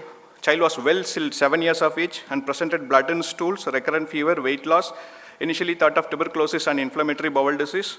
And the scopy showed there is a sigmoid colon ulcer, and there is a descending colon, there is an ulcer. And the cobblestoning is there in the transverse colon, ascending colon, and cecum, and multiple deep ulcers and the superficial ulcers. And the biopsy showed a chronic active inflammation with cryptitis, crypt distortion, and the crypt abscess present. It was consistent with IBD. Child was started on infliximab, and this was the family history. So this is the index child. So there was a significant family history. The uncle was diagnosed IBD at 14 years of age, Crohn's disease, and he is on infliximab, the disease is under control. So this is the kind of family history gives clue sometimes with the patient to evaluate very early, and you have to move forward to evaluate for genetics. And when we evaluated, the child was like having IRF2 beta 2, and there is a autosomal dominant uncertain significance, and the mother is a carrier.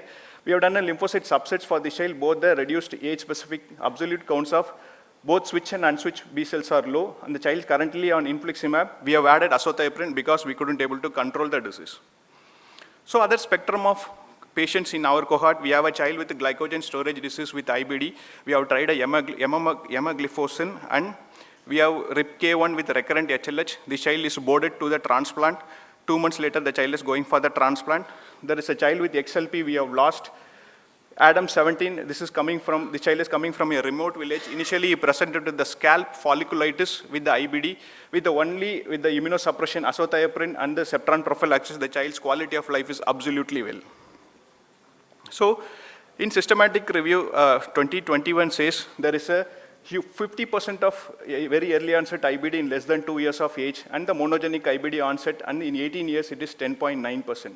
And this is the kind of mutations we have.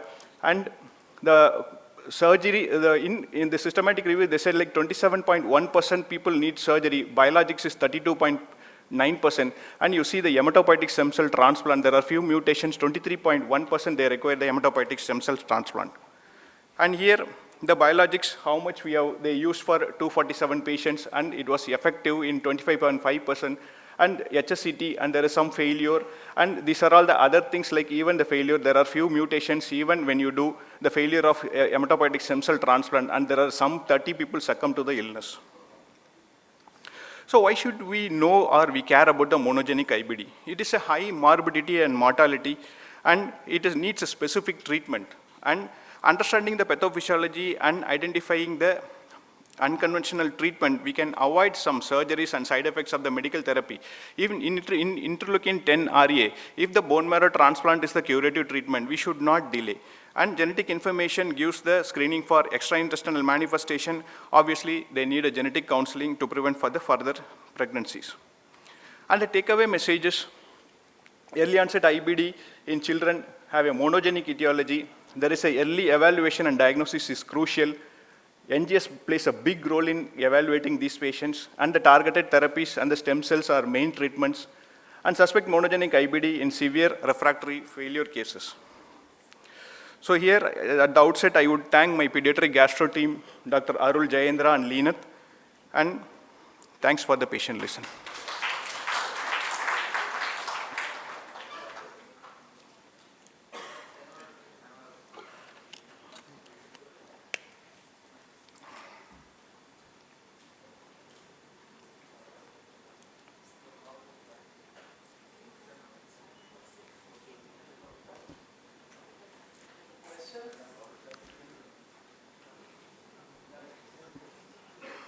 Yes, please.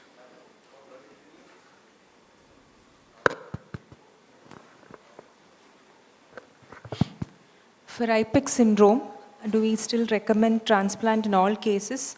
Or if they are doing, especially if they do not have a suitable full match donor, or child is only child of his parents, and he's doing fairly well on immune suppression?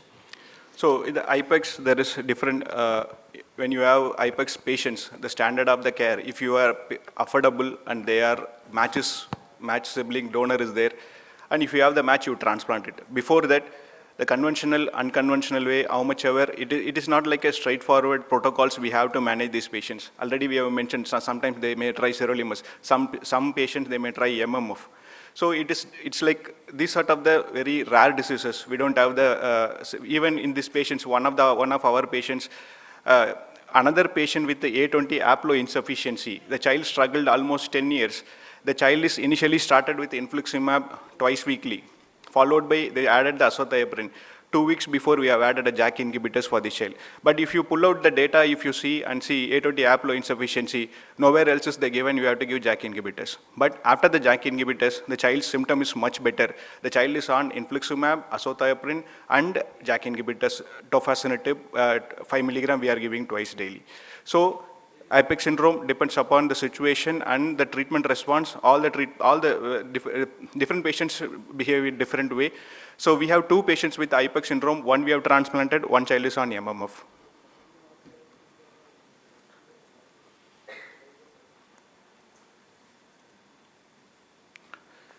Thank you.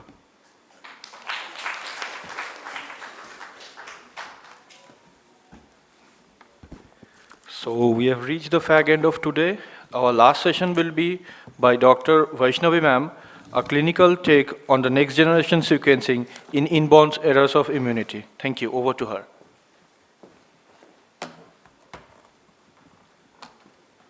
At the outset, I would like to thank ISPID for giving me this opportunity. So we have had a wonderful talk since morning, and at the end of recognizing or suspecting an IEI, the diagnosis always depends on NGS. So that's what my talk is going to be about.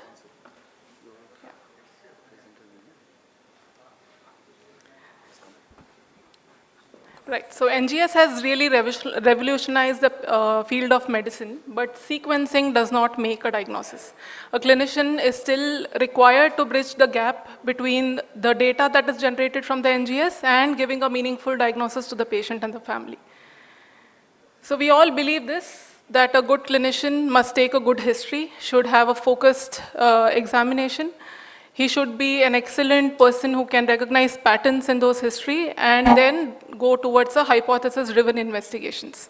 There are, of course, other attributes to a good clinician, but we have also been told to think about common diseases first. When you hear hoofbeats, think of horses and not zebras.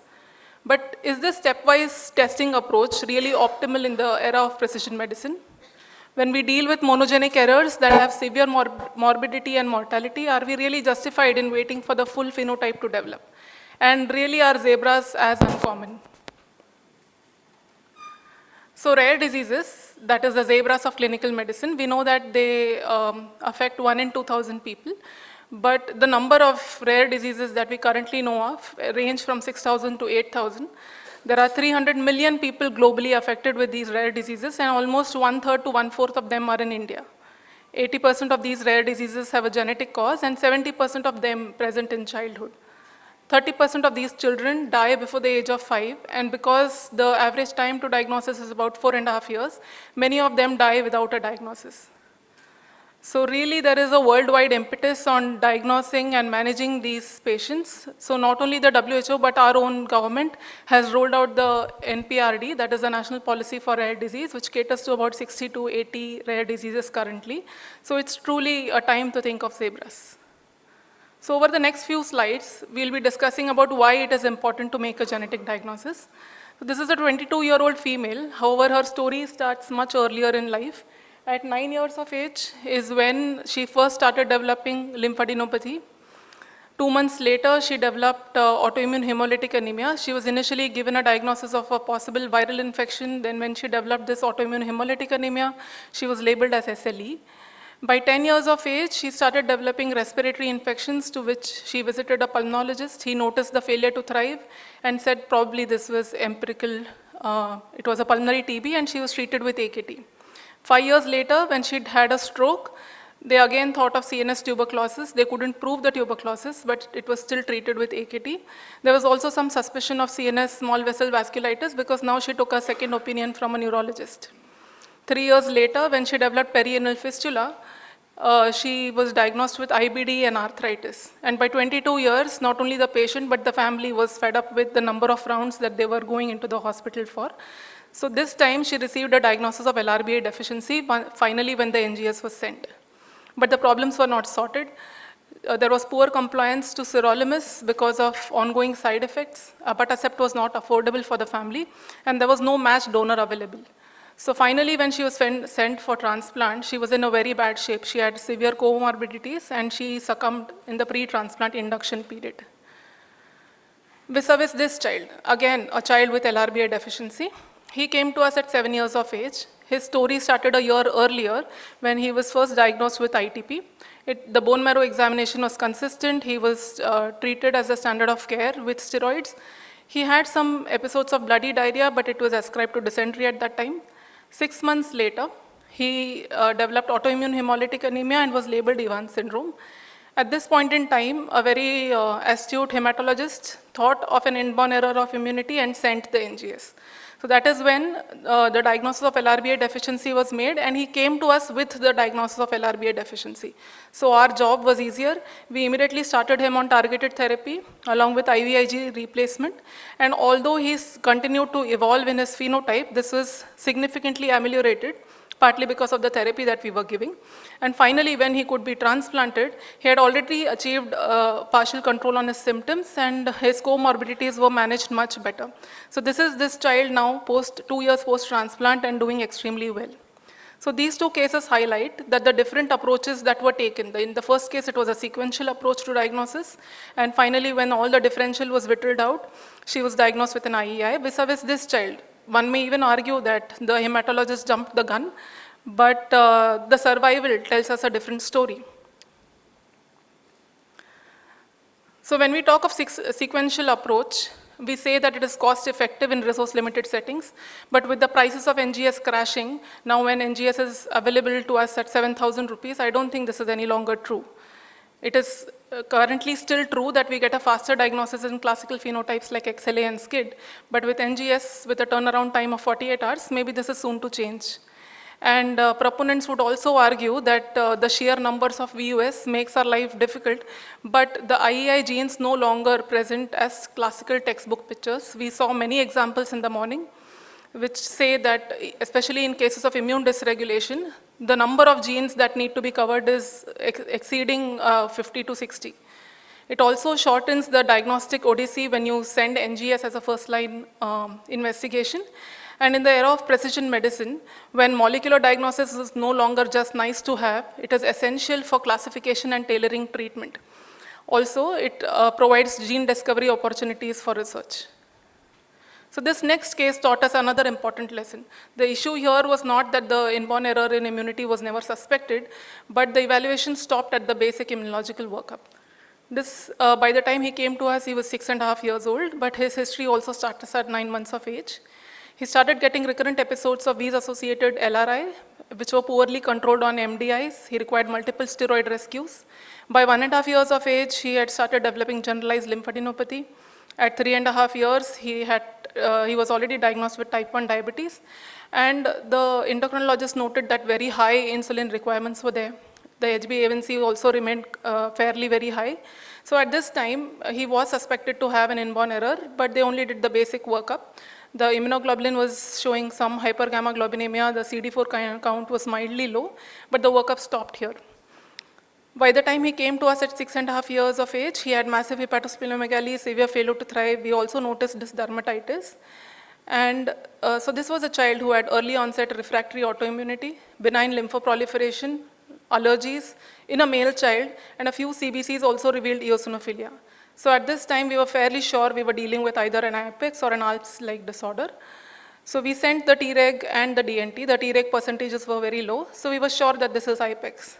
But the exome analysis showed a CD25 homozygous missense variant of uncertain significance. Now, CD25 deficiency can present as an IPEX-like disorder, and this was further validated by the absence of CD25 expression and family segregation, which showed that the variant was segregating with the disease in the family.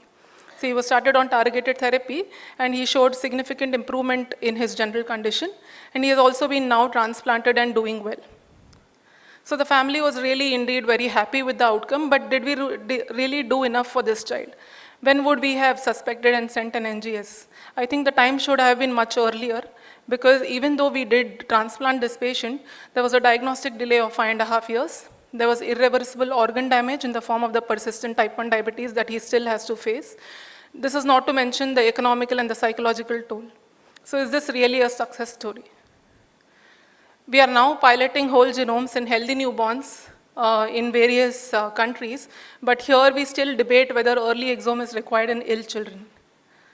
So before we discuss any further on NGS and the clinician's role in it, I would like to briefly step back and review how the NGS technologies have evolved and how reports are generated. So it all started with James Watson and Francis Crick, who first discovered the three-dimensional structure of DNA. And that's when everybody realized that the hereditary information and the biochemical basis of all terrestrial life is on the nucleotide sequence in the DNA. So that led to a mad rush in decoding this, and finally 24 years later, a major breakthrough came in the form of Sanger sequencing. So Sanger is basically a chain termination sequencing where a special type of nucleotide is added and it terminates the sequencing. So based on the fragment size, you can tell what is the position, and since they are fluorescently labeled, you can also tell the base identity.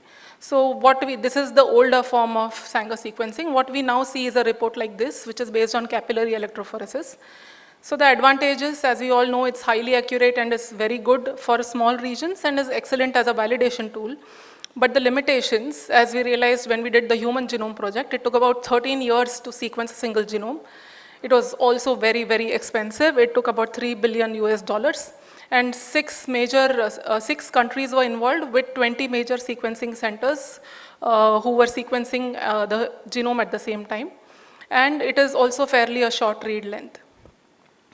Next came the second generation sequencing, or the next generation sequencing as it is called. And Illumina has almost a monopoly in this. Briefly, the steps are you basically chop up the DNA, you attach adapters so that it attaches to this flow cell. Now, whenever you are looking at either a targeted panel or an exome, you are basically interested in only exomes. Therefore, you use a capture kit to capture these portions of the DNA. And then there is a step of PCR amplification followed by sequencing. So in sequencing, since at every step a single nucleotide is added and then a photograph is taken, so it is known as sequencing by synthesis. So as we can see, because it is multiple strands are sequenced at the same time, this is a massively parallel sequencing which cuts down the sequencing time quite a bit. But the limitation is that it is still a short read sequencing because again the chemistry degrades after a few cycles of sequencing.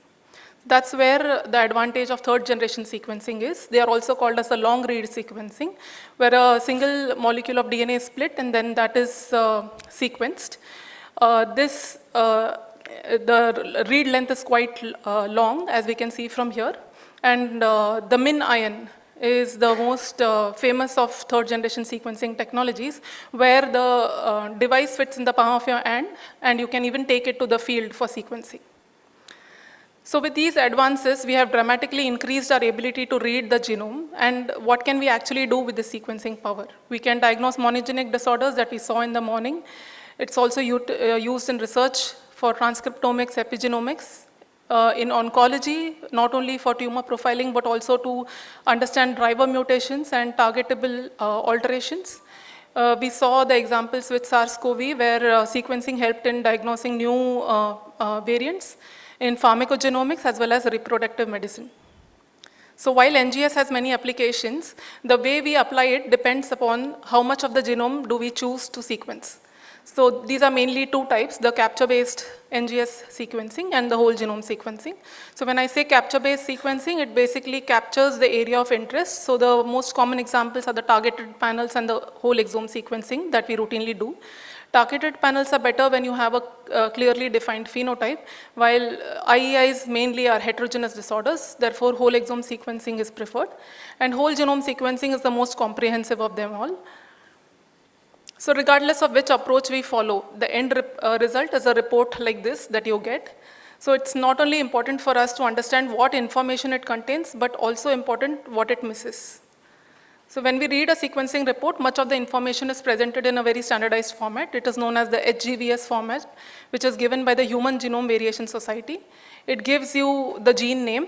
It also gives you a transcript ID. So what do we mean by transcript is every gene can be transcribed based on different exons that are included in it. So when you are talking about a variant, you need to also specify from which transcript we are talking about. So these are given by these numbers here. Most of the reports would also mention at what exon level the variant exists. And finally, the variant information. Now, this is usually given as a nucleotide sequence that is changed, or the consequence of the nucleotide change, that is the amino acid which is replaced or deleted, that is mentioned here. Sometimes it is not possible to give the nucleotide change because it's possibly in the non-coding region, so that's when you use the genomic coordinate, which is written as G dot the numbers. And also it gives the zygosity, whether it is a heterozygous variant, a homozygous variant, or a hemizygous variant. So depending on whatever variant is written, the next step is understanding what that information says. So most commonly we use the Sanger and the next generation sequencing for single nucleotide variants. So when the nucleotide change leads to no change in the protein structure, it's called a synonymous variant, because as we know, there is degeneracy to the genetic code. When the change in your nucleotide sequence leads to a change in the amino acid which is included, it's called a missense variant.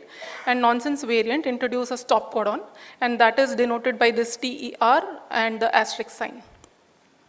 Sometimes the nucleotides are added or removed, and depending on whether they are added in multiples of 3 or less, you call them as non-frame shift and frame shift. So non-frame shift is when they are added or deleted in the multiples of 3. And frame shift is when you are adding it not in multiples of 3. So that time it leads to a frame shift, that is there is a shift in the reading frame, and that usually introduces a stop codon downstream. And finally, there are splice variants. These are basically variants that are involved in splicing of a nascent mRNA that is formed. So depending on where the position of this splice site is, whether it is nearer to the previous exon or nearer to the next exon, you have different signs mentioned. So 301 is basically the nearest nucleotide it is close to, and the splice site where the mutation is happening is near the splice donor site that is upstream of this exon. So coming to larger variations in the gene, there are structural variants which can be more than 50 base pairs, and deletions and duplications of such large magnitude are known as copy number variants. You can also have inversion where a portion of DNA is inverted, or you can have translocation from one chromosome to the other. So both inversion and translocations are difficult to pick up in NGS. And then of course there are non-coding variants which can be intragenic or intergenic. So because there are different types of variants that exist, we should know what type of variant we expect to find in a disorder and order the genetic test accordingly. So we saw Sanger sequencing and next generation sequencing are really good for single nucleotide variants. They're also good for small insertion and deletions. And in case of whole genome sequencing, you can also use it for copy number variation. While chromosomal microarray and karyotyping are genetic tests that have lower resolution. So for large changes in the DNA, you can use them. So mainly they are used in neurological disorders or syndromic patients.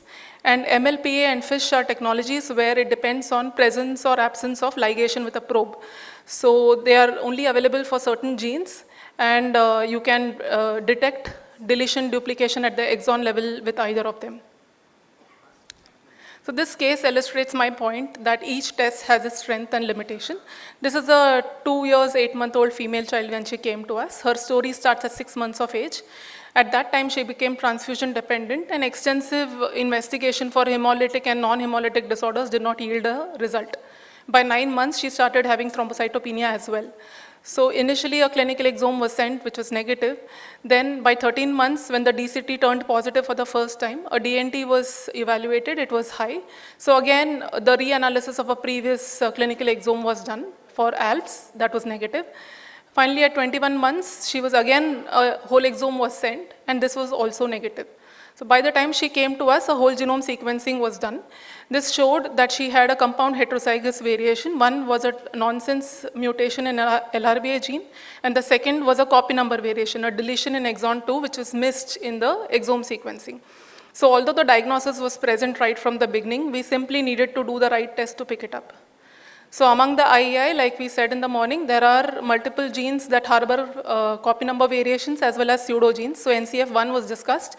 You also have IKBKG where a pseudogene interference is present. So in these patients where you suspect this disorder, you need to understand what test to order. So finally, once you have a variant, the next critical question is, how do you know whether this variant is responsible for the patient's disease? So this is given by the ACMG, or the American College of Medical Genetics guidelines, which classifies the variants as pathogenic, likely pathogenic, benign, likely benign, or a variant of uncertain significance. So this is based on 8 domains of evidence and various attributes that are given after evaluation of these 8 domains. And basically, it's a computation of all these attributes, and then you can assign the particular classification. When you don't have enough things to classify, that's when a variant is called a variant of uncertain significance. So a VUS is not really the end of story. There are several steps that you can take right away. starting from deep phenotyping. You can go back to the drawing board, see if additional phenotypes have developed, and re-examine the clinical history.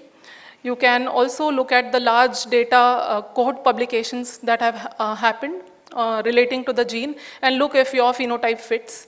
You can also look at the population and ClinVar databases.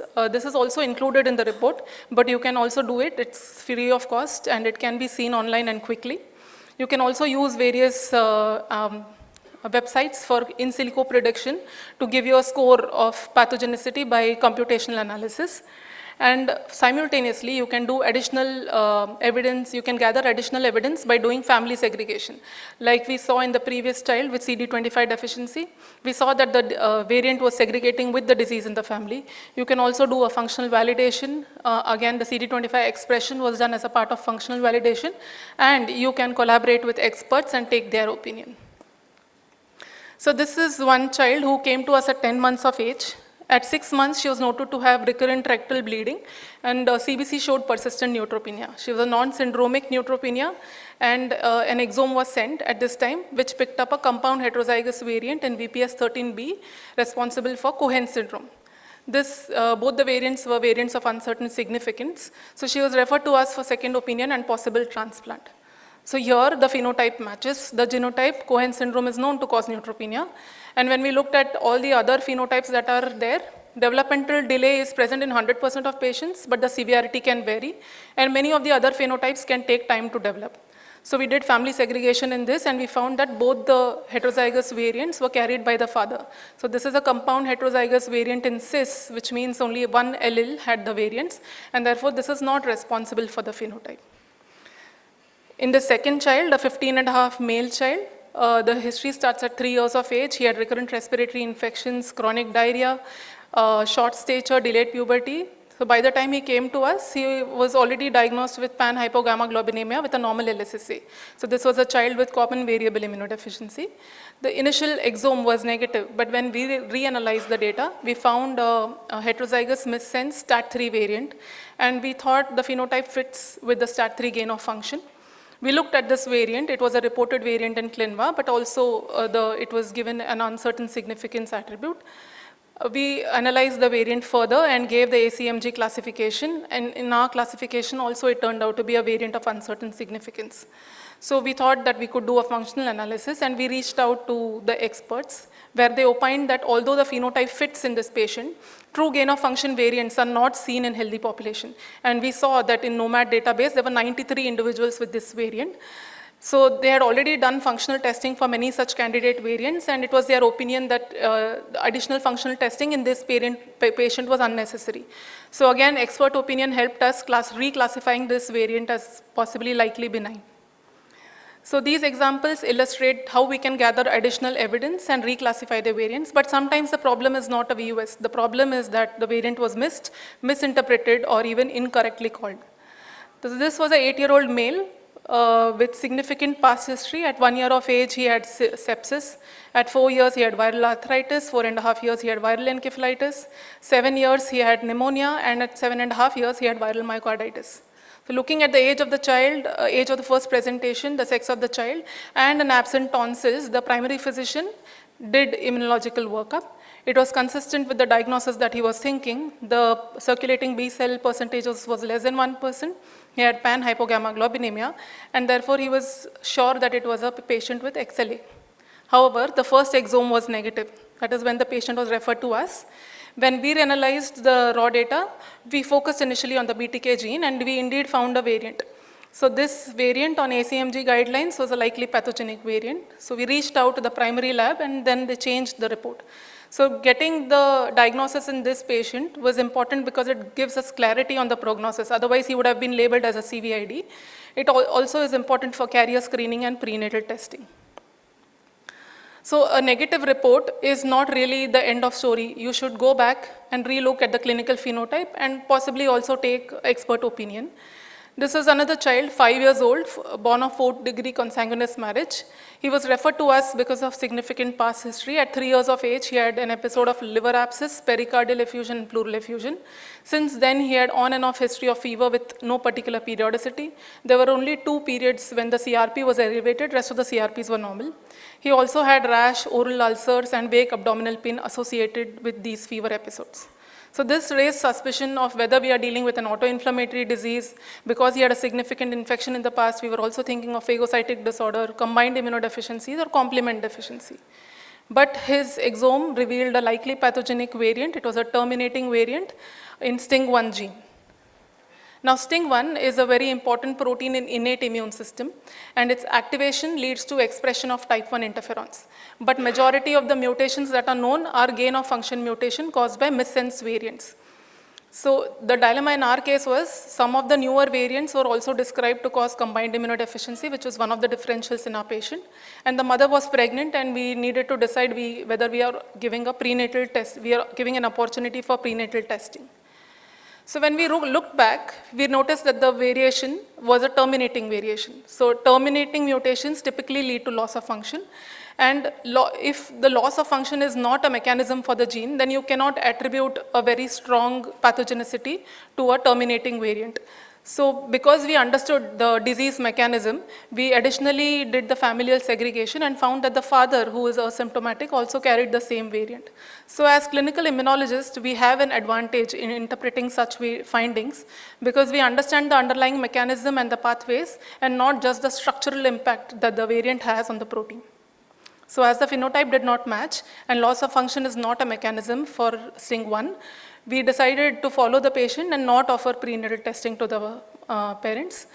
We also contacted the lab, and they amended the report that this was indeed a variant of uncertain significance, and the child continues to do well. So this was a 1-year-old male child born of 3rd-degree consanguineous marriage. He was referred from our ENT specialists who are who have been trained over the years to refer such patients to us. So this child had had multiple respiratory infections in the past, but they all were viral infections. He had 2 episodes of bacterial bilateral otitis media, and because the parents were apprehensive, he referred this patient to us. This, we thought initially could be a normal variation because 5 to 15% of children can have 4 or more episodes per year. But we also noticed a few episodes of neutropenia. So we were thinking whether it could be a congenital neutropenia or autoimmune neutropenia. We also thought of primary antibody deficiency and combined immunodeficiency. So we sent the anti-neutrophil antibody workup, the lymphocyte subset, the immunoglobulins were normal, the HLH was negative, and the exome showed a likely pathogenic variant in NCF1 gene. But when we checked the NBT-DHR, it was normal. This NBT-DHR was checked from another lab, it was also normal. And by this time, we got the report of anti-neutrophil antibody, and it was positive, which was suggestive of autoimmune neutropenia. So when we went back and saw the report in detail, we saw that the depth at which this variant was reported was only 4x. So when we, what do you mean by depth and coverage? So depth is the number of times a base is sequenced. So the vertical measure, and higher the time the base is sequenced, the variant accuracy is high, while coverage is the horizontal measure, that is the completeness of sequencing. So in this case, we saw that the depth was only 4, and for accuracy, at least a depth of 5x on NGS is required.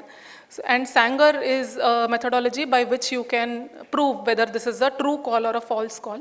So Sanger sequencing was done for our patient, and it turned out to be a false positive report. So the child is now well with a resolution of neutropenia. These examples illustrate that NGS, yes, it's an incredibly powerful diagnostic tool, but it still requires a careful clinical correlation. So what should we do when a patient with a strong clinical suspicion of an inborn error in immunity remains genetically undiagnosed? So one thing is you can re-engage with the original lab, provide them with additional phenotype, and if any disease has evolved, and then ask them to reanalyze the data. You can also reconsider the testing strategy. So we saw in the previous patient that the exome did not reveal the defect, but the whole genome did. So if it is a syndromic child, you may even consider chromosomal microarray. and engage in clinician-led reinterpretation. So there are experienced centers who are involved in reviewing and reanalyzing such cases, our center being one of them. So what the clinicians who understand genetics offer is they understand the subtle phenotype and re-examining the variants in genes that the automated pipeline may filter out. So that's an advantage that we as clinicians have. And finally, I want to say that NGS is a paradigm shift. Genomic testing is no longer a last resort. Yes, there are high volumes of variants of uncertain significance we get from exomes and genomes, but it is up to us as immunogeneticists to bridge this gap between the big data and the patient's unique phenotype. We should be mindful of the pitfalls. A negative report is not a definitive no, but we should also take in consideration the test's limitation. And reanalysis is definitely a lifeline. Like Sir showed, every IUIS update adds about 50 to 100 new diseases. So periodic re-evaluation of genomic data can unlock the diagnosis in your patient. With that, I would like to stop, and I want to acknowledge all the children and their families, the entire team of immunology at Wadia Children's Hospital, my mentor, Dr. Mukesh Desai sir, and the audience today for your patient hearing.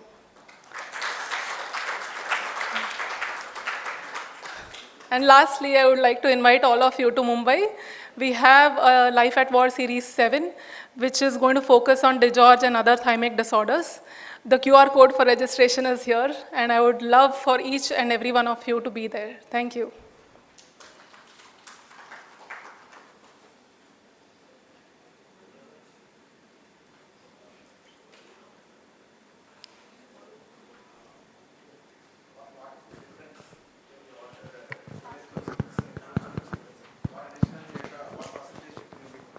So what inputs we can get, and when to order WGS. Sorry?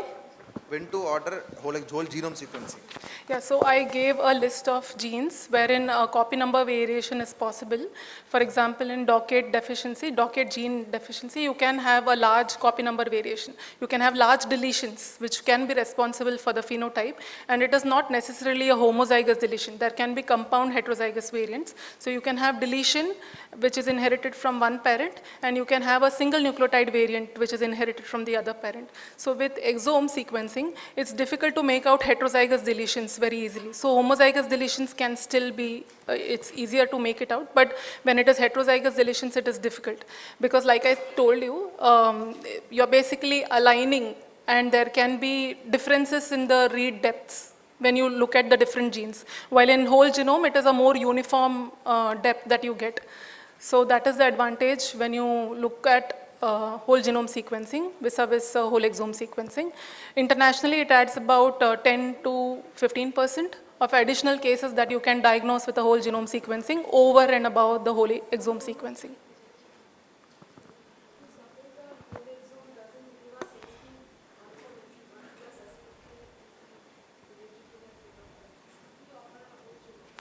So one thing could be that you go back to the original lab, give them the complete phenotype. Sometimes talking to the clinical geneticist helps. So reanalyzing or relooking at the data helps. So there are many such patients wherein a very easy diagnosis was missed, like the BTK variant. It should have been picked up right away in the first exome. So it is possible that because of some filtering thing that they do with the pipeline, it was missed. So possibly speaking to a clinical geneticist would help. Or yes, it will depend on the test that you order also. So if you think that you are dealing with a monogenic error and you think it is more likely to be a single nucleotide variation, then you should probably consider sending a whole genome.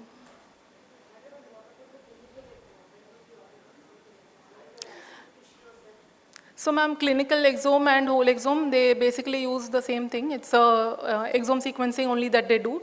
But when they are analyzing, they're limited to the number of genes are limited in a clinical exome. So ideally, the information that you get is actually the whole exome information only. But when they are reanalyzing the bioinformatics part, that is limited to a set of genes. So they can really open it up. So if you want, you say that these are the additional genes that can be involved. Like we saw, IEIs are heterogeneous disorders, so they can open it up and the same data can be used for giving you a known report. I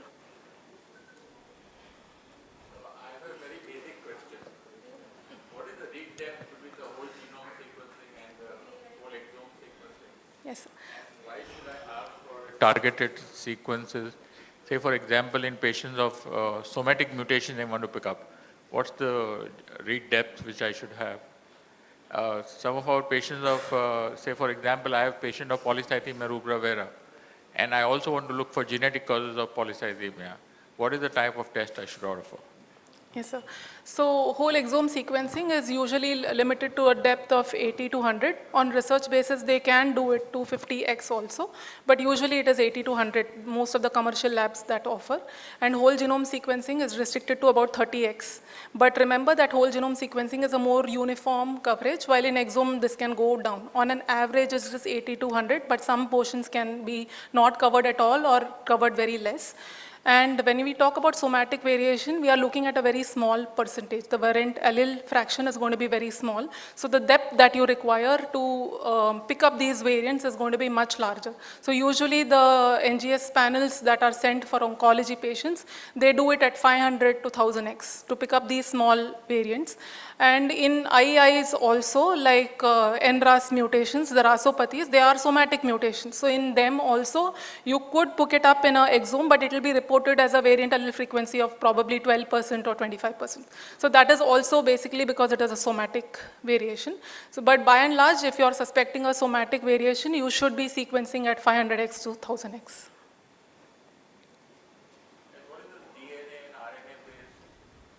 So that is basically for translocation, sir.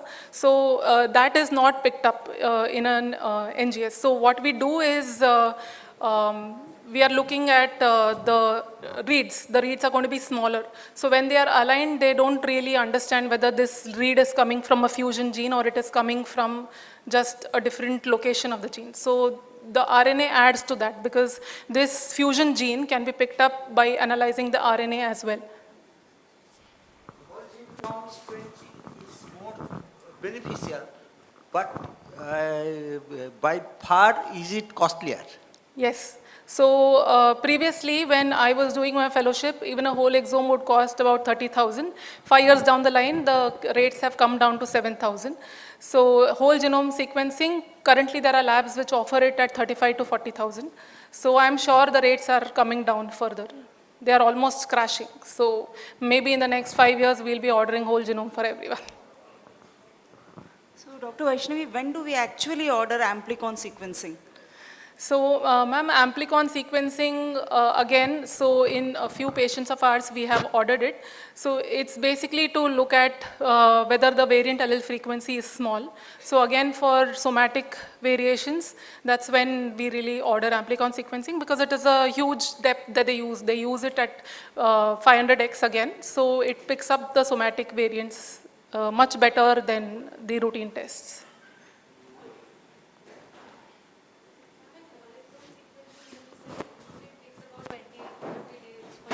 To come here, and in certain cases, like when we send a rapid genome sequencing, it comes in 5 to 7 days, and even the clinical exome sequencing, that comes around 20 days. So if the rapid exome sequencing comes in 7 days, why should we send, we should rather send rapid, then we get the report faster. Yeah. So I wish we could send rapid exome for everyone, but unfortunately the costs are very high. There is no difference in the methodology that they use or the bioinformatics pipeline that they use. It's only about money. So the cost is coming down. Hopefully we'll be getting the exomes in 48 hours.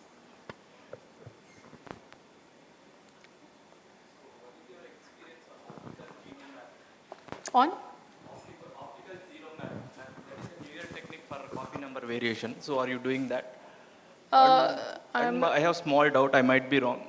Can we see deletions in whole genome sequencing better when compared to these techniques like MLPA or optical genome mapping like that? So yes, whole genome should be able to pick up deletions. Inversions and translocations it cannot, but deletions should be picked up on whole genome. Again, remember that we are doing it at 30x, so sometimes it is possible that a heterozygous variant is not so clearly visible. But they still report it saying that you need to confirm this with an orthogonal test. So yes, by and large, copy number variations should be picked up on a whole genome sequencing. Because like I said, the coverage is more uniform. So the depth is going to be the same across multiple genes, while in whole exome, this goes up and down. So heterozygous deletions are very difficult to say whether it was just a limitation of the test because the coverage of the genes were different, or whether it was really a heterozygous deletion. With exomes also, there is a way to do this. You could probably check the exomes that were run simultaneously of other patients and then compare whether those regions were covered in the other exomes and was not covered in your patient. So that way there is an indirect evidence that probably you're dealing with a deletion in that area, but nobody takes this extra step. So you need to call the lab back and ask them to do this extra step. It's called exome depth. You can do it on an exome, but nobody does it. Yes.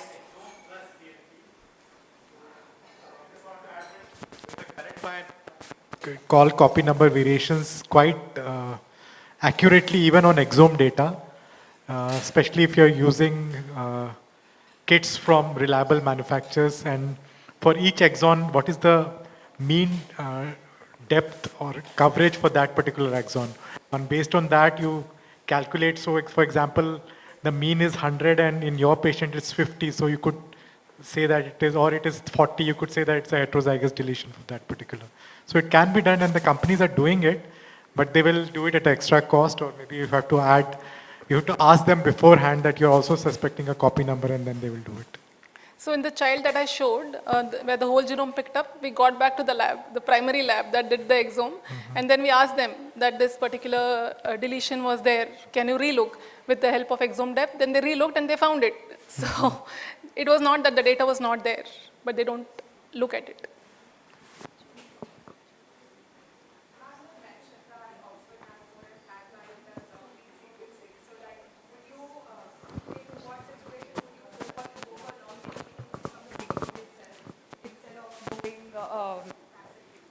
So I don't think clinically anybody is doing human exome or human genome sequencing on the third generation sequencers. It's mainly restricted to bacterial sequences, and of course on research basis the accuracy is still less. The accuracy is about 95% as compared to something like Illumina sequencing when the accuracy is much higher. So it's not clinically done yet, but it's not far away.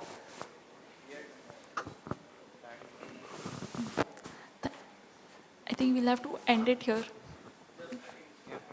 So PacBio is a very good tool. It has the 5x of PacBio is equivalent to a conventional whole genome sequencing. You can get it done for 1,20,000.